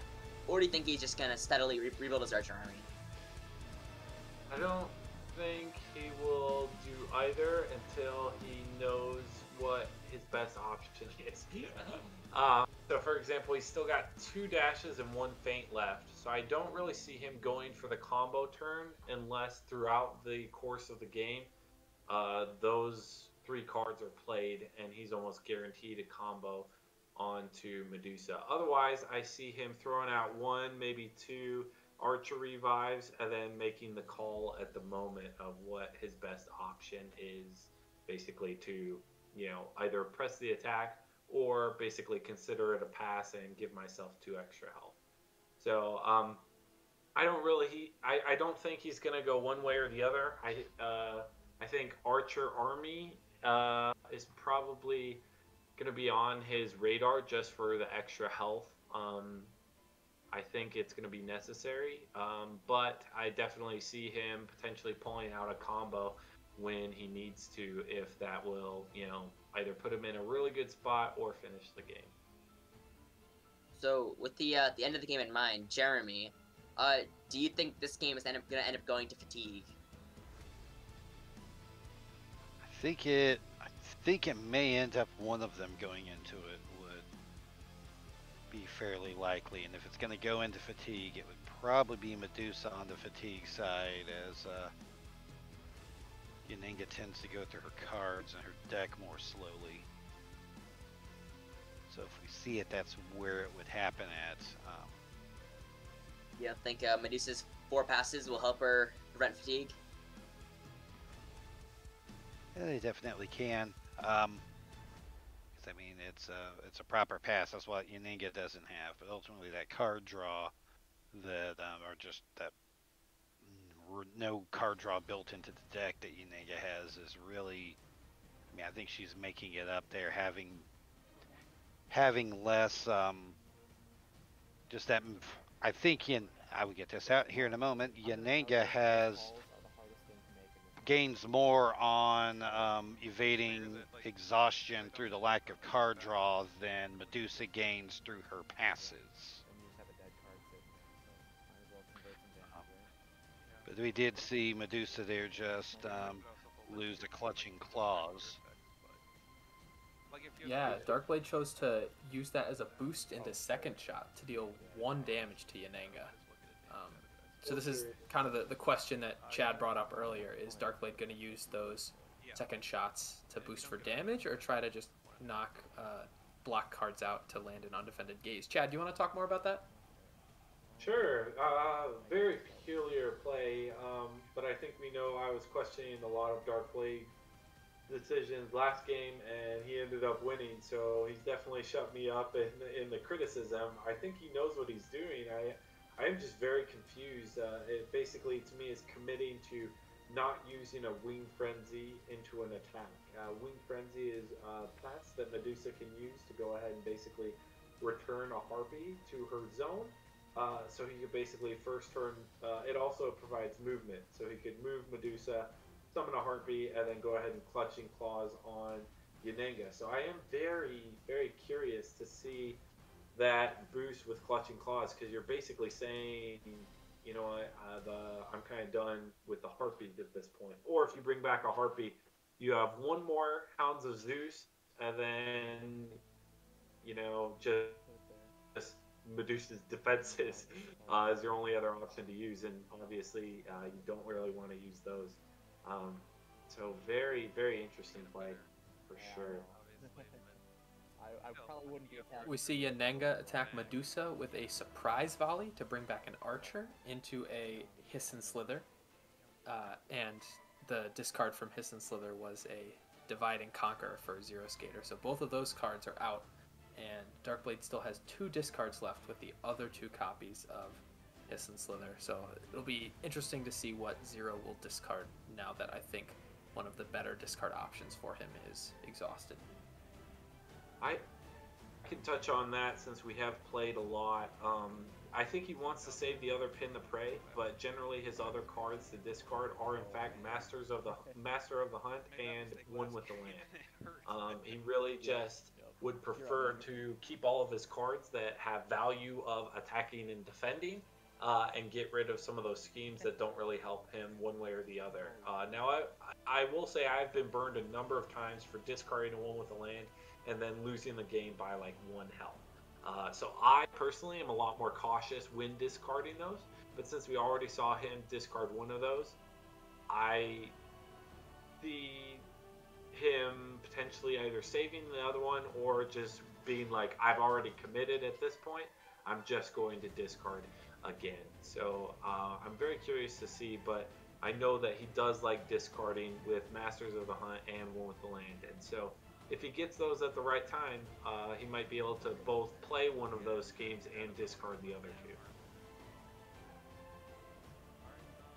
It sounds like Zero won't necessarily be affected too badly by the remaining Hiss and Slithers because he feels comfortable with the remaining options he has available to discard, which I find really interesting because I think Master of the Hunt is one of the most powerful cards in Yanenga's deck, obviously because getting an additional action for free would be awesome for some people like Bloody Mary.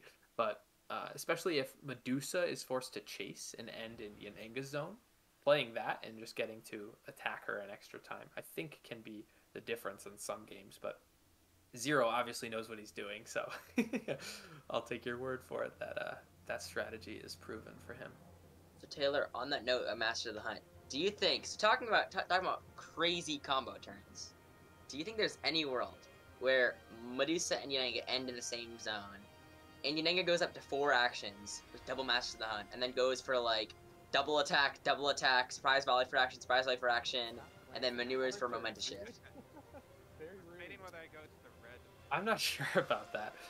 It sounds like something I would do and not Zero Skater, just because hanging on to 2 Master of the Hunts is a little hard because that means there's only like a maximum of 5 like real usable blocker attacks in your hand, and especially if you're hanging on to Rain of Arrows and surprise volleys, it kind of, you run into the problem you mentioned earlier where your hand is just too full of your combo pieces to actually defend anything, and we're watching Zero play one of the heroes in the game where you absolutely must defend everything from her. So I don't see that happening, and especially with Chad cluing us into Zero's maybe hesitancy to build up to a combo turn, or at least plan that from the get-go. It's still pretty early in the game.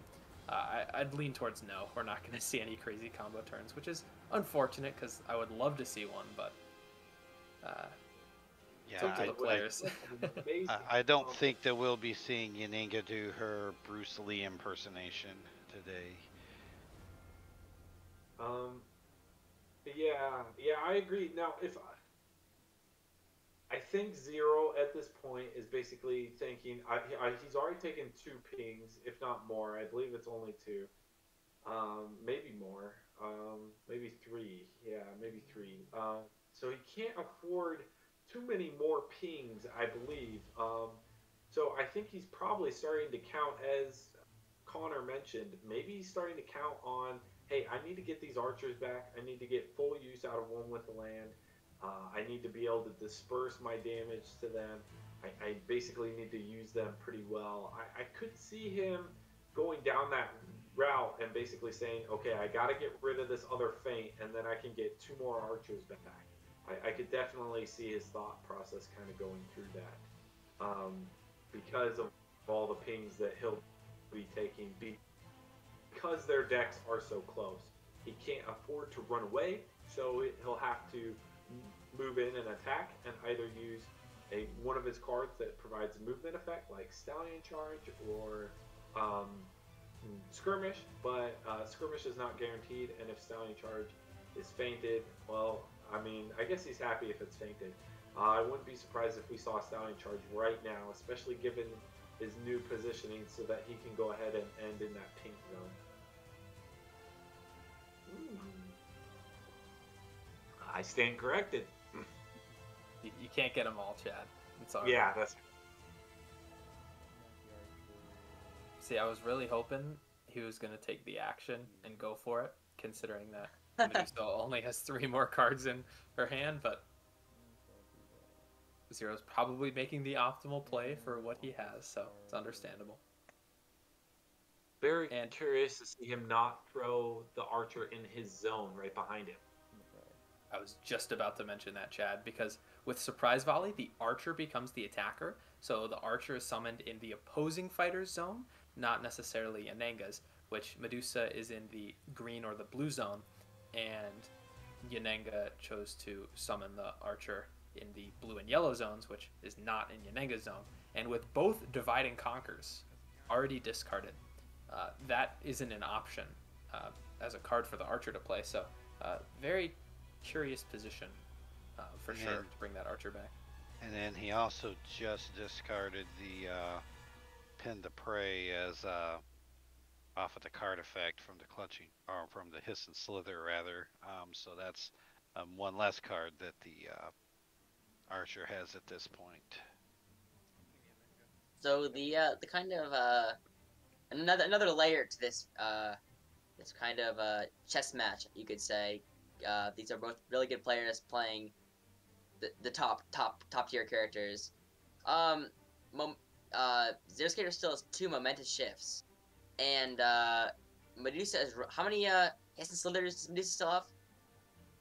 Just 1. Slithers, she has, just the 1 at this point.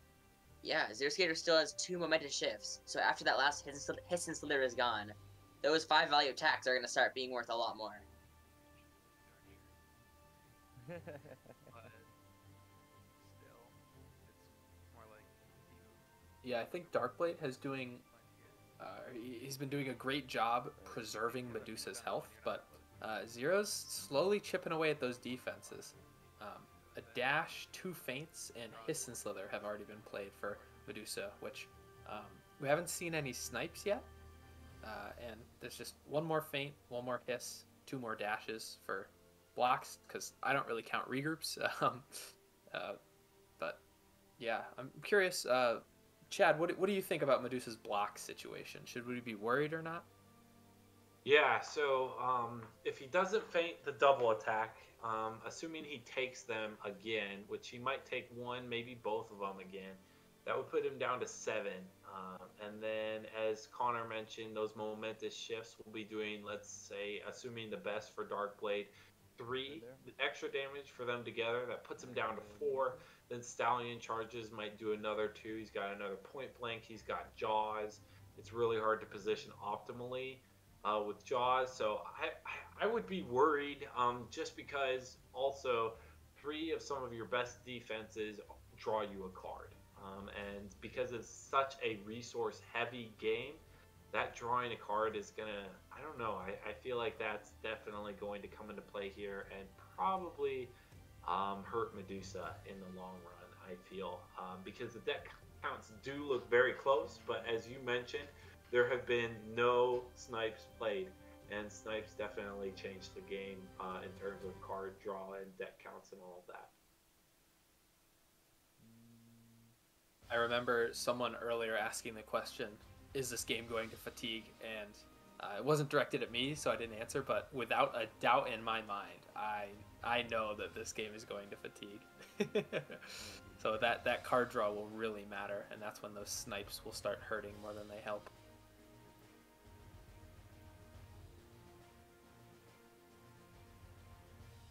You can see Darkblade yawned just now. So this might be when the mental fatigue, the exhaustion takes hold, in addition to the literal fatigue or exhaustion in the actual game. Jeremy, do you think that the person that is most awake and most able to stay focused at this point going forward should win, or do you think it's character dependent more than player dependent? Well, I think as far as the fighters there, we're pretty even on that. So I mean, I think it's going to come down to how well they are played, and yeah, the player exhaustion may become as big a factor as fighter exhaustion, because we have been at this for quite some time. Interesting how one space can sometimes make such a big difference. Zero has, he's kind of kept, we haven't really seen a whole, he hasn't given away a lot in what he looks like on there, but we're starting to see a little bit from Darkblade there that, yeah, maybe something is, getting to him there, because I know just watching this, I mean, we're not playing in here, and exhaustion hits us, so I can't imagine those guys. So Taylor, to touch back upon the map, I kind of got a question for you, linked into the map. So I think, at least in this call, we kind of agree Medusa and Enga is a relatively fair matchup for both sides. My turn then. So do you think the reason zeroskatr chose this map is, instead of having some sort of special trick on Sunnydale, do you think he thinks he can just straight up outplay Darkblade on a neutral map?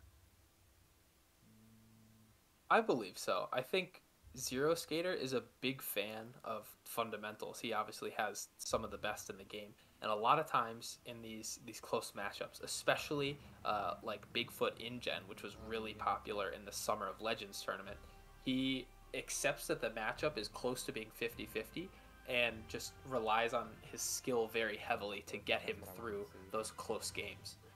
So yeah, I think so. I think he chose this map knowing that it isn't the best for either fighter, but he thinks he can outplay his opponent, and we'll see if that is true. We see the second double attack here from Yanenga into a dash from Medusa.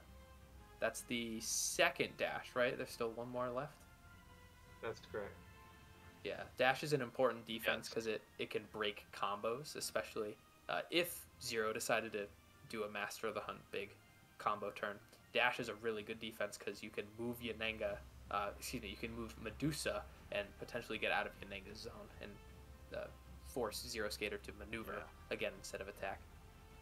Yeah, and all these snipes hanging around, later into the game is really not ideal for Medusa. Because if you hang on to them too long, they start to become literally unplayable.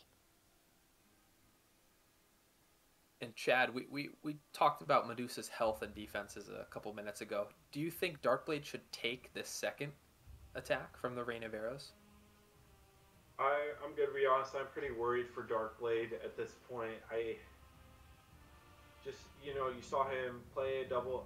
If I was him, I would have probably pivoted to a damage strategy and just try and get the damage on him, because Zero's still sitting at, they've got 11 cards left in deck, and Zero's still got 1, 2, 3, 4, 5, 6, 7, 8, 9, 10, 11 defenses left.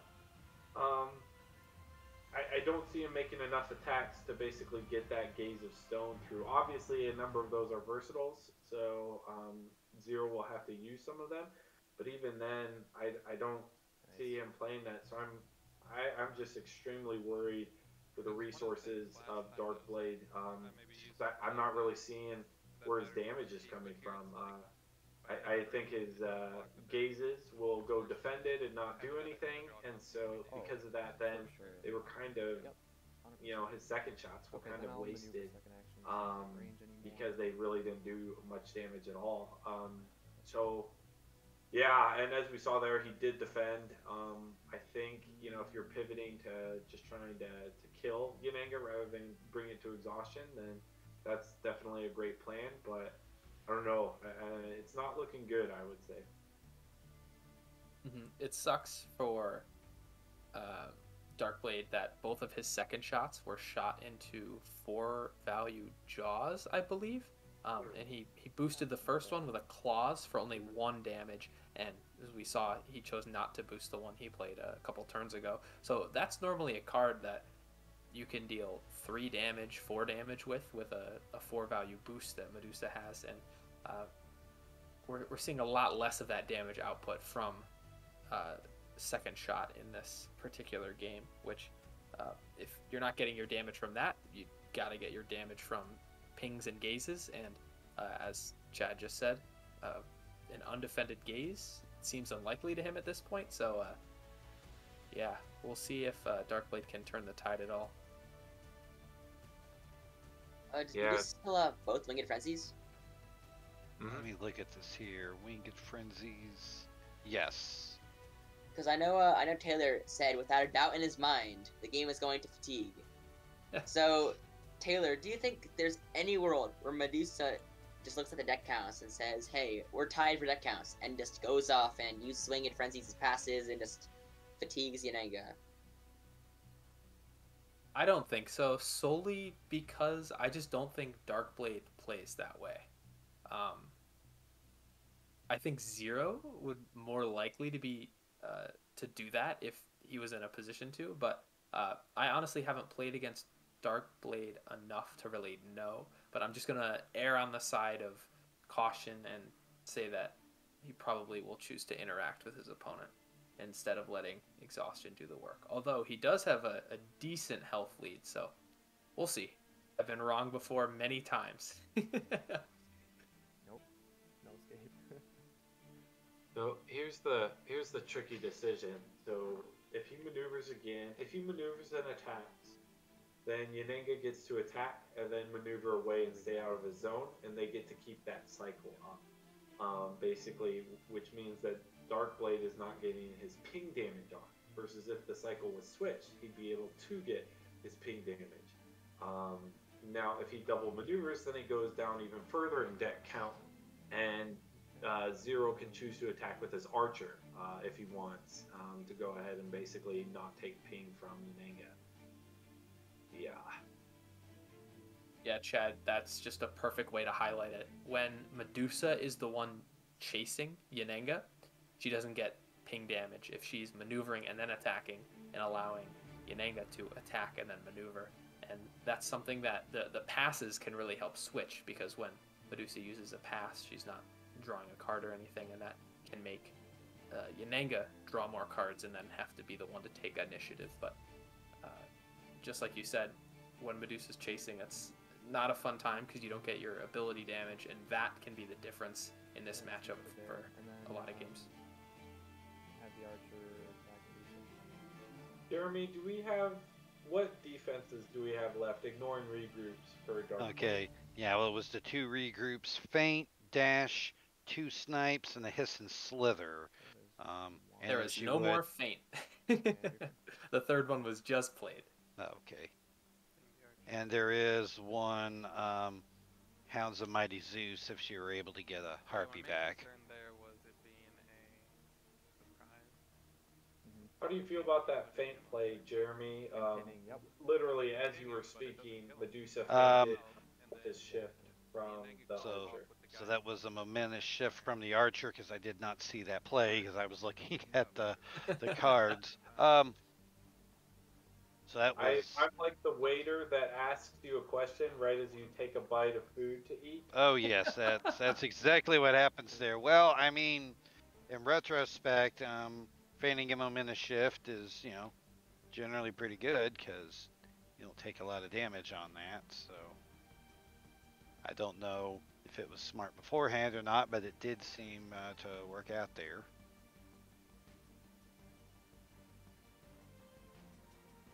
momentum shift is slightly telegraphed at times, so it can make it a little easier to figure out when it's coming and play it.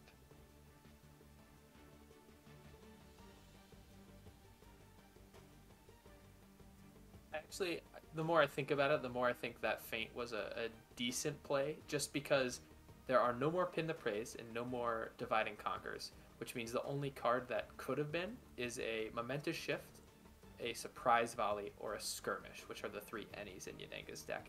And I don't think Zero would attack with a Skirmish, probably because he wants to save those for defense. So if Darkblade followed that line of thinking, the only attack it would be a Surprise Volley or a Shift, which I think Medusa's both. She's fine feinting those both.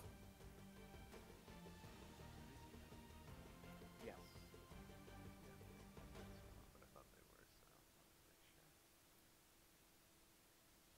Yeah. So Chad, It'd be very strange if look- they weren't. Yeah. looking at the current game state, we see that both players are well, Yanenga's starting to get a bit ahead in deck count. Do you think at this point Yanenga just gets one more big hit and runs, or do you think Yanenga's just gonna keep thoroughly pushing aggression? So I think the biggest thing is like the more you just kind of say, "Oh, I think I'm good and I'm gonna run," the more often than not you get burned for it. That's what I was thinking. At least that's been my experience. So I would hesitate to assume that that's what John would do in this scenario or Zero. Good there. I really don't see him doing that. So I really see him either playing one with a land right here, right now, which it looks like maybe he doesn't have, or he's trying to get better positioning first. But I really see him eventually keeping up the aggression, forcing Medusa to take another double maneuver turn definitely helped him out. And as we saw there, a regroup was discarded for a boost for Medusa, which means that that's one more card that he can't discard against a what is it called, shield formation. So currently the only two cards that are optimal to discard there would be potentially a regroup, his last regroup, and then a Hounds of Zeus. But Hounds of Zeus would also be great to attack with a Harpy. So it's a very, very interesting predicament we find ourselves in. Jeremy, do you still think it's anyone's game, or are you trying to lean towards one fighter? The momentum seems to be shifting a bit towards Yanenga to me, just the way things are going there. I know that Medusa's got the health, but I think that Yanenga's just getting closer into a trouble of like running out of defenses and getting into a bunch of cards that are going to make her draw more, which is going to exacerbate the exhaustion issue. So it seems to be going that way. I think that and also Medusa's just not got a lot of offense left in there. I mean, she's got one more second shot. Anything else she starts doing is taking away versatiles from defense. I just don't see her getting Yanenga to a point where Yanenga's going to have no defenses to land a gaze. And I think you'd be at the point here having all three gazes not be used yet. If you were to get another second shot on Yanenga, I think you could definitely sacrifice one gaze to just get some damage into her. Ooh, smart. So Taylor, I know you're a big fan of the channel points feature on Twitch. So if you had all of your channel points sitting in front of you right now, and you had to pick just one fighter to put all those channel points into, would you go for Yanenga or Medusa? If I had to put all 12 of my channel points on a fighter, I think I agree with the common notion going on right now. I probably put them on Yanenga. So here's Taylor. I'll ask you. You're Yanenga in this position. You just maneuvered. What do you think your play is here? Let's Do you kill the Harpy maybe with an Archer revive, get another Archer back? What would you do here before it's spoiled as to what our plan is here? I'll go there, and I'm not sure getting rid of the Harpy is too important just because there's only a Hounds left, but it would help John or Zero position a little bit better if Medusa was the only fighter for Darkblade on the board. So I think getting rid of it is a fine choice, especially since that won't leave him in Medusa's zone at the end of the turn. That's kind of my thought. Less of something like I need to kill this Harpy and more of I just need this space. And we see right there the final surprise volley going ahead, grabbing an Archer back. And he's going to go ahead and keep her out of the fray. This is an interesting choice. I would kind of keep her close to action, which it looks like John is choosing to do. Yeah, Medusa. Oh, you got it. I was about to ask if Darkblade should defend that or not, since he only had the one Mighty Hound's Zeus, which he may not even have in hand. Would be the only Harpy specific card, but looks like he did not defend, which with one more revive for Harpies, maybe the smart move. Throughout the game, because like now I'm basically back to full power while you have. Yeah, I think I probably would have done the same to not defend, so that ideally I could attack with it. Maybe like play a Wind Frenzy into a Hounds of Zeus combo. That would be my goal, I think, with that card. But it's a very interesting predicament for sure. Yeah, we're seeing here John saying that we've had the sidekick situation switch here, where Medusa has none of her Harpies and Medusa has both of her Archers back now. And something interesting about those Archers is that if they're in Yanenga's zone, they kind of artificially increase Yanenga's maximum health because she can divert damage to them. So one of them's at 2, one of them's at 1, so that's effectively an extra 3 health for Yanenga. So the health totals for each hero are actually a lot closer than they appear because of Yanenga's ability and how Archers are basically just walking HP for her. That's a great point. And if he manages to heal, get his one with the land off, that will basically be healing him a net of 2, because one of his Archers will basically,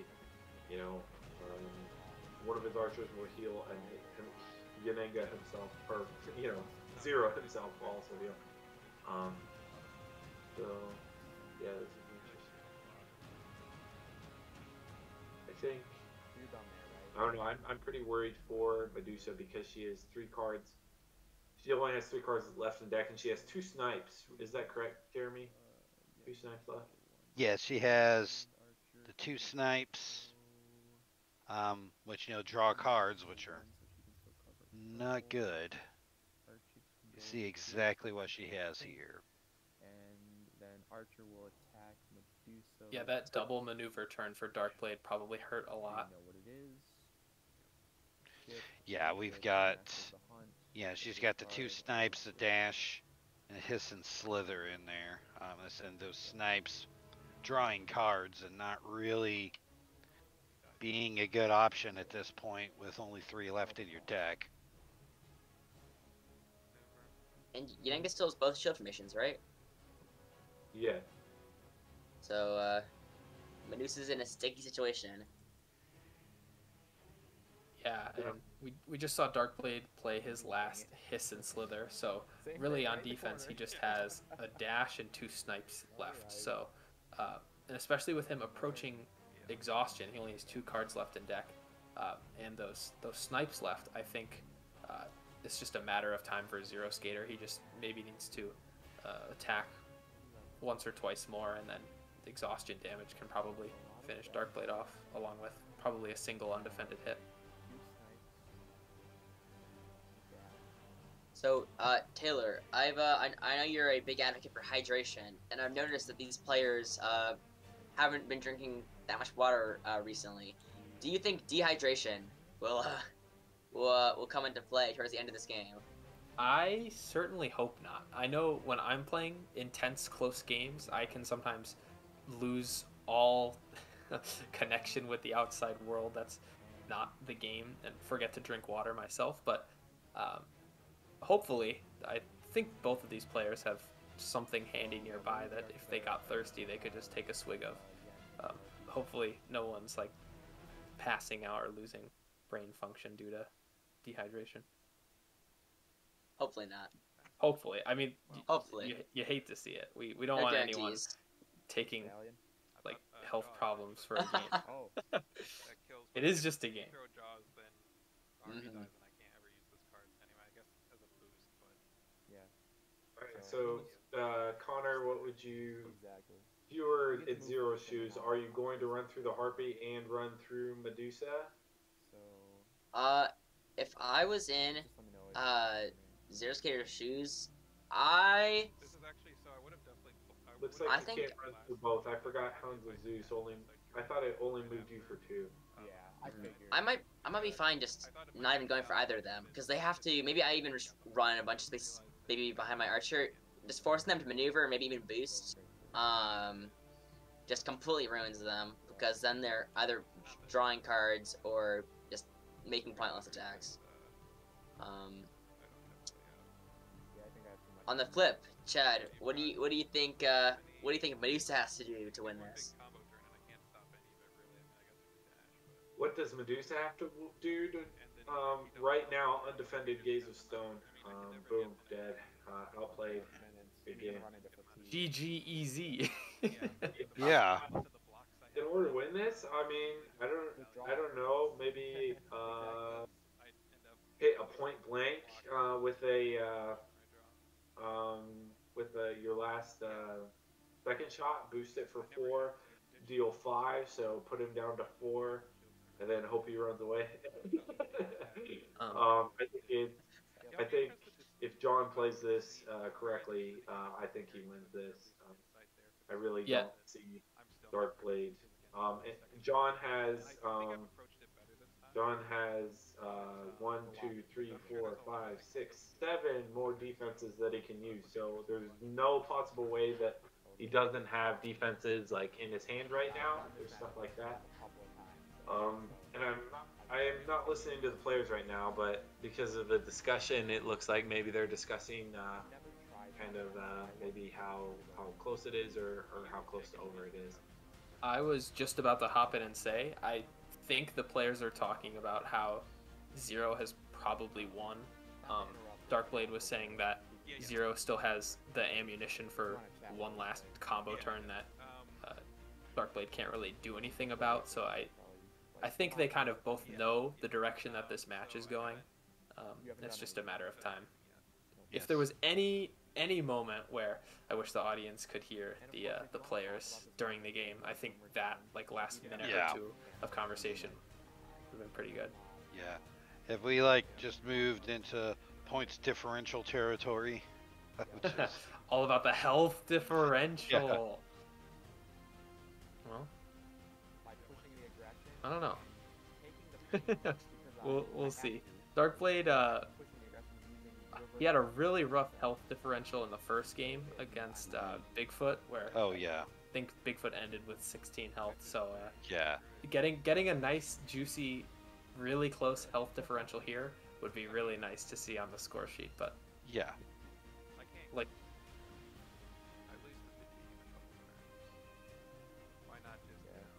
I mean, you'd have to boost even to get over there. Is the problem.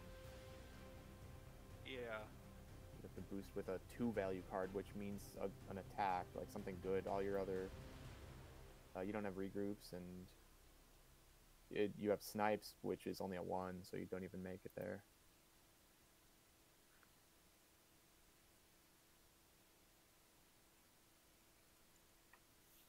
Yeah. Not much to be done. Yeah, I mean, I could be cheeky and go kill the archer, but let's do some more damage to Yanenga and you know, health differential and all that. Health differential. You got the big ol'... I'll ditch. Yeah, so I have to ditch shield first. Yep. So I'll ditch. Snipe for shield. Yep. And then getting rid of a snipe would normally be probably a suspect choice, just because that is a block card. But I think both players realize the end of the game is near, and that does not necessarily matter too much. They're not doing anything. Taylor, I think I've got one final question for you as this game closes out. So our wonderful behind the scenes person, Alan, noted that overhydration is actually a problem. What are your thoughts on overhydration, Taylor? I think if that ever becomes a problem, the players can invest in diapers and. I mean, astronauts do it, so why not? Exactly. We are comparable to the explorers of space. You heard it here first, folks. The final frontier, Unmatched. So I guess I have one more question for Jeremy, since the game's also ending. So Jeremy, as you probably know, zeroskatr is famous for his love for tank tops. Yes. Do you think the absence of a tank top is what could have led to zeroskatr's defeat last game? Ooh, that is true. I mean, you know, when you just, you know, imbue some of your power, you know, into an item like that, and, you know, don't fully utilize it, I mean, the effects can be, you know, they can be hard to predict. Speaking of powerful items, for those viewers wondering at home, I have been drinking out of my cactus cup all stream. Ooh. I think that's what's been giving me the energy to persevere and continue on. The real cactus cup. The mighty cactus cup. What are Medusa's last 3 cards? She has Snipe, Gaze of Stone, Gaze of Stone. Gaze, Snipe. So there's hope for an undefended Gaze. So you're saying there's a chance, yeah. So, Chad, seeing as it looks like you're going to be playing against zeroskatr tomorrow, how are you feeling? It's mathematically impossible for you to honestly pretty good, considering we practice so much, but can't be excited about if you either blank and I snipe, then I do 1 damage. Right. win, which I don't think we'll have. But if we're looking for good games, then I think that's what we're going to get. Super excited for tomorrow, what it means for us. And since I kind of asked Jeremy and Taylor kind of joke closing questions, I'll hit you with a final question of this game. Do you think the numbers after zeroskatr and Darkblade's names have affected the game state at all?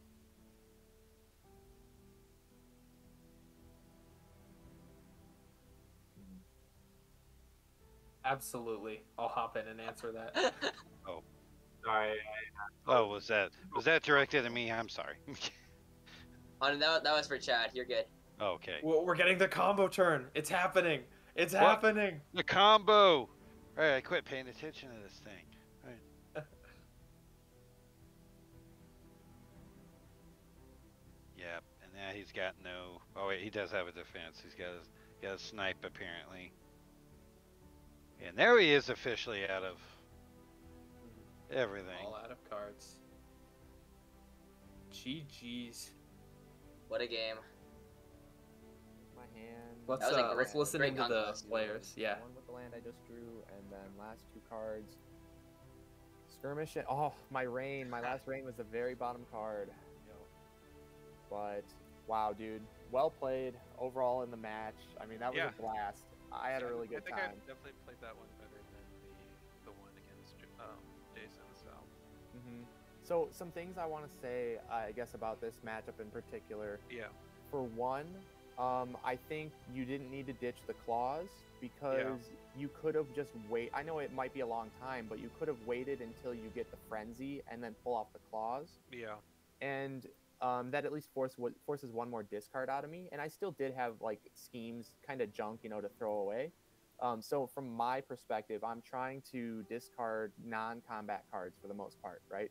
I want to discard one with the land. I want to discard Master of the Hunt. I want to discard Archer cards. First being Divide and Conquer, and if I have to, then Pin the Prey, because Archers die off. You can't always keep them alive, so you don't want dead cards, so you might as well pitch them, right? But you need defense and you need attacks for Yananga, because her whole game plan is to outlast Medusa, run Medusa out of defense, and then get those big hits in the end. Yeah. So, yeah, I think the claws would have helped, although it wouldn't have made a huge impact because I still had some junk left over. Yeah. Now, did you have the gaze in hand at the time, I guess, is a big question. Yes. You did, I okay. thought about boosting with it. But I was at a 5-value Jaws, was that right? No, I was at only 4. I was a 4-value Jaws, so I would have taken 3 there, which if you look at the health totals, at the end, I could have been down to 2. It would have been 2 more. No, because you took 1 because of the claws boost, so you would have been 2 lower. Oh, so I would have been at 3, right? Which means the other second shot boosted full would kill because it'd be 7 over a 4. Although I think the second time I did have a 5, I believe, and you chose not to boost it, which was correct, obviously. So in that case, if I was down to 4 and then I was down to 1, I mean, it's still really close. Yeah. My preferred way to play this matchup is you don't boost any of the second shots and you just play for the long game gaze, similar to like you did with Bigfoot.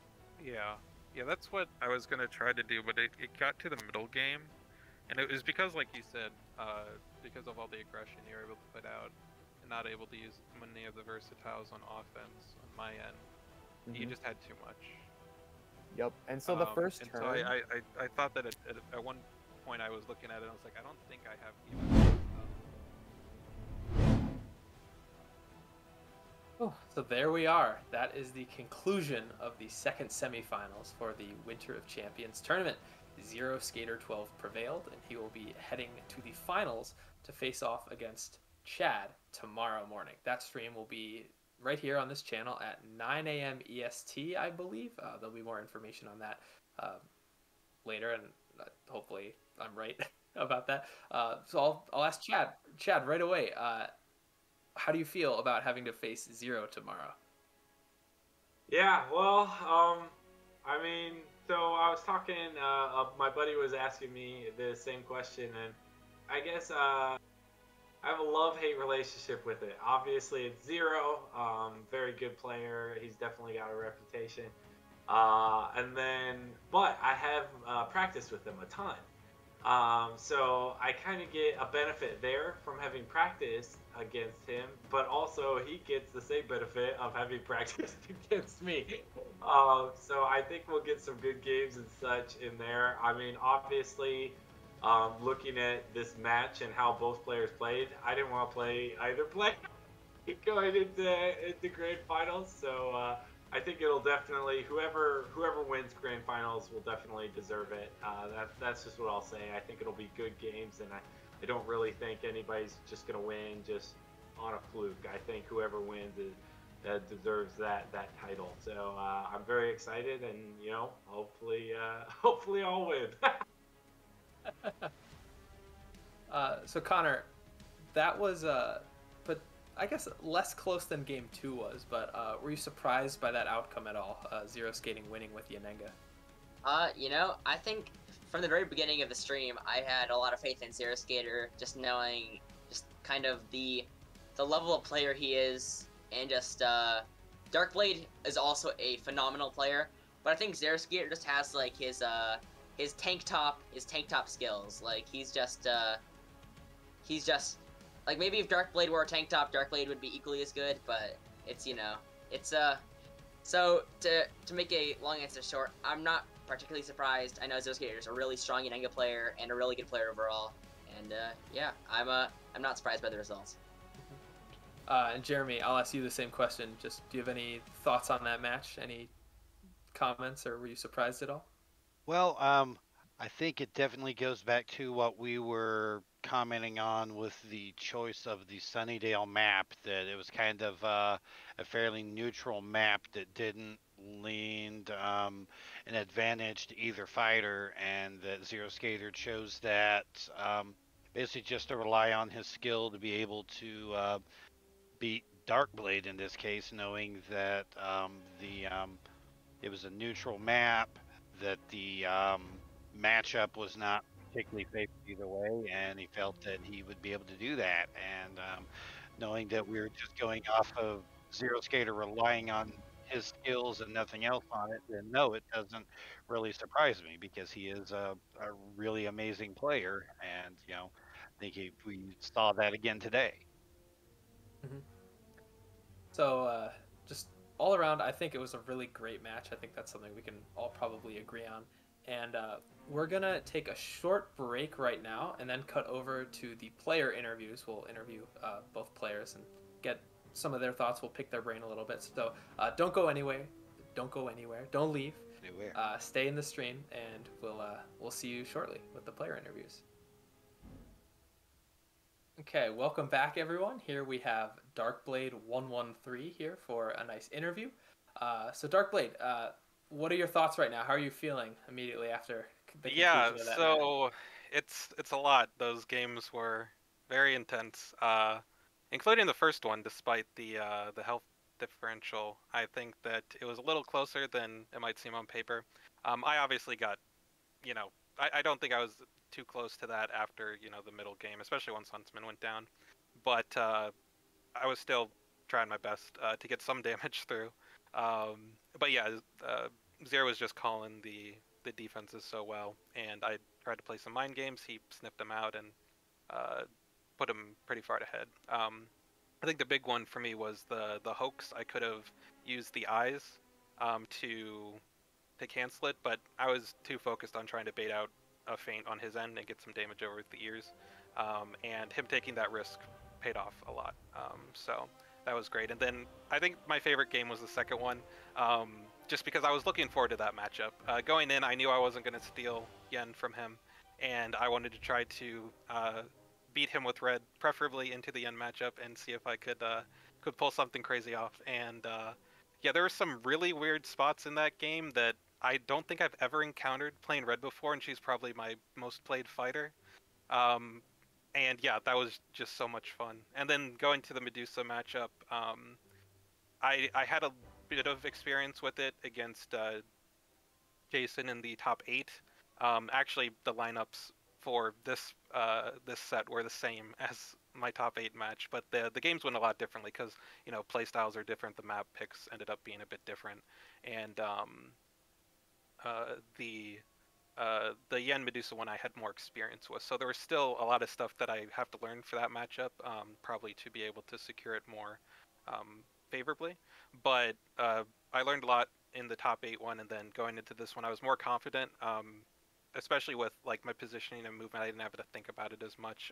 There's still a lot to worry about in that matchup, because Stallion's a thing, and you always got to be wary of that when you still have Harpies. But yeah, I felt a bit more comfortable playing a bit quicker. And yeah, John just did a great job of holding on to his defenses, making me use my versatiles on defense, so I didn't have enough attacks to run him out and get a gaze at the end of the game, which is what I was kind of the general game plan going into the matchup. But yeah, I'm feeling great overall. All the games were fun, especially after getting the red win after that crazy game. Like, no matter how the last game went, I was going to be happy with it. I didn't expect to get this far. I was just shooting for top 16 going in, so being able to make it to the semifinals stream weekend is more than I could have ever hoped for. So feeling pretty good despite the overall match loss.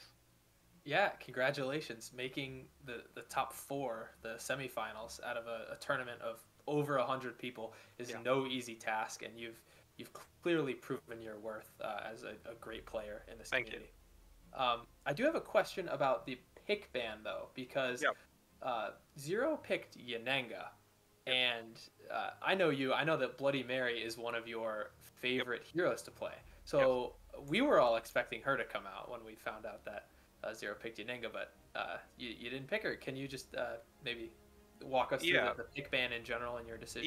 Yeah. So going into the pick ban, even though the draft ended up with the same results as my top 8 with Jason, I was actually leader in that match, and I won the die roll and chose follower this time around. And the pick order went a little bit different, but we ended up picking the same exact 6 fighters that I ended up with in the draft for the top 8 one. And I definitely was considering Mary, because I knew I wasn't going to try to steal Yen going in. I wanted to not only face his Yen because it was just, it seemed like a really fun thing to do for the semifinals, is try to get my favorite into his favorite, but also I feel like, if I pick Yen, he's going to go red, and it's like reversed, and I'm not as comfortable in that matchup on the Yen side. And so Bloody Mary was a strong consideration. I actually did some testing last night. Shout out to Mo on the Discord. He's been helping me do some practice stuff. He's also done some play testing stuff with me. Great guy, really cool, and I've been having a ton of fun playing with him. We actually had our first ladder match together. That's how we first met and played together. And last night he decided to, or he was able to help me do a practice match, and I wanted to do Bloody Mary into Bigfoot, because I thought there was a very high chance of Zero picking that at some point during the draft, probably as third pick after doing Yen and either Sherlock or Medusa, whichever his preference was. And on paper, it didn't seem great, because Bigfoot has so many cancels, and that messes with Mary's plan, and Bigfoot can kind of just save his cancels for her third actions, and whether she gets them naturally or through her scheme, and he can block anything else with like his good 4s and stuff like that. And so I wanted to test it still, because there's probably room there, and I only did one game, and it went awful for me.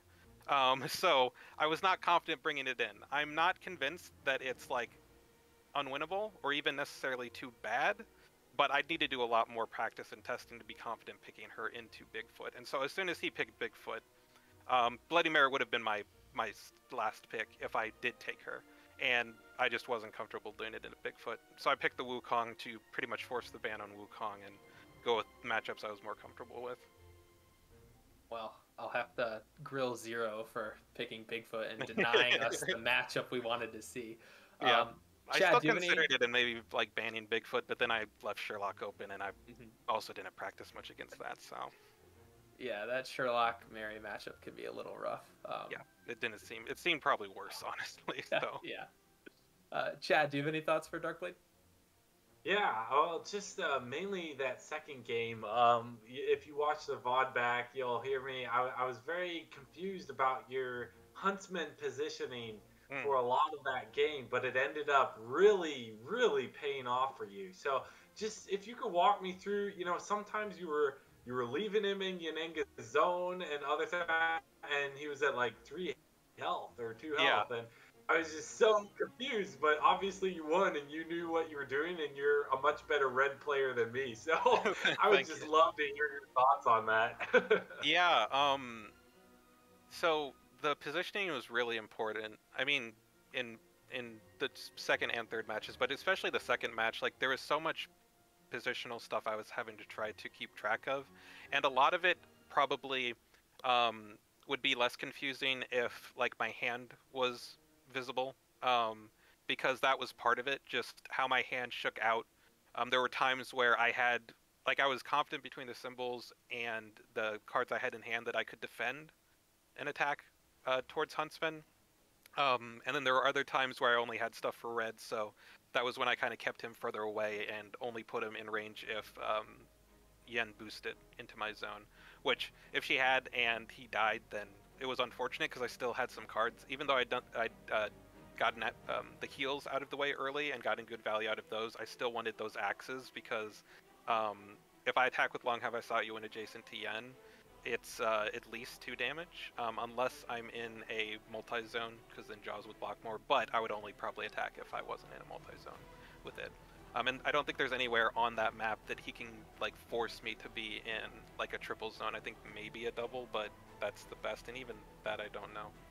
But it'd have to be very specific position, and I could play around that and wait till he's not in a better spot. So yeah, I wanted to always keep Huntsman in range, especially near the end of the game. I had a few different ways that I could win, and one of them was drawing into the last Long Have I Sought You and boosting in with the hands to attack Yen, because she ended 5 spaces away.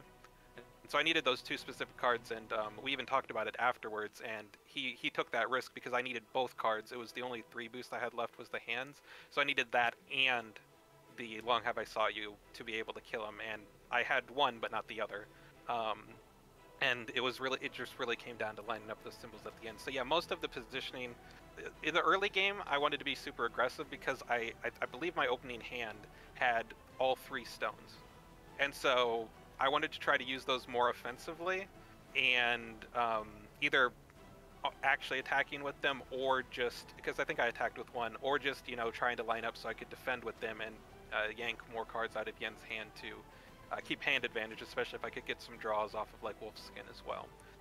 And that worked for a bit. I got some of the archers out of the way, I did some damage to Yen, and then I had to flip a switch and kind of go to a more defensive style when I was low on cards, and I didn't have the best defense for Red or Huntsman in hand, and yeah, so positioning a lot. I think the Red positioning was important, but the Huntsman, yeah, I think that was even more so, just because I really needed him to stick around for as long as he did.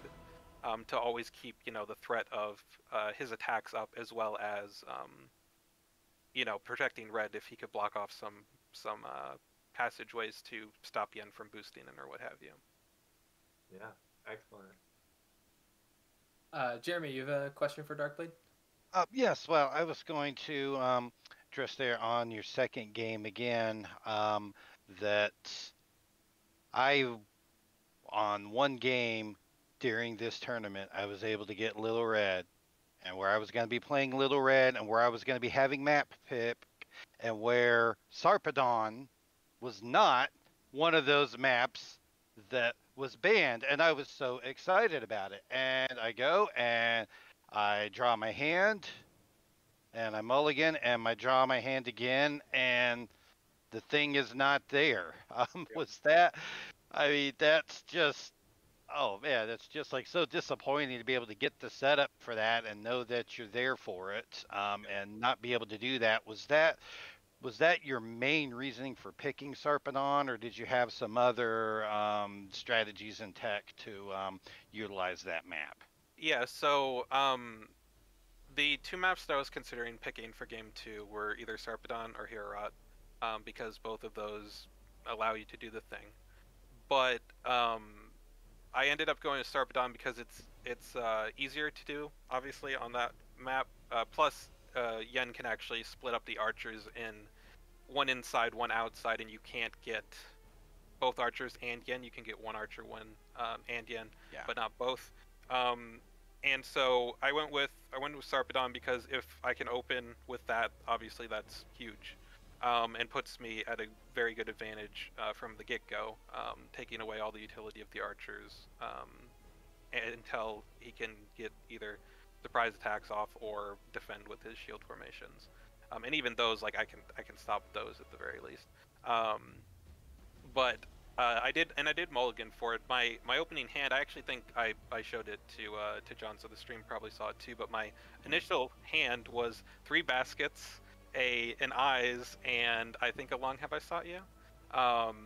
And they're all good cards, but you really don't want 3 baskets in hand right at the start anyway. And so it was going to be a mulligan whether I was fishing for the thing or not. And then when I didn't draw into path on the mulligan or on the first maneuver, I just knew that I wasn't going to be able to commit to it. But because the archers had been placed up front, I was still able to get some aggression off on them because obviously Zero was trying to block off the thing and force me to have a boost on top of the path, a boost with knives. And I did have a basket in hand to start out with, so if I had drawn into the path off the first maneuver, I would have been able to do it, and I probably would have committed to it because at that point it's worth it. But I wasn't relying on it. I picked the map because I wanted to leave that open if I got lucky with the opening hand or mulligan, but I didn't think I needed it to win, because red like is super powerful when she can get all of her effects off, and Yanenga can't stop her effects for the most part. Like the best she can do is attack with a surprise into a Once Upon a Time, and then the archer takes the 3 instead of Yen, and so you save 1 health. But like that's about it for the most part. And so because most of my effects are going to get through anyway, I still think without the thing, red still has a really good matchup. And it's still it's much closer. And Zero proved that. It came down to the wire, and I had to gamble on a coin toss at the end of the game with the path teleport. But yeah, I definitely had that as a strong consideration for why I chose the map, and wanted to try to pull that off if I could. But I didn't need it. Yeah. Going in, I definitely had a game plan for if I didn't open with that. Yeah, definitely. It was also good to see the use of the teleport on that, because everyone always uses that card for the auto damage there, Yep. and you kind of forget that the card draw and the teleport are there at times. So yep, and there were a few it's good times to that I see thought that. about using the card draw during the game when I had a pretty bad hand. I was really low on defense, especially at one point. It was when I was like down to a single card, and I think it was just a basket or something like that. So it was a good defense, but if Yen had a big combo turn, I was really in trouble if I couldn't get out of her general vicinity. Yeah. And so I did think about using the first path for draw early on, but I ended up being able to hit both Yen and the archer I hadn't killed earlier with it. So it ended up being better there because I could also reposition after and be in an okay spot. But yeah, I definitely do. I use it mostly for damage, as I'm sure most people do. But yeah, I definitely am always considering the other options and whether they might work in certain circumstances. Because yeah, like you say, most people don't even think about it because it's almost always just best to do the auto damage. But the times that it isn't, it can be really strong in the other modes too. And Connor, you have a question for Darkblade? So I have one kind of very general question. My question is what happened? And what I mean by what I mean by what happened is what do you find to be the key source of your overall loss this conquest? I think that ultimately it might come down to the draft itself. But I think more so than that, it's just the fact that I don't think it's necessarily anything I did during the match. Obviously, there were stuff. I think the last game, just not being as familiar as Zero with the Yen Medusa matchup, is probably like if you're gonna take the game as a whole and extrapolate from that what went wrong, that's probably the key tipping point. Because the first game I still think could have gone a different way had I done the eyes into the hoax and maybe kept Huntsman alive a bit more up in the library. But I think outside of the match itself is, and this does tie into the reason I gave as well, is just not being able to practice as much as I want with certain matchups. So I played in Summer of Legends, and then between that and Release Rumble, I didn't play a ton of the game. I just either didn't have motivation at certain points or had other stuff going on that got in the way that I had to prioritize. And then I had a great time in Release Rumble,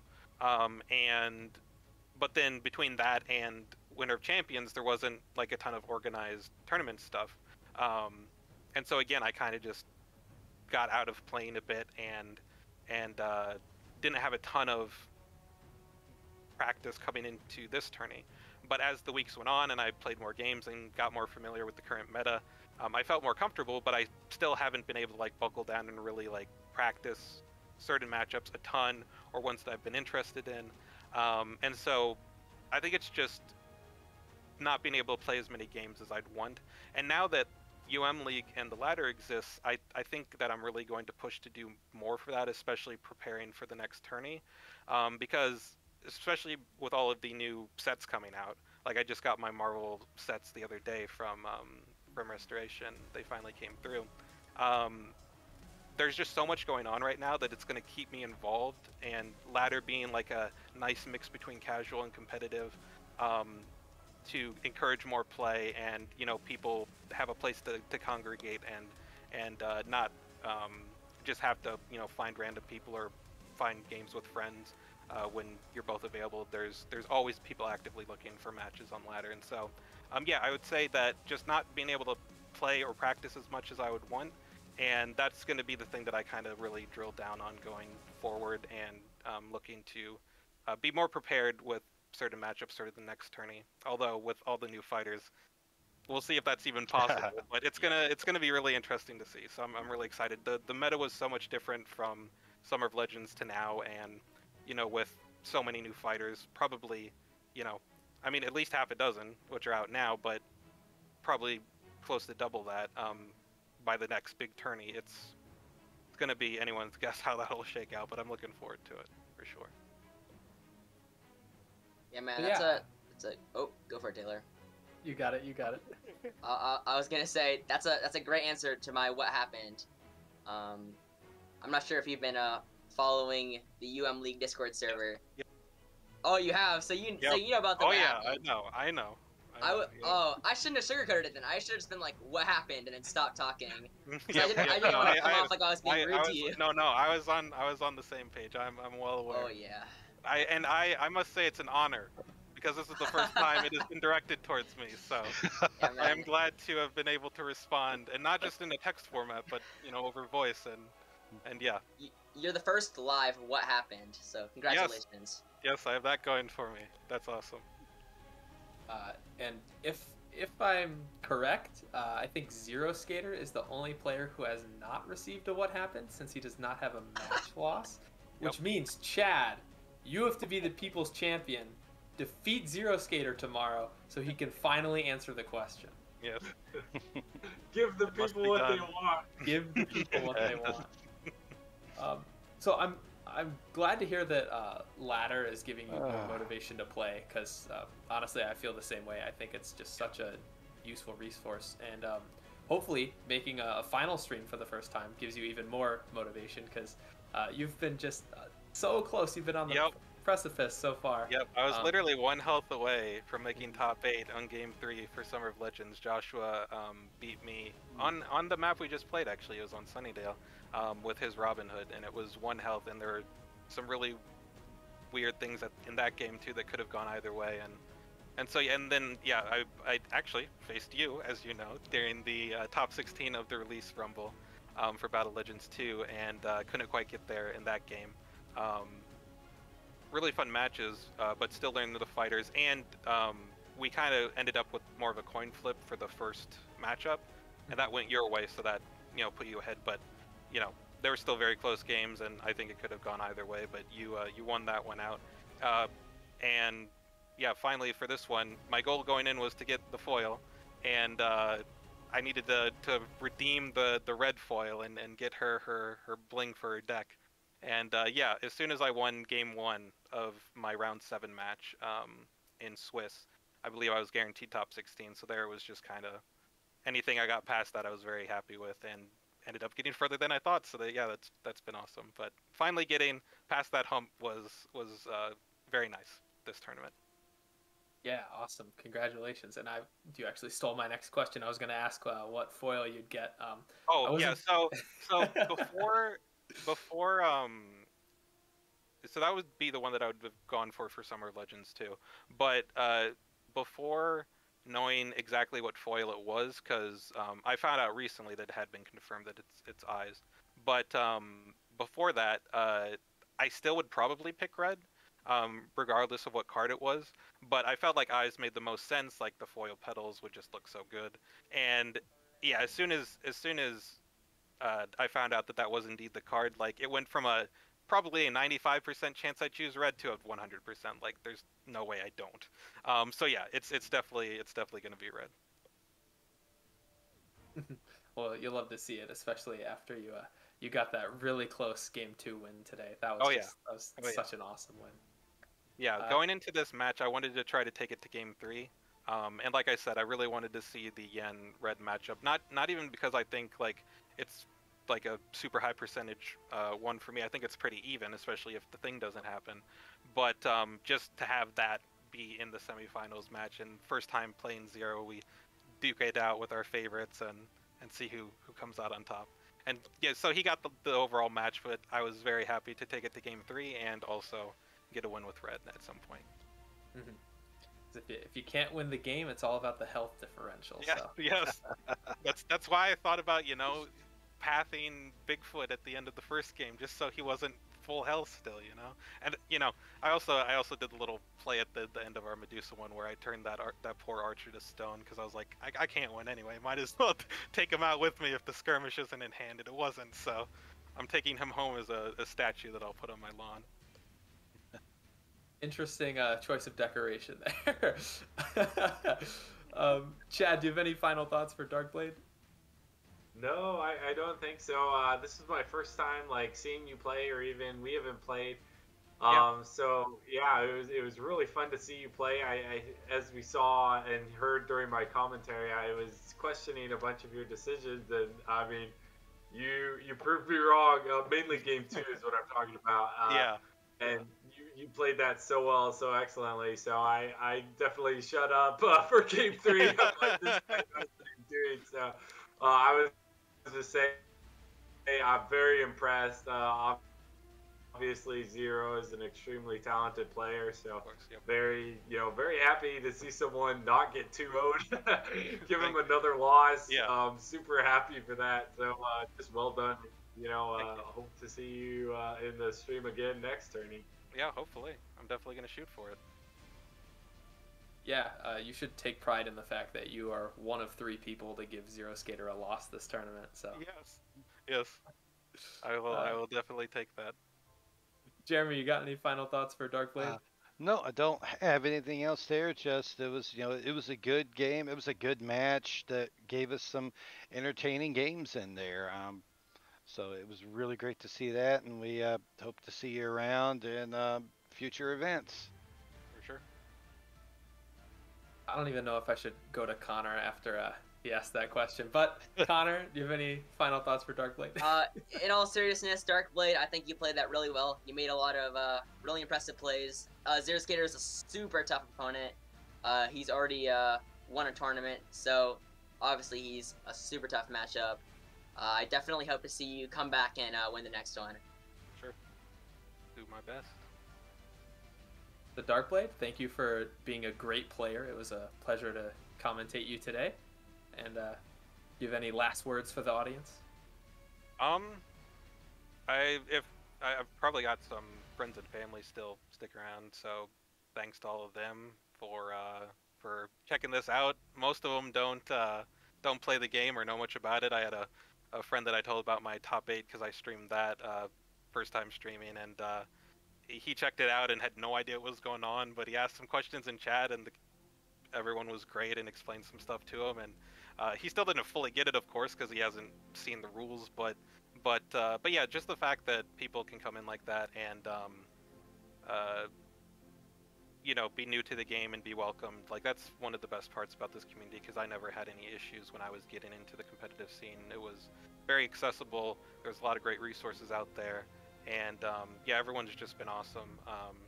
All of the opponents that I faced in this tourney, Mo, like I said, who's kind of been my pseudo practice partner, and then yeah, Zero, like, he's actually the main reason that I got into the game was because I found his channel in the original double elimination tournament that was run, and started getting more into that, and just kind of took off from there. I've got my dad here. He was watching, cheering me on from upstairs. He's the first person that I played the game with, and we play casually a lot when we get the chance. But yeah, he's at this point he doesn't necessarily like playing against me too much because he doesn't he's not into all like the deeper strategy, and it's hard for me to not like use some of those things when we play.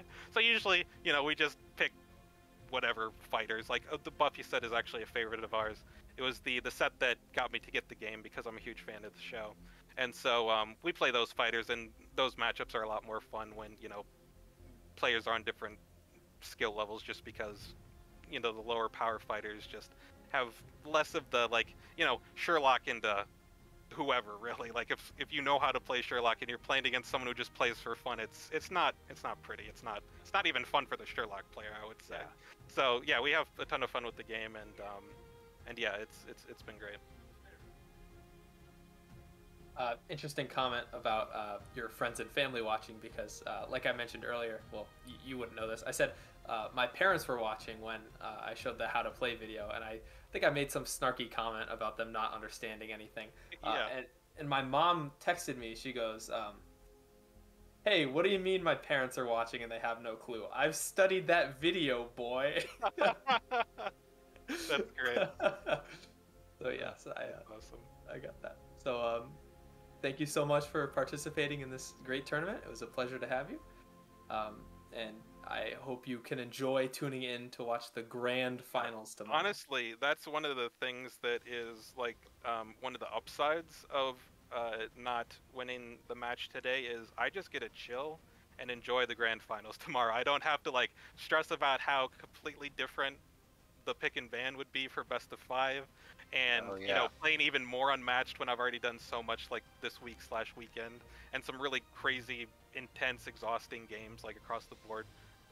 Really, really fun, but you know, it takes a lot out of you when you have to, like, I can only imagine for Prospero, like for the first tourney, because he had to go through the losers bracket and do so much over the weekend, and I've done a fraction of that. I'm already like, I just kind of want to chill and watch tomorrow. So that is a silver lining as well, because I just love, and my dad was saying it might not have picked up on the mic, but he was just saying how cool the production is, and how accessible it is for people who, you know, either play casually or don't play as much. Like I'm sure the commentary is great. I can't wait to go back and listen to that as well. But yeah, it's this whole stream setup and everything you guys have done and the tournament organizers have done is just beyond impressive. And yeah, it's one of the reasons that I love the competitive scene so much, is how much love and care goes into it from everyone. So yeah. All right, well, I think that will wrap it up for this interview. I think we'll get Zeroskater in, so we'll wave goodbye to Darkblade. It was a pleasure having and hosting you, and yes, I hope you have a great night. Yep, you all as well. See you later. Oh, and there he is. Can you hear us, Zero? I can hear you loud and clear. All right, congratulations. There it is. Thank you for updating his name, Alan. I was confused. Congratulations on winning. You are advancing to the grand finals for a second time in your career. So what are your first thoughts about that? So I'm very excited, obviously. I'm super pumped, especially because I get to go up against Chad. As we had mentioned, I think on the first semifinal when I was commentating, you know, me and Chad are big-time practice partners for this event. I used to play with Joshua a lot back in Summer of Legends. So when we faced off in the finals, it was hilarious because we were, you know, #1 practice partners. We played all the time. And then he just kind of got more busy with life stuff, and we weren't able to play as much.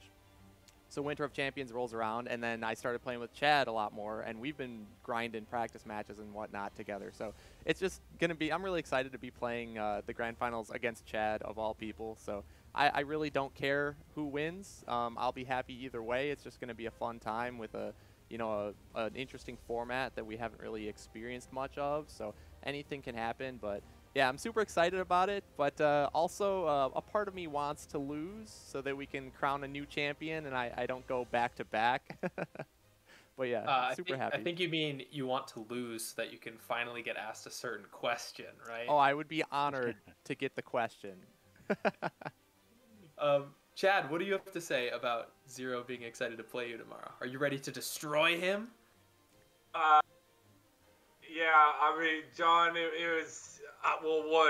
sorry for everybody in the stream. I kept calling you John so many times. Oh, it's fine. And then I kept being like, or Zero. on but yeah, I mean, just congratulations. Super. As you mentioned, obviously, I would like to win because I feel like I've tried very hard this tournament. I put a lot of time in and effort, and I would like to win this one so that for the next tournament I don't have to try as hard. So that I'm kind of get my tournament win, and then I'm good. But as you mentioned, I couldn't be happier to be fighting you because I feel like it'll just be a fun match. You know, we played so many games together, so I think it'll just feel like, you know, another weeknight where we're just hanging out playing stuff. Um, match. So I'm very excited. Very, you know, I'm just pumped. Pumped to do this again tomorrow. Yep. Right back at you, man. Jeremy, do you have a question for Zero Skater? Yeah, I've got two things. One is I noticed that you're back into tank top now, so all things are right in the world. You know, we were a little worried about you, you know, not being into tank top. That, you know, some of your power might have not been there, but you know, Right. we're good. We're glad that it went well. The other thing I was going to ask about, it's something that you have talked about on your Twitch and something you discuss a lot in the Discord, and that is that one of the most important things in playing Unmatched at a high level is knowing going into any matchup what your win strategy, what your win condition is, and then developing a strategy to work around that win condition and eventually get you there. Do you have anything to say about that in regards to the games that you played today? Yeah, so win condition is everything really in competitive play, I would say, and you got to have a plan going in, or else you can make some big mistakes that are very costly overall. I think the Red and Yananga matchup is very difficult to find win conditions in because it's such a dynamic matchup where you really have to be able to adapt on the fly based on what cards have been used and what the game state looks like. So it's really difficult. So my game plan going into that matchup was to kill Huntsman right away, but Darkblade did a good job of protecting him after he got low on health, and then I kind of gave up that idea, and I pivoted to let's just kill Red because he got his healing off, whatever.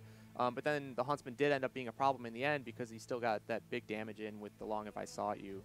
So I was kind of, you know, regretting it at that point, but he played it really well. But as far as win condition goes, I think it really shows in the last game, the Medusa Yananga game. That's really where I know my win condition in that matchup is to run Medusa out of defenses and then get some kind of big damage or combo turn at the end. And it doesn't even have to be a huge, you know, 5-attack combo turn, just even 3 attacks with one of those, maybe including like a double attack. So just a mini combo is enough to finish it once you get to the end because she just doesn't have defenses.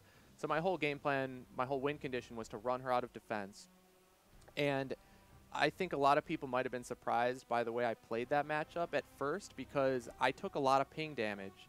And I think that's just something you got to get over, right? Everybody's so scared of Medusa and taking that extra damage, but I was able to push the aggression by sacrificing a little bit of health here and there with the pings. I was able to push the aggression and be knocking his versatiles out of hand, forcing him to play them on defense, instead of trying to avoid the pings, letting him approach me, and then I have to spend my versatiles on defense. And then in the long run, he's running me out of more defenses than I am to him, and he might be able to land a gaze at the end as a finisher. So it's all about the tempo in that matchup, and I really just wanted to push the aggression because I knew my win condition from the start, and I think it definitely paid off. Okay, well, that's great. Thanks. Connor, do you have a question for Zero? And it probably shouldn't be the question you're normally used to asking. Yeah, he did win, in fact, so I cannot ask him. So Zero Skater, we were talking about a lot of stuff. One of the things we talked about was hydration. I know Big Goods is a big loyalist to the Cactus Cup. Oh, which yeah. you can see behind him over his shoulder. His head blocking it now. But There it is. he's drinking water. So I was actually wondering, since you're such a professional Unmatched player, you've already won a tournament, and now you're going back in for another Grand Finals. Do you think dehydration or overhydration is more of a threat?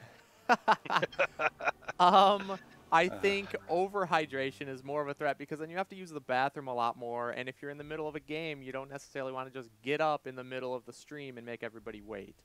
So I'd have to say overhydration. Just you wait for the diaper meta. Just you wait. And to build off that, during that game, were you afraid that Darkblade had more water than you did? Oh, my water bottle right now is empty. He 100% had more water than I did, so he definitely had an advantage there. Yeah, man. Thank you for answering. No problem, Connor.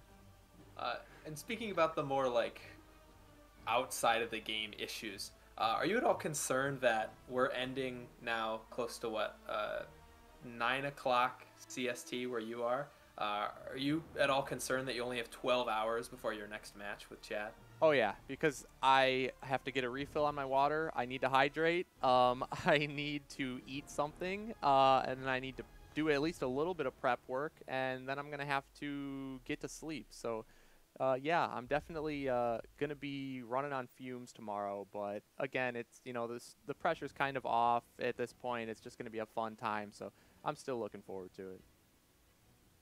Great to hear. Great to hear. Chad, do you have any final thoughts for Zero? I guess it won't necessarily be final because you'll be fighting him soon, but... Final thought. Not too much. I will say that that red Yanenga game was just a blast to watch. But I just want to know the first word, if you could say it on stream, that popped into your head when you saw him attack you with Once Upon a Time into your shield formation. Dang. Like, that was the biggest, like, ballsiest play I have maybe ever seen in a competitive game. Like, I was very impressed, and that was just a really, really next level play. It was awesome. Like, obviously, I wasn't happy to see it, right? You don't love to see that. But I was so impressed and blown away that I was like, all right, man, you got me. Like, congrats. You deserve that. It was awesome. It was, I think, for all of us in the stream, at least for myself, I just was staring at it for a second. I'm like, what? And then I paused it. And I was like, wait a second. He gets the discard first. And then, it was so clean. And we were kind of going nuts here on the commentator side. We were like, let's go. So, yeah, really cool play. Really cool play. That was an awesome play. I'm sure the stream, everybody liked that one a lot. Oh, yeah. Jeremy, do you have any final thoughts for Zero?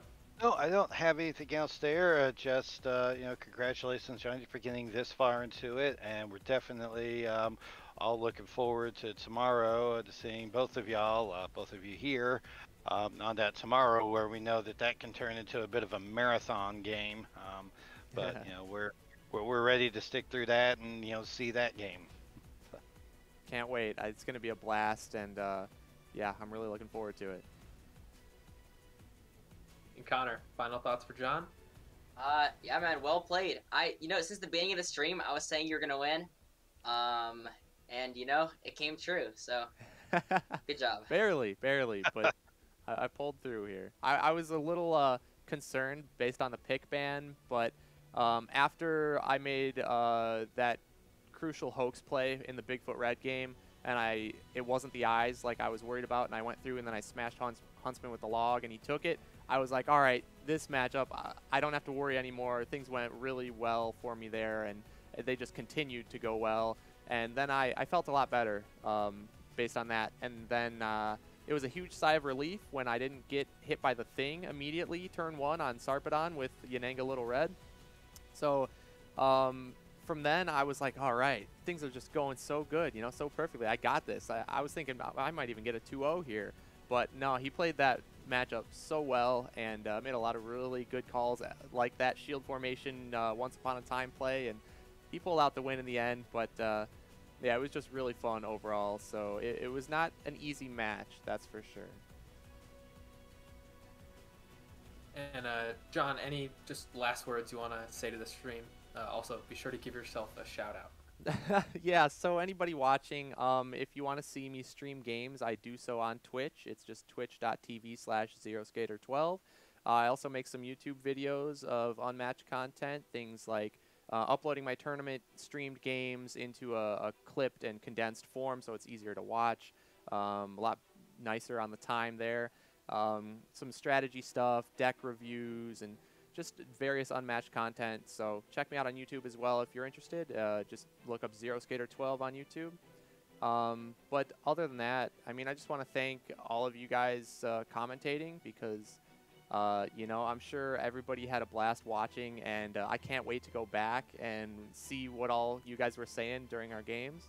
So thanks a lot for doing that. I know it's a lot of time put in. Like, we're going on, what, near 5 or 6 hours right now for overall stream time. So it's a marathon, and you guys stuck through it. So, you know, thank you all for doing that, and I hope you enjoyed it. And thanks to all the, you know, all my opponents throughout the tournament so far, especially Darkblade here. He just did a fantastic job, and it was a really fun match overall. And yeah, it's just been a great time. Well, it was a pleasure being able to watch you play as commentators, and I'm sure people in the Twitch chat will appreciate watching you too. You are obviously a great player. You're making the grand finals of a long Swiss tournament for the second time, and I'm sure there isn't a soul watching right now who isn't super excited to see you play again tomorrow. So thank you so much for just being an awesome player and organizer of the tournament too. We greatly appreciate the work you do there.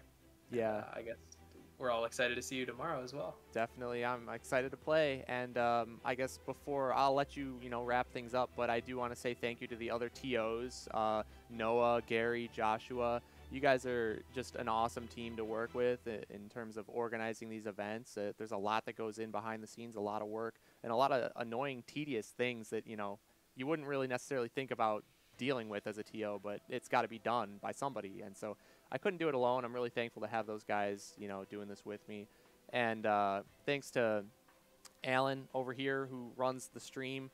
I'm sure we'll get him on camera at some point, but he's a wizard, right? Like, this whole production is incredible, and wouldn't be anything without him. And I think really, as Darkblade said, it gets people into the scene because it makes it seem more real, right? It's not just like this little board game that 10 people play, you know. It's like, it's a big thing, and I think it does help draw in new players. So I'm really thankful to Alan for the stream stuff that he does, and of course thanks to Restoration for making such an awesome game that is so fun to play and has so much depth at a competitive level. And you know, thanks to the Vorpal guys for giving us a great platform to play on, and thanks to everybody watching the stream, because wouldn't be anything without them. So just thanks to everybody involved, and I'm happy to be a part of it. Awesome, yeah. Just there's a lot of people to thank, because it isn't just like one or two people doing something. It's just a whole community of people coming together to put on the magic. So thank you for being very heavily involved in making the community as great as it is, John. Not a problem. My pleasure. Okay, so we are going to wrap up the stream now. One thing I would like to mention right now, I would like to apologize for Darkblade, because he just started streaming, and I forgot to ask him to plug his channel. So he has a Twitch channel. I'm pretty sure it's just called Darkblade113. I'm sure Alan will link it in the Twitch chat, but definitely go check him out. I'm not sure necessarily if he plans to stream more. I think he will, but if you liked watching him today, you'll like watching him on stream there. So go check that out. Yeah. So, Chad, any final words on the tournament? Anything to plug? Yeah, not too much to plug right now. I received some positive feedback from everybody today, so I think I'll probably be starting a YouTube channel. I've got all of my tournament games, or most of them. I had a little technical difficulty where I didn't save game 3 of one of my closest, wildest matches, and it was such a bummer, but I have most of those. and I'll probably edit them and put them up on YouTube. So I don't have the name of that yet or anything, but I'll figure that out when the time comes. So be on the lookout for that. Other than that, just stay tuned for tomorrow. Super exciting. I hope to give you guys good games, and I hope to play well against John. So matched, and if you are on the fence and you're like, I could get this game, I couldn't, I would just recommend go ahead and buy it. Get yourself a copy of Volume 1, Volume 2, Cobble and Fog. If you really like the Little Red Riding Hood, go ahead and grab Little Red Riding Hood and Beowulf. Whatever set really appeals to you, I would just recommend picking that up. I don't think there's a wrong decision. Yep. And if I could suggest a name for your future YouTube channel, just the thing that came to mind was Chad's World. So keep that in the back of your mind. Jeremy, you have any last words, anything to plug? Well, I've got a few things. I once again want to thank everybody involved with this, the TOs, Alan for running this. I mean, this is like a television producer role that he is doing there, and I don't think a lot of people appreciate how much work goes into making just everything on the technical side of this run nearly flawlessly. So that's just really great to have there, and just really appreciate the work he puts in. I want to plug a couple of my things. I have a Twitch channel, which is twitch.tv/PoindexterG. There's an underscore because there's some other PoindexterG out there that took the other one.